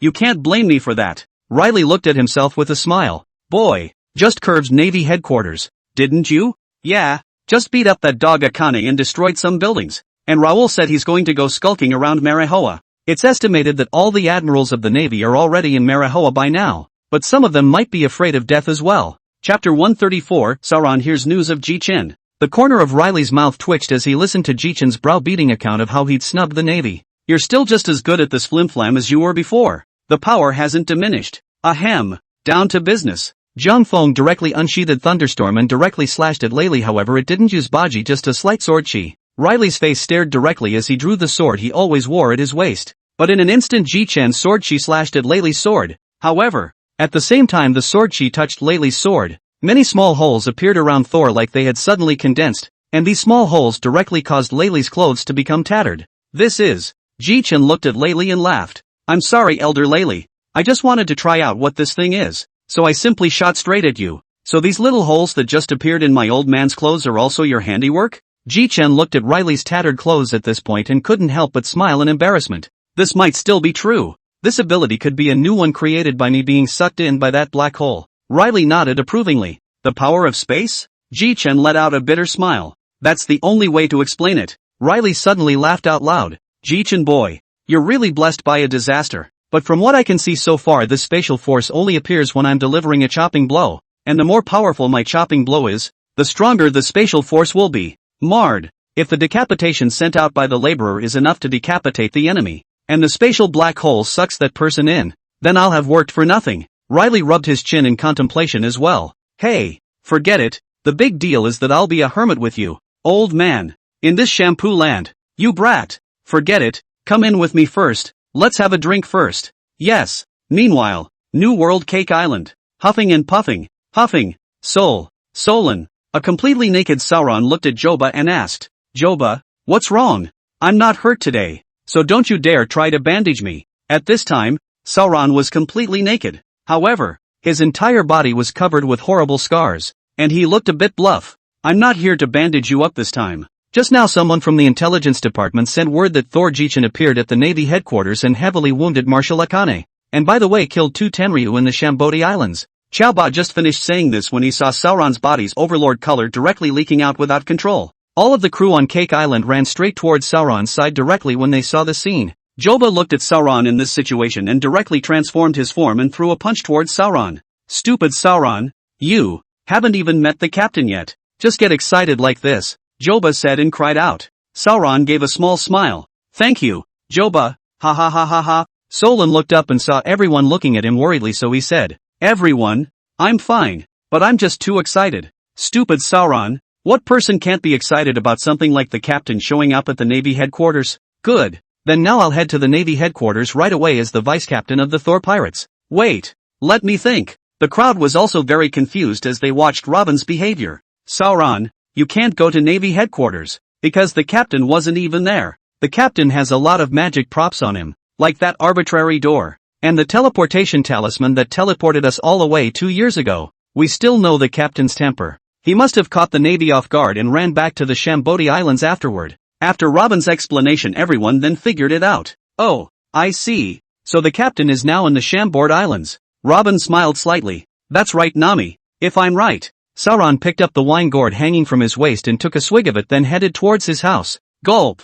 Gulp. Phew. I remember head. The number of arbitrary doors left in the room in the first place has 3 more chances to be used. This time it's just right. We can't go too many this time. I'll just take a few with me. Then old Shah will stay behind and the other 8 members of the Thunder God Pirates will go with me. Asterisk asterisk asterisk asterisk. Why can't the laborers go? Solon glared at old Sandy. You stay. What if someone attacks Cake Island? Alright. Solon also came to the arbitrary door, and as Solon turned the door handle, the other side of the door changed. And the 8 of them stepped through it instantly. What number mangrove is this place? Here's mangrove 13. Not far from here is Sharky's. Let's go. Nami, on the other hand, looked extremely annoyed at Sauron's bare upper body. Hey, Sauron, would you at least put your clothes on? This time it's to meet the captain. Solon waved his hand. Ahaha, the head won't mind. And Ji-Chen, who was rooting for Laylee to drink bitterly, also detected 8 extremely strong auras coming towards him. Hey, old man. Stop drinking. There are 8 extremely strong auras coming towards the bar. What should we do? Riley couldn't help but laugh out loud as he looked at the Ji-Chen at this moment. Ha ha ha. I didn't expect you Ji-Chen to be like this. Old man, you think labor is afraid? You'll all stand by the door and wait for them to come in, and I'll exterminate everyone that comes in. After saying that, Ji-Chen instantly moved over towards the door, and at the same time, he also drew his 2nd generation Ghost Shore. Chapter 135, Acquiring the Power of Space. Just after pulling out the 2nd generation of Ghost Shore, Ji-Chen retracted it again, then cursed and sat down. Raoul is not the kind of villain who likes to sneak up on people. Raoul would like to see who exactly dares to come here. Riley's mouth twitched when he heard this, thinking, don't you kids just like to sneak attack, making it seem like you haven't. Ji-chan slowly sipped his wine, but a moment later a few black shadows appeared outside the door. It was Sauron and his group. Sauron and the others had just stepped into the tavern, and Ji-chan stared straight at the wine glasses in their hands as they fell straight to the ground. Captain! Nami and Chopper jumped straight into Ji-chan's arms. Yo ho ho! This scene is so touching to watch. Ji-chan waited until they had cried enough in his arms and directly put them aside, then stared wide-eyed at Solan's chest and upper body. You! Ji-chan wanted to say something words, but as a stalk in the throat nothing came out. These wounds are nothing. Off to the side. Joba interjected. Stupid Sauron, you know what? You almost died a couple times. What? Who did this? Instantly a huge wave of dominating colors exploded in the middle of the Nakama people. Take it easy. It's okay. Ji-chan slowly imprinted his palm directly on top of Solan's chest, and an incredible scene appeared. The large and small wounds on Sauron's body were slowly disappearing. This is amazing. A captain is a captain. Even Sauron looked at his captain in shock. 5 minutes later, all the wounds on Sauron's body, large and small, had disappeared. Hey Sauron, I even left you a sword wound. How can a man not have a little scar? Otherwise it wouldn't look good. The crowd laughed at the captain's hilariousness as usual. Well, sit down. All of you. Just after sitting down, Ji-chan looked at them with a curious expression. Captain, what are you staring at us like that for? Is there something on my face? Nami hastily took out the skyclock wand and looked at her face. Ha ha, Nami, you don't have anything on your face. But I'm curious. A few of you have a completely different aura. Several times more powerful than before. If all of you except Sauron were at the level of Lieutenant General before, then every one of you is now at the level of Admiral. And Sauron, you're properly at the 4th Emperor level now.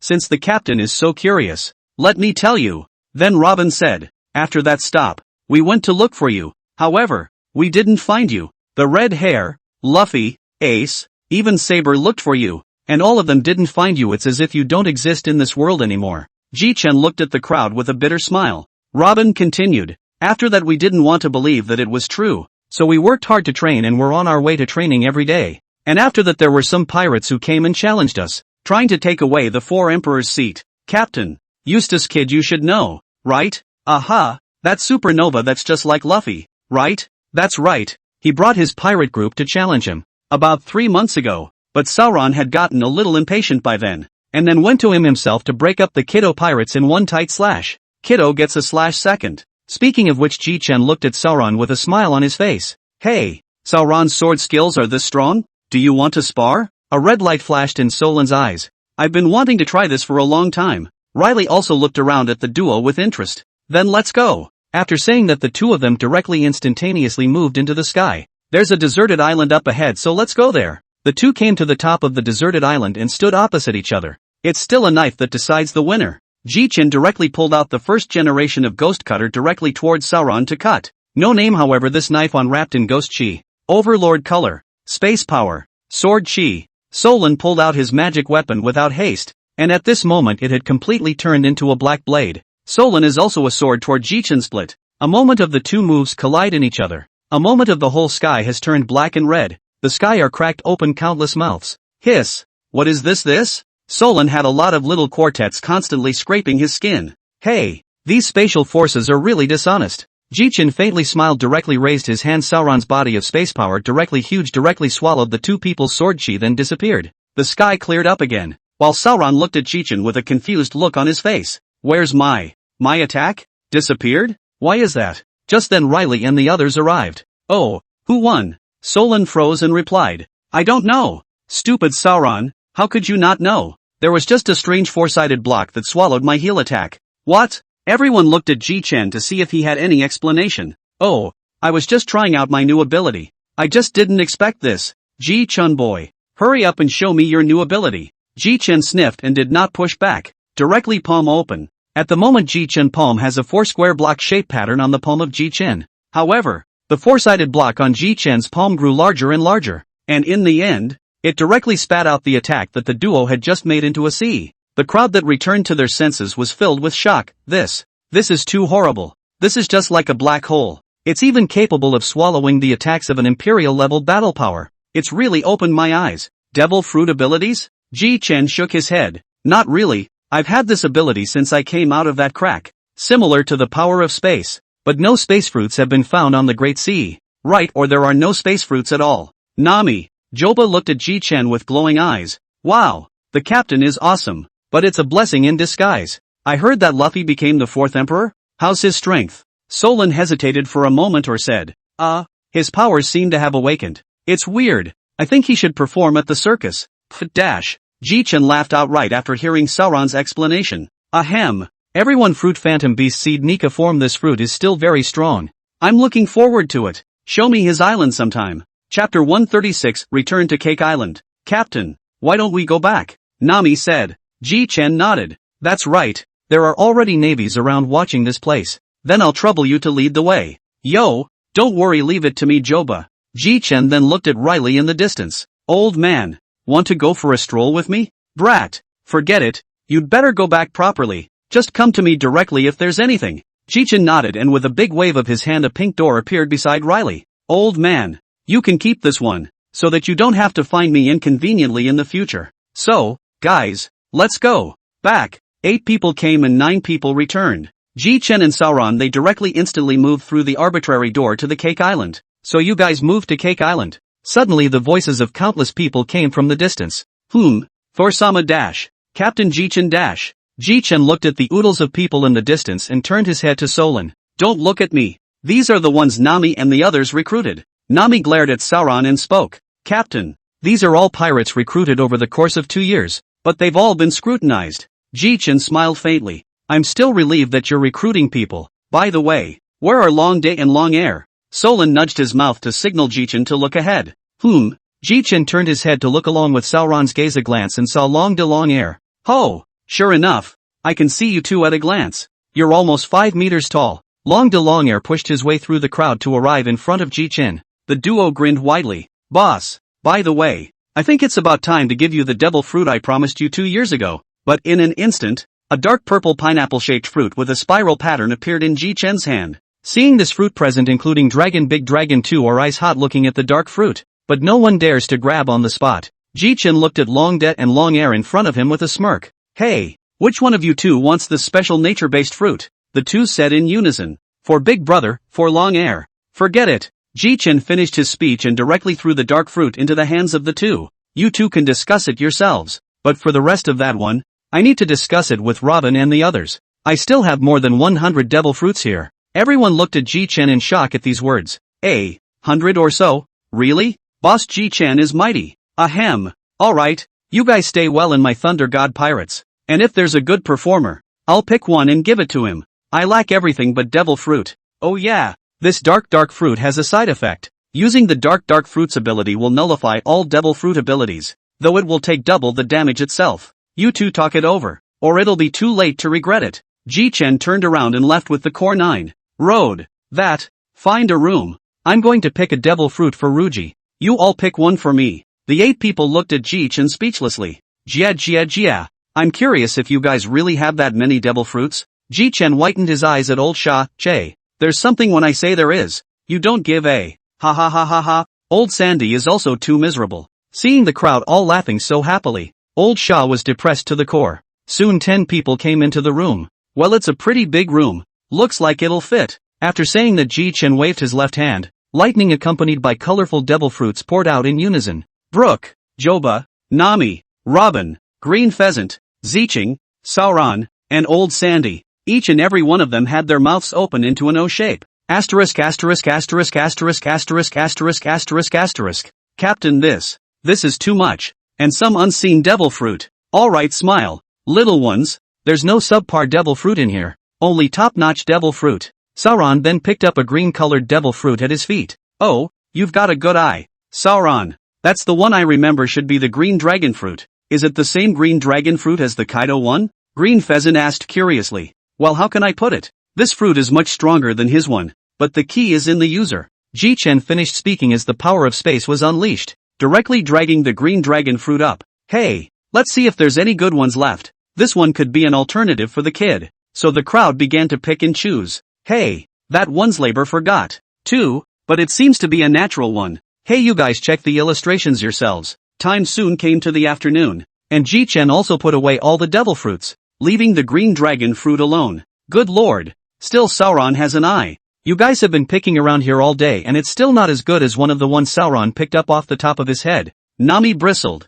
Humph. That's because I want to see more of these devil fruits. Alright, go get Ryudai Ruji over here. I want to know which one of them ate that devil fruit. The crowd looked at me and I looked at you. Eventually all eyes turned to Sauron. Well, I'll go. Who made me the fastest? In the blink of an eye Sauron instantly moved straight out. And when he came back again Sauron was holding two people in his hands. Boo! Long de Longair was directly thrown to the ground. Rude. Crude. Nami. And you Joba, go out and fight one-on-one. Ha! How dare you talk about me? Humph. Just you? I don't deal with idiots in general. Ji-Chen looked at the duo helplessly. Alright, don't give a crap about labor. Ji-Chen turned his head to Long De and Long Air after he finished speaking. Which one of you two ate it? Long De stepped forward. Boss, I'm the one who ate it. I'm worried about the side effects of this so I ate it. Ji-Chen smiled and nodded. Just as I thought. But, boss, this devil fruit is so hard to eat. It's like eating. Ha ha ha ha ha. Everyone in the room laughed, because everyone had tasted that flavor. After laughing, Ji-Chen casually pulled out a cyan-colored fruit and handed it to Long Air. Long Air looked at Ji-Chen in confusion. Boss, what does that mean? Ji-Chen looked at Long Air as if he was looking at a simpleton. The boss directly slapped Long Da's back. You simpleton. The boss has put the fruit in front of you, and you still don't know? It was only then that Long Air reacted and hastily took it. Thank you, boss. The moment he received the devil fruit, Ruji, without saying a word directly took a big bite. Watching the people in the room was a sight for sore eyes. You're quite a brother. Chapter 137, Bean Batch Dragon 2. Vomit. How is this like eating? Big brother, you didn't tell me about it. Long De blankly looked at Long Air and said, how can I tell you? Our boss just handed over the devil fruit and you took a big bite out of it. And you're blaming me for not reminding you. Ji-Chen smiled faintly. Alright, Long Air, hurry up and see if there are any physical changes in the body. Ha? Hoo. Only to see Long Air directly close his eyes. Gradually a faint green light appeared on the surface of Long Air's body. Ji-Chen and the others looked on in amazement at this scene. However, in an instant, Dragon 2's body completely changed, and gradually Dragon 2 turned into a green dragon, about 50 meters long. It's over. It's over. Big brother, I've become a demon. This is what to do. Ruji turned into a green dragon and jumped around sharply in the air. Long De looked at Ji-Chen then directly launched the ability. Instantly Long De hand will appear dark power, only to see Long De toward the Dragon 2 a suck. Dragon 2 instantly will not have the strength. Let the Dragon 2 grab down. Ryuji, who had just come down, was reprimanded by Ryudai. You idiot, it's the devil fruit's ability to turn you into this, and to turn into a demon. Egu, big brother, let go of me first. I feel like I'm going to run out of energy. At this time, Ji-Chen and the others came over with smiles on their faces. Ha ha ha, Ruji is so interesting. A top quality devil fruit was even described as a demon by you. Ha ha ha. Long Air blushed and stopped talking. Well, show us what this dragon of yours is capable of. Let me be your opponent. Ji-Chen stood across from Long Air with his arms folded. Boss, be careful. With that, Long Air spat out a ball of green energy directly from his mouth straight at Ji-Chen. The corner of Ji-Chen's mouth hooked up. Interesting. Ji-Chen armed colored directly blocked cover arm directly grabbed at that mass of cyan energy. Oh, surprisingly, it's the wind. Feeling this tearing sensation in his hands, Ji-Chen also knew what it was. With that, Ji-Chen directly destroyed the mass of energy with a tight grip in his hand. Alright, Ruji can change back to his original form. I probably know. Develop this fruit properly from now on. It's a strong fruit. Of course the practice of hegemony certainly can't be left behind.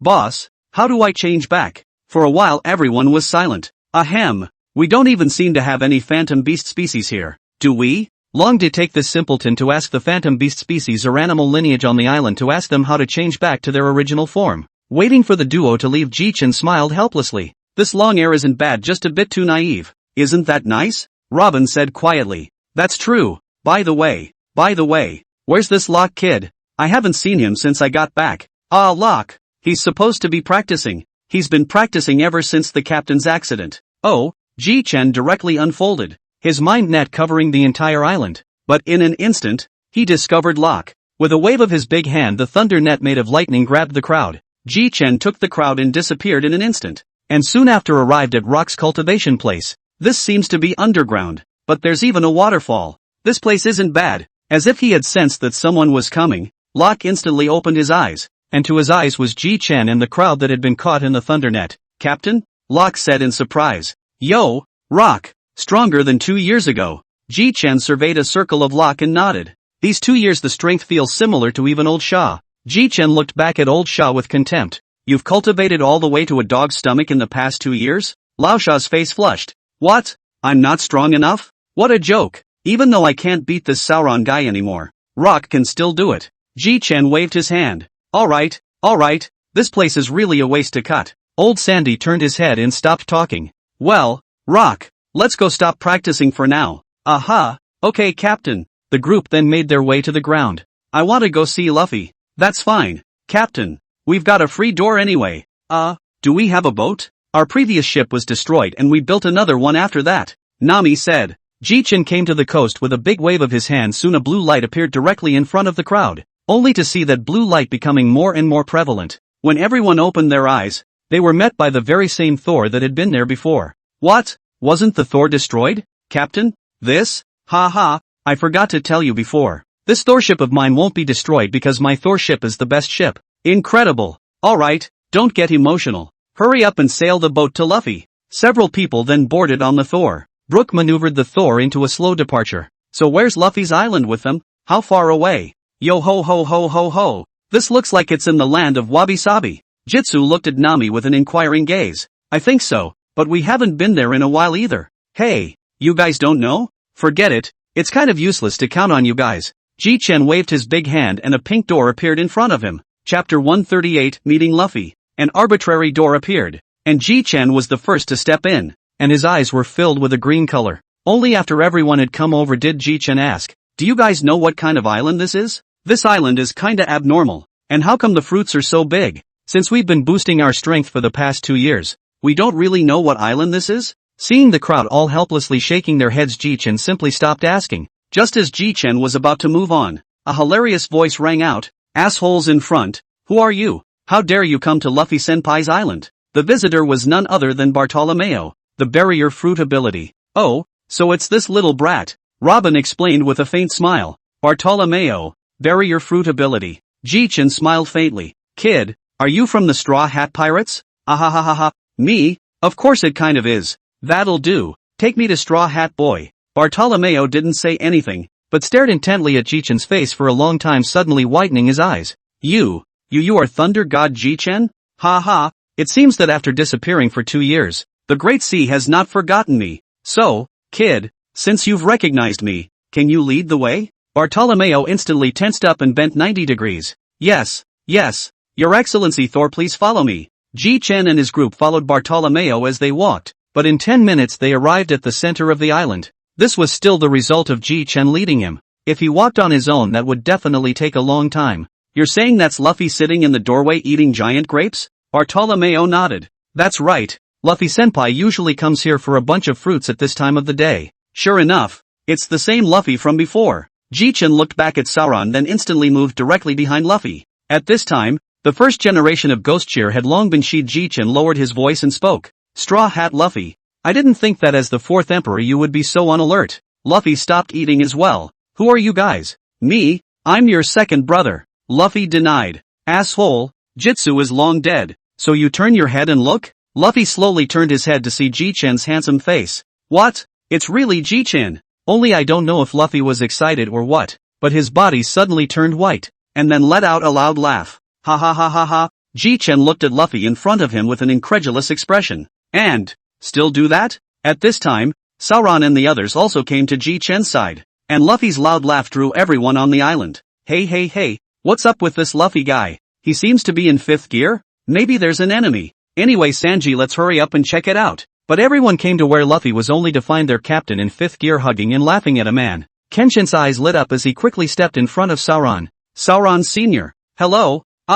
It's Kenshin. You guys came pretty fast." "Elder Sauron, the one our captain is holding?" "Oh, your captain is hugging our captain," Solon said casually, but all the people present were not calm after hearing Solon's words. "What? Solon is talking about Ji-chan?" Sanji spoke with some disbelief. Solon glanced at curly eyebrows.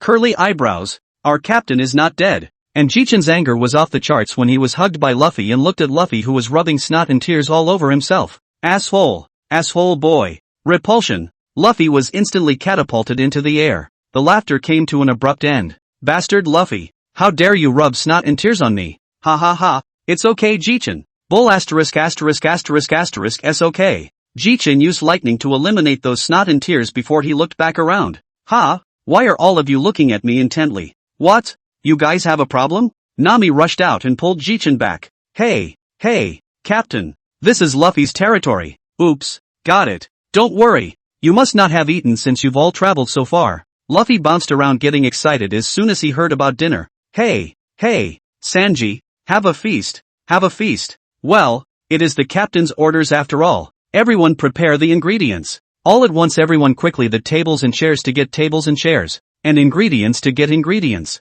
It was but a few hours before the feast began. Oh, Luffy, these partners are pretty efficient. At the dinner table Luffy looked at Jichin with an excited face. He. It's great that Jichin is still alive. Jichin couldn't help but slam his fist directly onto Luffy's head. Idiot Luffy. Of course I'll be alive. With an unconscious brother like you, how could I possibly die? Everyone looked at the duo with smiles on their faces. But then again, I would have thought that in 2 years' time you would have become the Pirate King. I didn't realize that you hadn't become the Pirate King yet, and you still haven't found the final island? Cold Smoke, the historian on the road ship, said at the right time. 4. That's because our Captain Luffy never even found the 4th road sign. Signposts? It's the body of history. Only the red one. Robin said. Jichin seemed as if he was thinking. Ahem.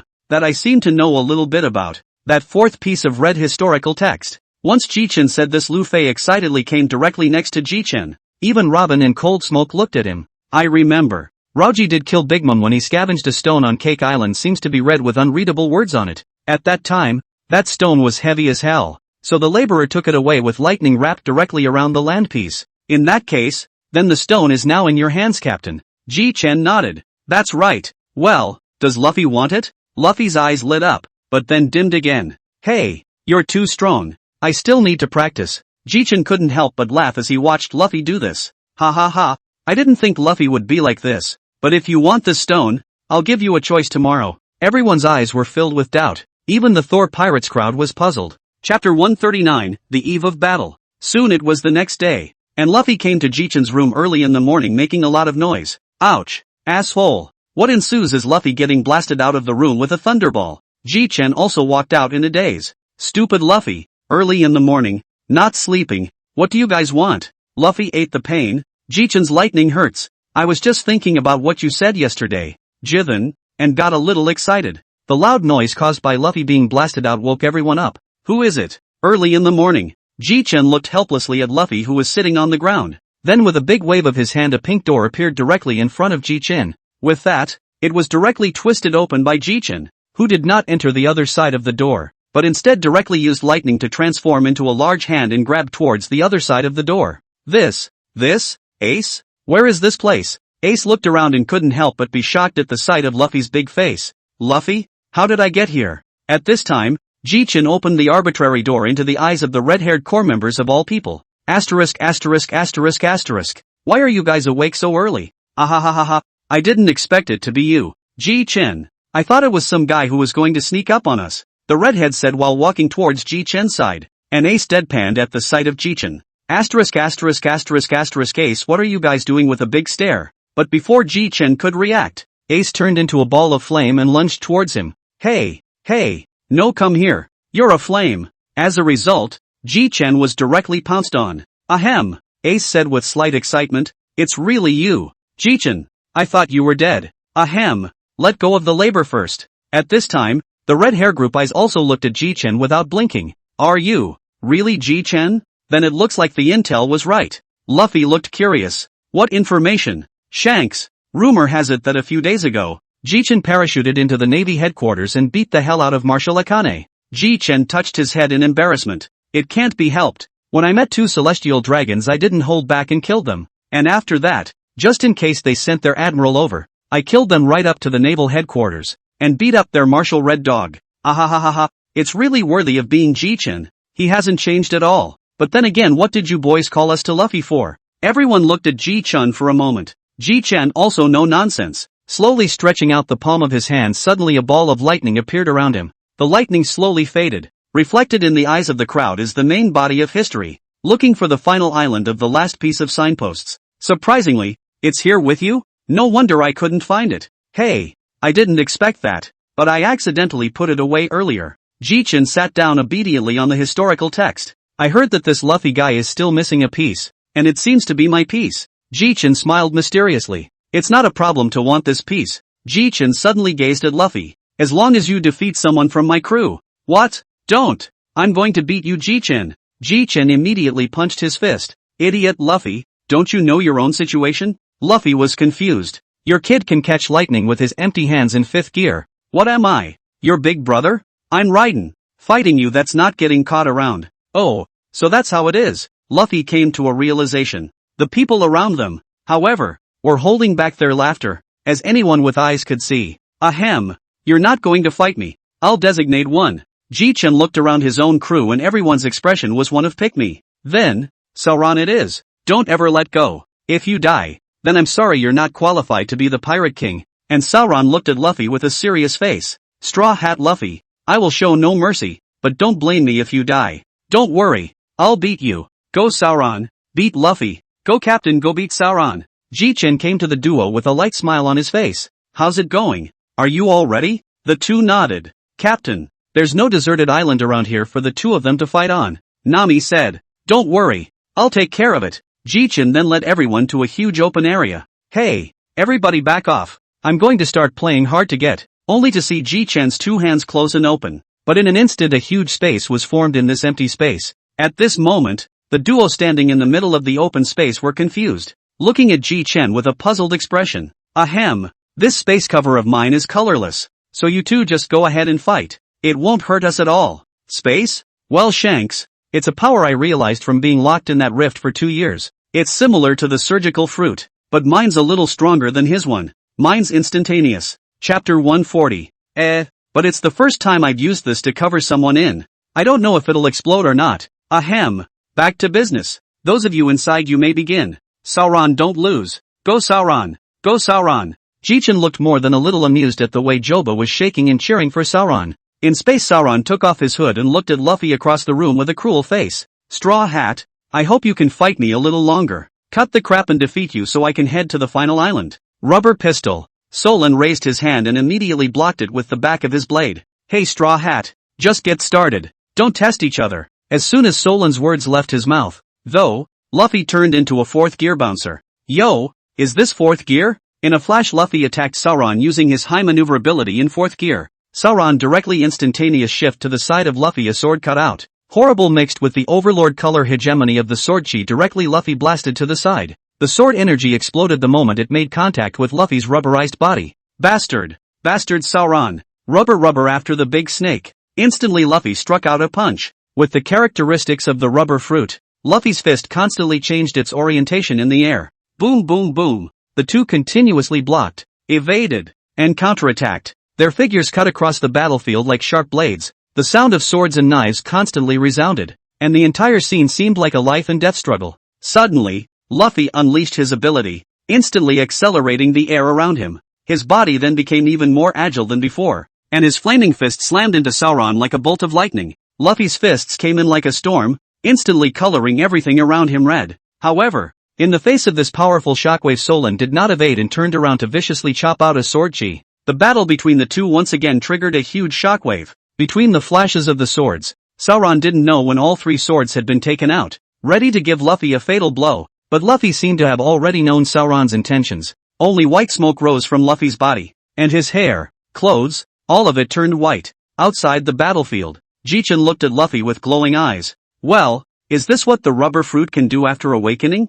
It looks so cool. No, to be precise, it's an animal fruit, phantom beast seed, Nika fruit. It's a devil fruit with self-will. The redhead added. Oh, but it's rumored to be the most hokey ability in the world? Put. Ha ha ha ha. That's true. That's what Kaido said about him, when the fight seemed like he was being pranked. In the middle of the battlefield, Sauron couldn't help but look at Luffy, who had changed drastically, with some curiosity. Ha ha ha ha ha ha ha. Sauron, come on. Oh, all wrapped up in bully colors. Shouldn't last long though. While Sauron was thinking, Luffy's left hand suddenly became bigger and directly grabbed Sauron, who was directly thrown into the air by Luffy's big hand. but Sauron had the shining fruit to stop in time. And that? Ha he he he he he. Sauron watched the move. But in an instant, Luffy came to the front of Sauron's huge fist mixed with the Supreme Overlord color fiercely towards Sauron. Instead of defending, Sauron wrapped his sword around the bastard color and directly fought Luffy hard. Boom boom boom. The duo's Overlord color collision directly caused the space created by Ji-Chen to crack open with a huge opening.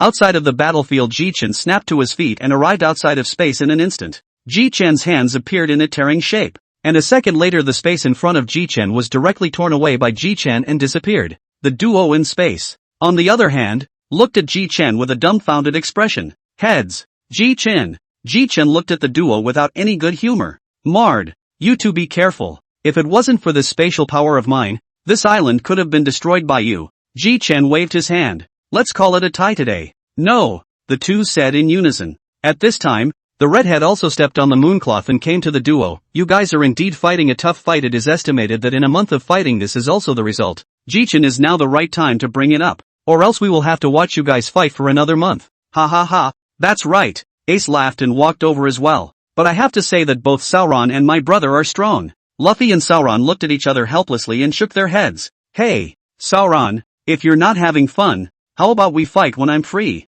Solon looked at Ji-Chen's provocative gaze and laughed bitterly. Ahem. Say it again. Say it again. That Luffy and Sauron are tied. Ji-Chen knew that historical text? Ji-Chen scratched his head. You guys said that one. I've already asked Robin to do the deciphering. Right now then, it's probably just a piece of whoever's on the road ship. Suddenly a cool voice sounded behind Ji-Chen. Thunder God. I'm not that who. My name is Long Yen. Ji-Chen smiled back awkwardly. Ha ha, maybe my memory isn't so good after 2 years in the cracks. So what did you and Robin work out? Combining these 4 pieces of historical text, we've also got to come up with where exactly the final island, Lavandro, is. But what the hell is on this island? Master Riley? Riley glanced at Ji-Chen. Oh, that's up to you guys to see for yourselves. Chapter 141, Traveling to the Final Land, Lavandro. Yahoo! Let's get going now. Ji-Chen smiled helplessly at the excitement on Luffy's face. This younger brother of ours, his nerves are rather big. Jianxin, in a while on the road you keep an eye on him.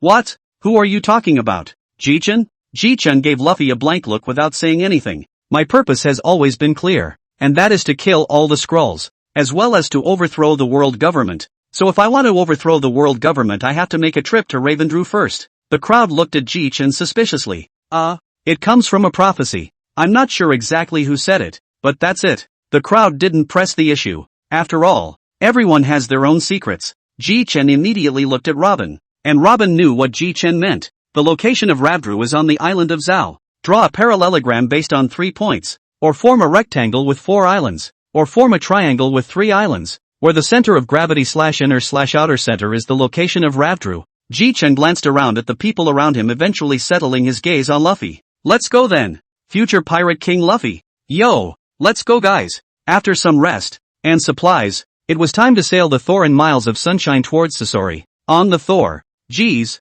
Shanks is actually on my boat. That's quite a surprise. Ji-Chen knew this guy's boat is big. Don't come to your boat to go to whose boat? At this time Nami slowly came to Ji-Chen. Captain, the direction has been adjusted. As long as we move forward towards this speed, in about a week or so we will be able to reach Sao. Ha ha, good job, Nami. Ji-Chen turned his head towards Solon, who was sitting in the corner drinking. Hey Solon, you still like this position so much? That's right, it's better to have the original boat. This is a more comfortable position. Hey, how about it? Do you want to compete? I see that there are quite a few fish in the sea. Do you want to compete with me in catching fish without using swordplay? How? Do you do that without using swordsmanship? Solon's words ended abruptly in mid-sentence. Hey, want to compare notes? Well, that's fine, but don't be oh so strong with your fruit development. You'll have to keep up the same pace as me. Okay, let's catch a fish that's almost enough for 2 boatloads of people to eat. 1 for each person, and whoever comes up first wins. Whoosh! The moment the words fell, the world of the duo zipped into the water as light and thunder. The redhead on the sidelines watched as the duo dug into the water hastily, about to jump into the sea. Nami stopped the redhead directly, and the other partners stopped all the members of the redheads. Don't worry, redhead. Our captain and Sauron don't fear the sea. The redhead looked at Nami with wide-eyed incredulity. Are you serious? Gia. This still need to really not really well. Even I Crocodile is not afraid of seawater. Now I jumped into the sea, alright. I don't know who silently said. Then jump in now. Beckman. You want to get your ass kicked, don't you? Jichen's coming up. Why would I go down there? Whoosh. The moment Crocodile finished speaking, a ball of thunder came out of the sea and came to the crowd. It was followed by a ball of light right behind it. Jichen and Sauron slammed the two big fish right onto the deck. Ha ha ha. Sauron lost. Zicheng and the one from the Vinsmoke family you called on the road ship to handle it together. Zicheng looked at Jichen blankly. Right. That's the guy with the yellow hair and the cigarette in his mouth. Yes, Captain. I'll get it right away. The redhead stared at Jichen as if she wanted to strip him naked. Hey, hey, hey, hey, redhead. What's wrong with you? Do you have some kind of weird fetish? Why are you staring at the laborer? Hey, whoever dares to look at Raoji again, Raoji will cut him down. Obviously this quote is from Sauron. Ahem. What's the matter with you redhead gang? I can't believe you keep staring at me and Sauron. Ahahahaha. It's not like we're trying to stare you down. May I ask a question? Sauron, go get Ace here for a second. I need his flame. Jichen turned his head to look at the redhead. Ask away. Redhead. Is that you and this Sauron guy aren't afraid of seawater? Isn't this a normal thing? Our captain in addition to the Dragon Big and Dragon 2, and Rock the rest of the Devil Fruit ability person are not afraid of seawater. This your ability person still afraid of. SH. Blah blah blah. What do you hear? The redhead instantly stared at Jichen with glowing eyes. Are you telling me that none of you are afraid of seawater? Nami, as well as the Thor pirates, spoke out in unison. Stupid captain. Hey, labor is not stupid. It's not like I forgot the whole thing about abilities being afraid of seawater. Seeing that Jichen didn't answer his question, the redhead directly patted Jichen. Hey, I can't believe we got caught. Well, we really aren't afraid of seawater. And what did you use? Ahahaha. This is simple. Just stay in the water for 365 days. It's very simple. And the devil fruit power users on your ship can use this method as well. The redhead looked at Jichen breathlessly. You see, our redhead pirates like little cuties. Do we? Chapter 142 Starfruit. Ahem. Don't talk nonsense. Jichen, don't think of you guys as cuties. So tell me about the fact that you guys are an ability that isn't afraid of seawater? Jichen looked at the redhead's eyes that were glowing. Hey, okay, that's what it is. Just what is it? It's something I developed earlier, and by eating it you can eliminate the side effects caused by the devil fruit. The redhead's eyes widened. You guys even have this kind of magic? Ha ha ha. What Jichen, don't have. Jichen was suddenly alert. What do you guys want with that look? Ahem. I wonder if you guys, Jichen, still have this amazing thing left. I don't think you're an ability person. Are you? Why would you want this thing? And with the strength of your red-haired pirates you won't fall into the sea. The redhead rubbed his hands together. Just ask if you have it. 100 million berries apiece. You want one? You can sell you one if you want. Jichen said and bought one from the system store. But it doesn't look like you guys have 100 million berries by the looks of you. So let's owe it first. After throwing it to the redhead, Jichen walked away. After seeing Jichen walk away, the redhead hurriedly ran to Jichen.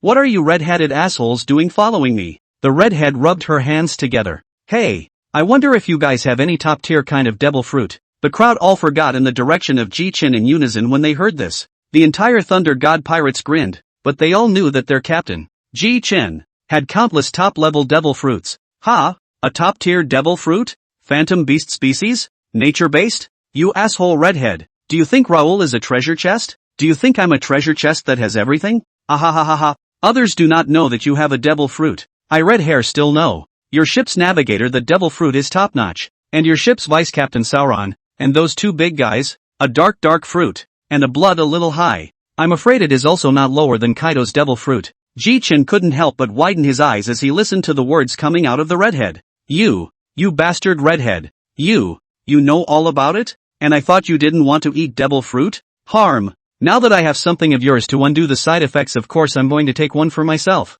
Jichen glanced helplessly at the redhead. Fine. I'll give you 3 devil fruits. Jichen then waved his big hand and 3 devil fruits appeared in front of the redhead. Ahem. The first one, this one colored like, is a natural pepper fruit. The second superhuman lineage bottle fruit. Itself can be turned directly into a bottle so that the enemy can't detect you. This third one can be awesome animal phantom beast species hellhound form. Jichen then looked at the redhead with a smiling glance, whose face was a bit ugly at this point. Bastard Jichen. These 3 trash devil fruits. Whoever likes to eat them. *******.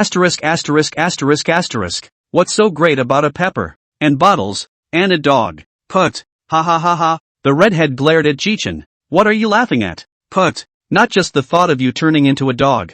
Ji-chan saw the redhead's face getting darker and darker, hurriedly put away his smile. Cough cough. I was just joking. That redhead Tell me what devil fruits you want, as long as there are any I can satisfy you. Ah ha ha ha ha. I prefer the natural system. So getting cut won't hurt me. The corner of Ji-chan's mouth twitched as he suddenly thought of the way a mountain bandit had bullied him earlier. With that, Ji-chan waved his left hand and took out an off-white devil fruit and placed it in front of the redhead.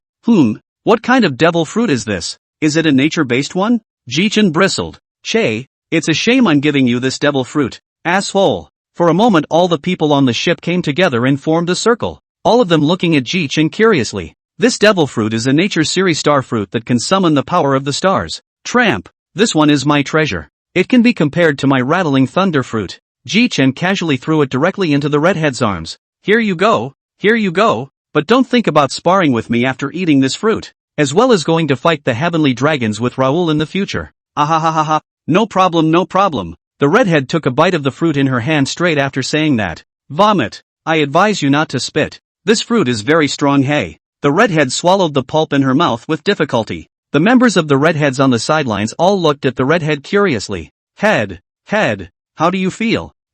Tastes just like, and I don't want to try it again. And then there's a strange power in the body, which is very strong. The redhead said and cast it directly, and in an instant it was as if there was something in the sky smashing towards them. Ji-chan looked up and hastily called out to Sauron. Sauron, hurry. Sauron also heard Ji-chan shouting the moment he turned into a ray of light and flew into the air. Then Wadoichi text sheathed his sword and slashed away. And all of that which was originally going to smash into the Thor all dissipated into a starry mess. Ji-chan glared back at the redhead. Bastard redhead. Don't use your ability indiscriminately, Stepping on the horse, if it wasn't for Sauron, my Thor ship would be gone. What you're stepping out to summon is a star. It's similar to the meteorite summoned by that Tanghu guy. But your ability is much better than that old man's. Your ability is much more than just summoning stars. Develop it in the future. That's why I don't want to cut and rub with you.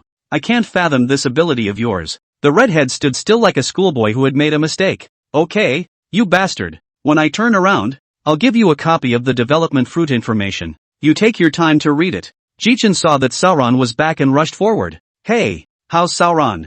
That thing just now. It's stronger than Tanghu's meteorite. And there's still a high temperature when I cut it open. So it's a good thing I cut it more thoroughly. Mud, the red-headed bastard, just knows how to mess with his powers. Head, the fruit you gave the redhead feels so strong. Of course, this one is one I've treasured for a long time. And I was thinking of finding a suitable person. But I didn't realize that the most suitable person would be this redhead guy. This fruit is comparable to my thunder fruit, rattling thunder fruit. Chapter 143, The Mist. Beckman looked at the redhead as if he was pondering something, then said, Head, this devil fruit of yours is called the star fruit, right? The crowd turned their gazes to Ji-chan.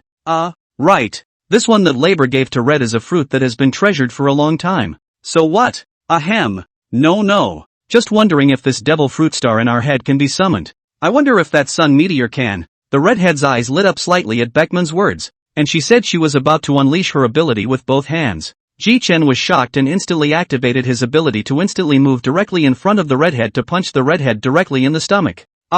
Asterisk. You big redhead. Mud. You guys wanna play? Just give Labor until you get to land to play. Soon. Nami's voice came from not far away. Captain. Everyone. The fog has suddenly appeared in front of us. And it's thick. Should we move forward? Riley spoke slowly. This is the necessary place to Ravdru. And the only way to get to Ravdru is through this mist. Soon the miles of sunshine. The Thor and the two ships had all entered the mists. Asterisk.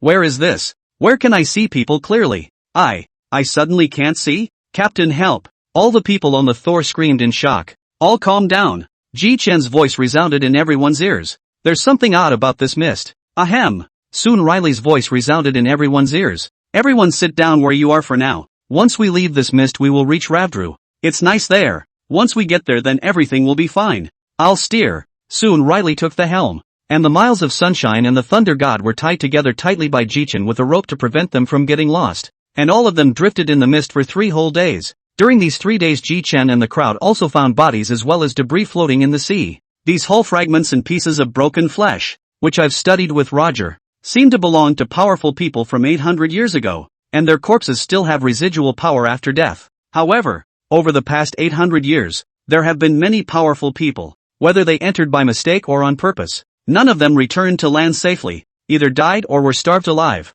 and were finally nibbled on by the fish here, one bite at a time. The only way to get out was to find the point of light in the maze. So we Roger pirates at that time were undoubtedly lucky. Ji-Chen shook his head and said, "You guys are not lucky enough to be considered as such. It can only be said that you Roger pirates are destined to be the pirate king. Roger, he should be the pirate king. 800 years of strong men, their lifelong pursuit of the pirate king. I can't believe they all died here." Ji-Chen and the redhead couldn't help but lament. "Anyway, Raoul and my old companion won't die here. Luffy is the man destined to become the pirate king. As an older brother I won't die." Put. Ji-Chen looked back to see it was the redhead laughing from the sidelines. "You want to get beat up, don't you? Red hair?" The redhead waved his hand in a hurry. No, I just thought of something funny, and I do believe that Luffy will become the pirate king. After all, the pirate king's friend this mist should give a face not to kill us. Pop. Ji-Chen directly gave the redhead a slap in the face. "Screw you, redhead. If this mist is so unforgiving,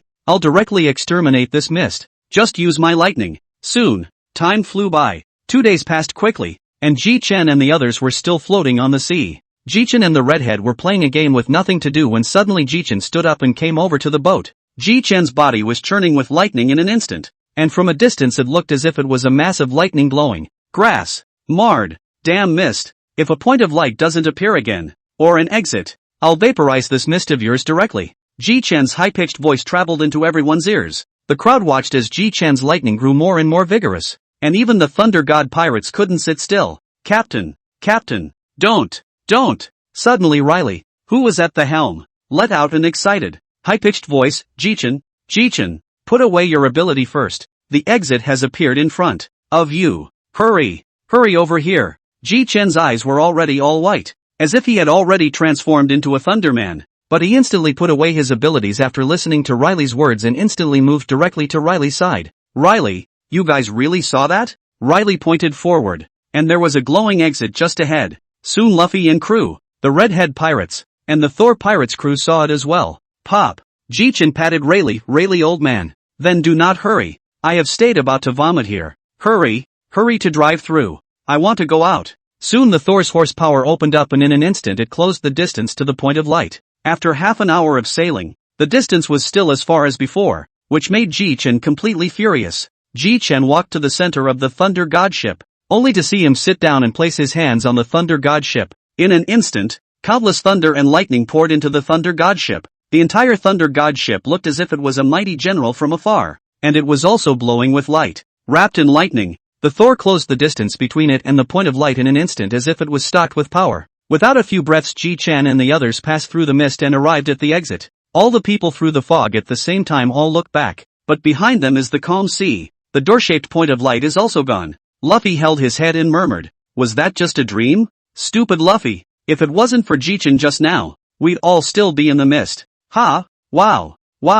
That's a big thank you to Ji-Chen. Everyone threw a look of gratitude towards Ji-Chen. Ji-Chen bristled. ********. If it wasn't for this Misty playing smart for me, I would have screwed him over a long time ago. Mud. Nami looked at Ji-Chen and joked. "I don't know if you guys noticed, but when we were about to make our strongest move on the ship, this mist I think I saw it tremble a bit. Could this mist be sentient?" Everyone fell silent for a moment after Nami finished speaking, and shortly after everyone seemed to react. ********. Then I think I saw it too. Yeah, if Thor hadn't just gotten angry, we'd still be in the mist. Ji-Chen waved his hand. "It's nothing, it's just that I did get a little tired of staying just now. So hurry up and see what the hell is going on here." Chapter 144, The Stone Door. Ji-Chen rubbed his head and laughed, making it seem as if I would make this mist afraid. "Alright, hurry up and see what's the name of this place. The place that took so many geniuses to get here can't be a deserted island, right?"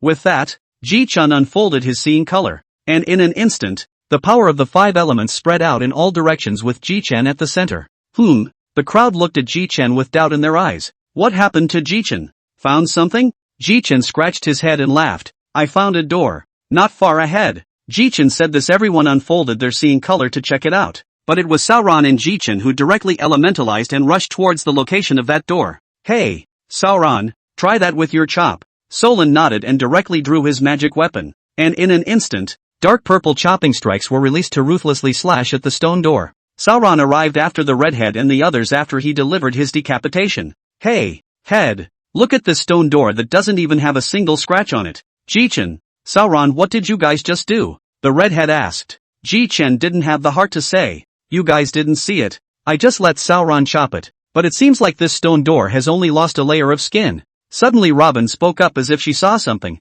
Captain, you see there are words showing through the peeling stone skin. Ha! All eyes turned to the stone door for a moment. Asterisk asterisk asterisk asterisk. This word old man cannot read. The redhead patted Ji-Chen's shoulder and laughed. This is an ancient script, or let your ship's historian do it. Robin smiled slightly. Captain, I'd better interpret that. Then Robin came to crouch at the heel of the stone door. After a long time Robin stood up and looked to his group of companions with a bitter smile. Everyone looked at Robin with rapt attention. Robin spoke slowly. What this says is... Robin looked deeply at Luffy then said, what this says is that only those with the fruit of man phantom beast seed Nika form can enter. In an instant everyone's eyes turned to Luffy. And Luffy seems like he's half a beat slow. Why is everyone looking at me? Ace hammered Luffy on the head. Stupid Luffy, you're the guy who just said you. Aren't you the possessor of the Nika fruit? Hey, is that so? Luffy exclaimed nervously. The Straw Hat crew all covered their faces with an expression that they had no shame. So, only I can enter the stone door. Nonsense. Stupid Luffy. Hurry up and get in there. Luffy looked at Ji-Chen in confusion.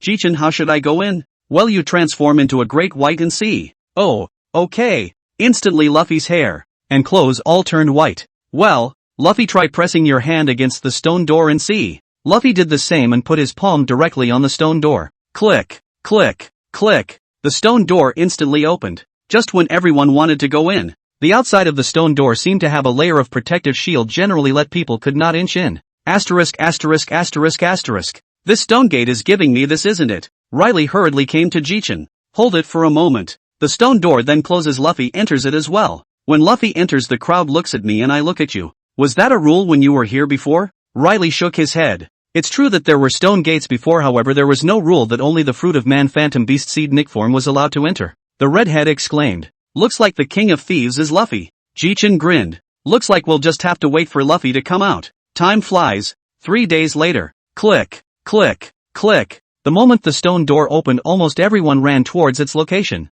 But just before he arrived he saw Luffy's entire color change. Nami's glittering golden eyes locked onto Luffy. Wow, gold Luffy. Must be worth a lot of money, right? Ji-Chen directly grabbed Nami into his hands then threw her to Ji-Chen's side. Luffy, why are you shiny in this? Wow. It's Ji-Chen. This is my other form. It's even stronger than the great white form. I feel like I can fight you for a while now. Okay, what happened in there? Tell me about it?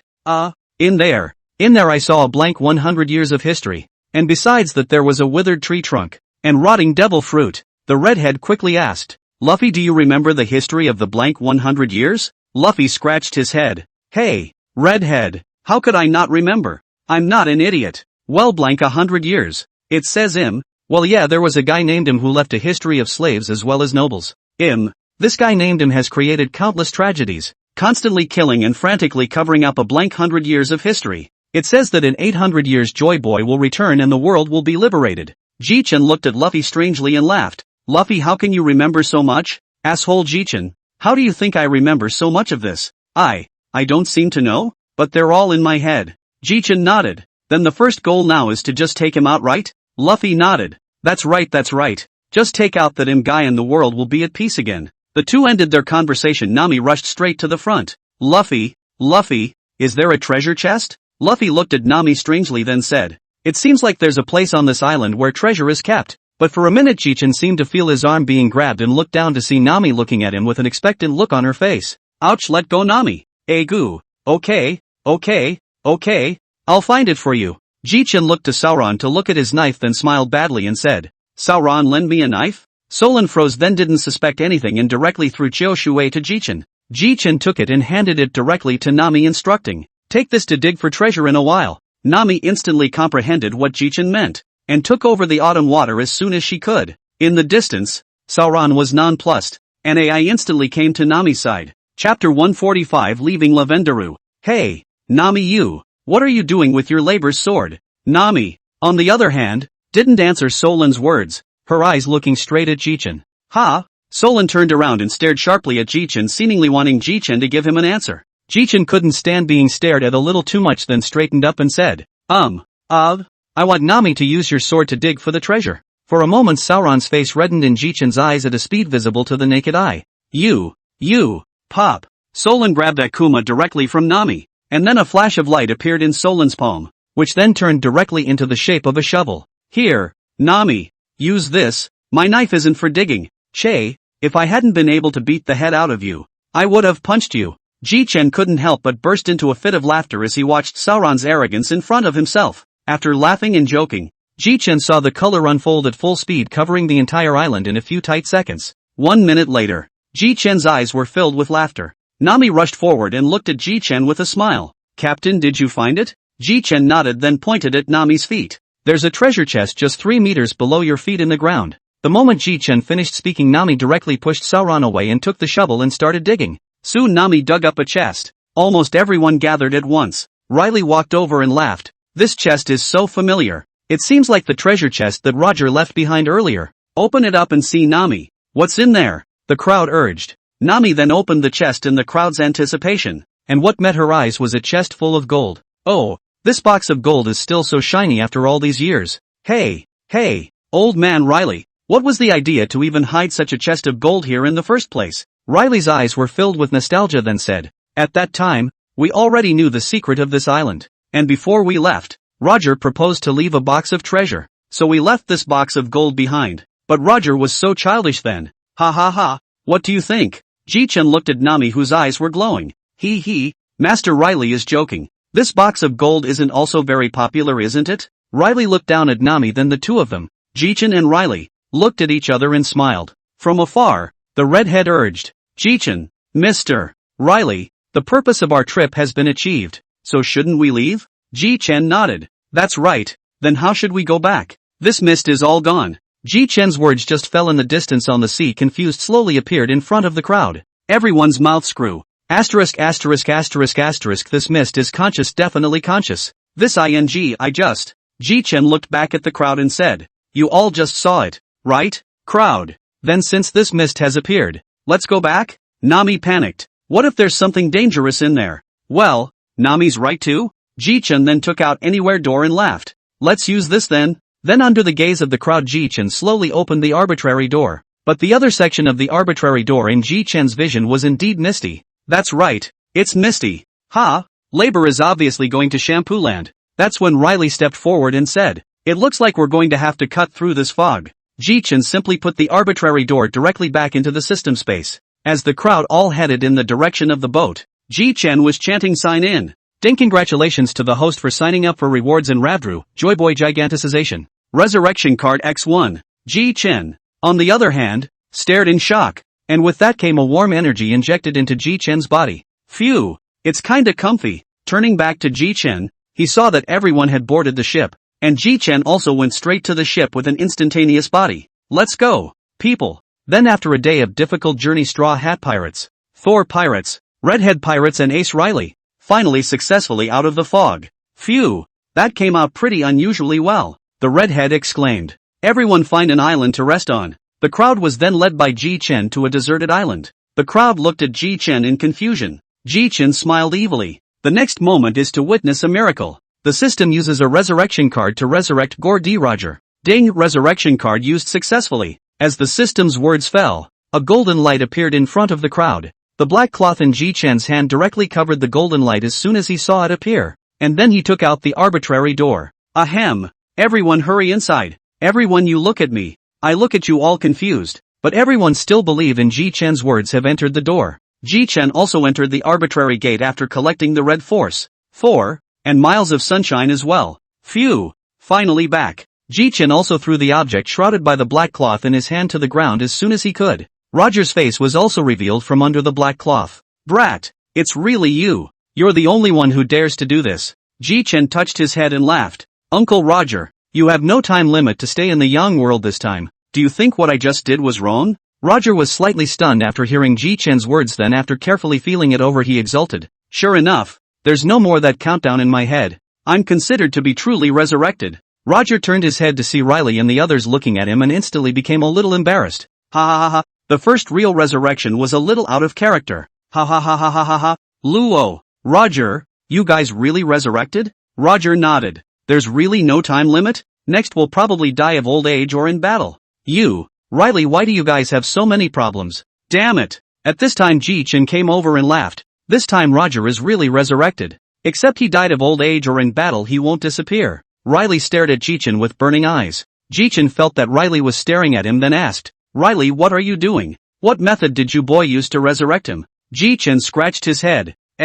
Used a magical prop, but that's all I have. Riley nodded then bowed towards Ji-chan. Ji-chan, thank you. Ji-chan waved his hand. It's fine, after all I'll need Uncle Roger's help afterward. Chapter 147, the grand finale. Jiang Feng waved his hand then a dozen arbitrary doors appeared in front of everyone's eyes. The redhead and the others all looked at Ji-chan with a confused look on their faces. But Riley seemed to have seen what Ji-chan was up to. Hey, guys, would you like to do me a favor? The redhead laughed. You're a guy who would even do that. Looks like this matter is tricky. Luffy, Ace, and the others all looked at Ji-chan with curious faces. Solon sat in silence with a slight frown. Ahem.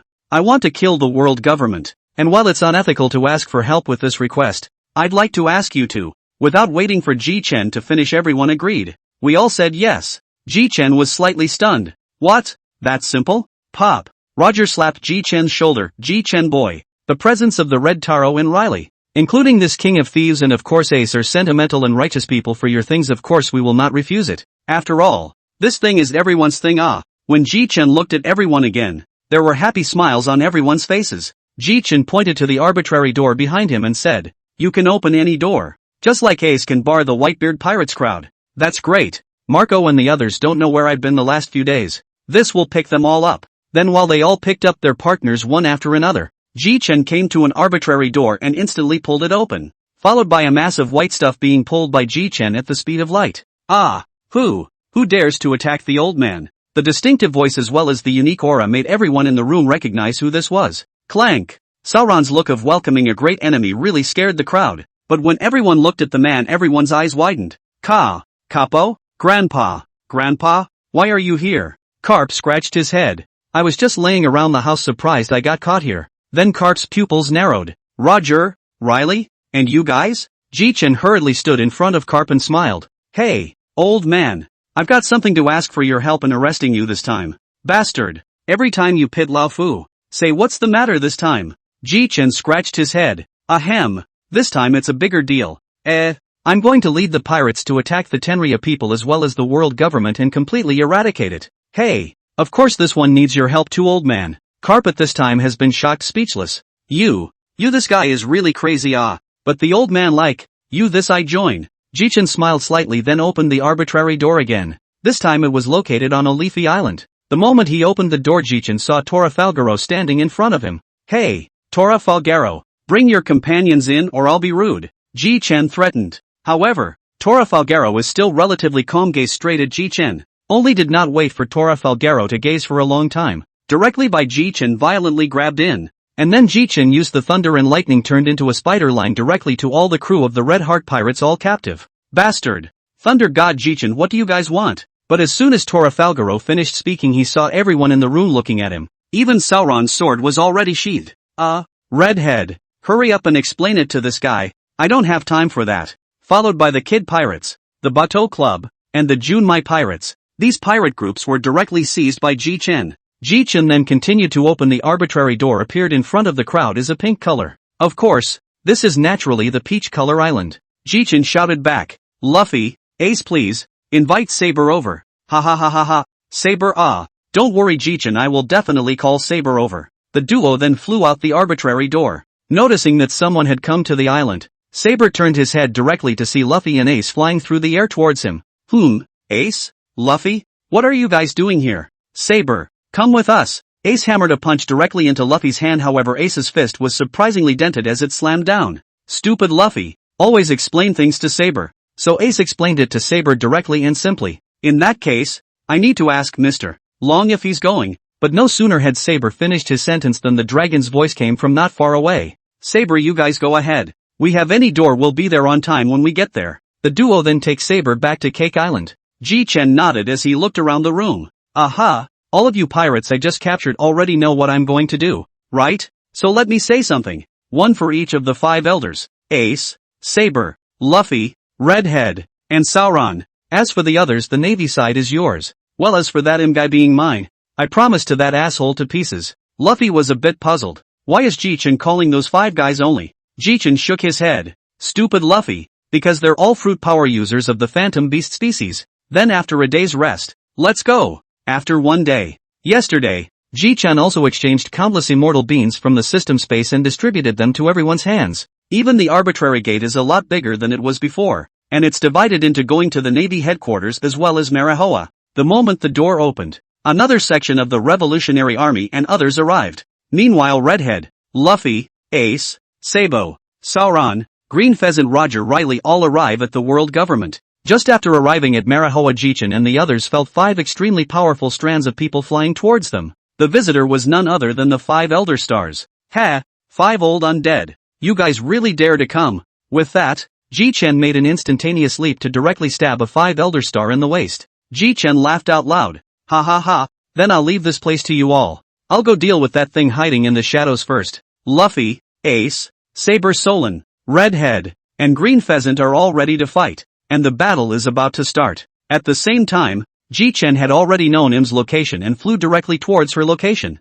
Panga City, between the flowers. Ji-Chen came here and directly chopped over with a single sword, and the door in front of him was directly chopped open. A sudden sharp female voice entered Ji-Chen's ears. Ha ha ha ha ha ha ha. Thunder God Ji-Chen, you finally came to the door after all. So go to hell. Im then showed up in front of Ji-Chen. Immediately Ji-Chen also did not want to waste time, directly launched in Raptru, signed up for the giganticization. In an instant Ji-Chen the entire person rose up to 100 meters. Ji-Chen body of all the clothes also followed the growth of Ji-Chen, grew up. Even the body of the sword also at any time and become larger. And Im had long since frozen to the spot, eventually muttering about Joey Boy. Asterisk asterisk asterisk asterisk you. Labor is not Joey Boy. So you. The second generation ghost chewing sword in Ji-Chen's hand was wrapped with the Overlord's color as well as the invincible sword intent to slash directly towards Im.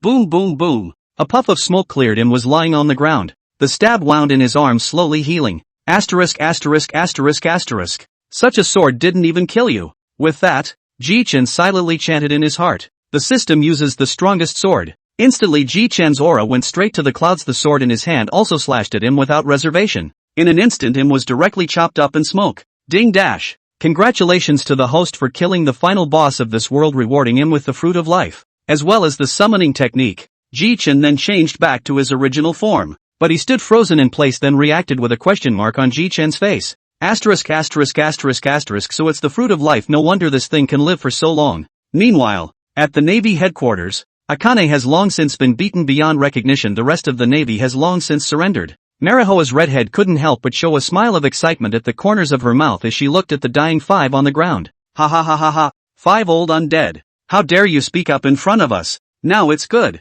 The 6 were laughing when Ji-Chen came to the Redhead and the others with a slight smile. Ha ha ha, looks like it's all settled. The 5 Elder Stars on the ground looked at Ji-Chen with a face of disbelief. You actually killed Lord Im? How is that possible? No, it can't be. Ji-Chen pulled out his ears impatiently. Saber, Ace burned the 5 of them to ashes. Then with a wave of his hands everyone in the Navy headquarters was summoned to Manhwa by Ji-Chen. Ahahaha, well done. Just in time to settle our side. 1 month later, the Navy, founded by Saber, is now official and the pirates no longer exist. The pirates have been renamed the Travelers. And Ji-Chen, Ace, Luffy and others have long returned to their respective hometowns to begin the leisurely second half of life. But with Ji-Chen back there is another person, that is Nami. Sauron has also returned to Frost Moon Village to teach Kendo. As well as all the people of the Thor pirates all have returned to their respective hometowns, but they agreed not to meet once a year. P.S. I apologize for such a sloppy ending. Ahem. But overall it was good.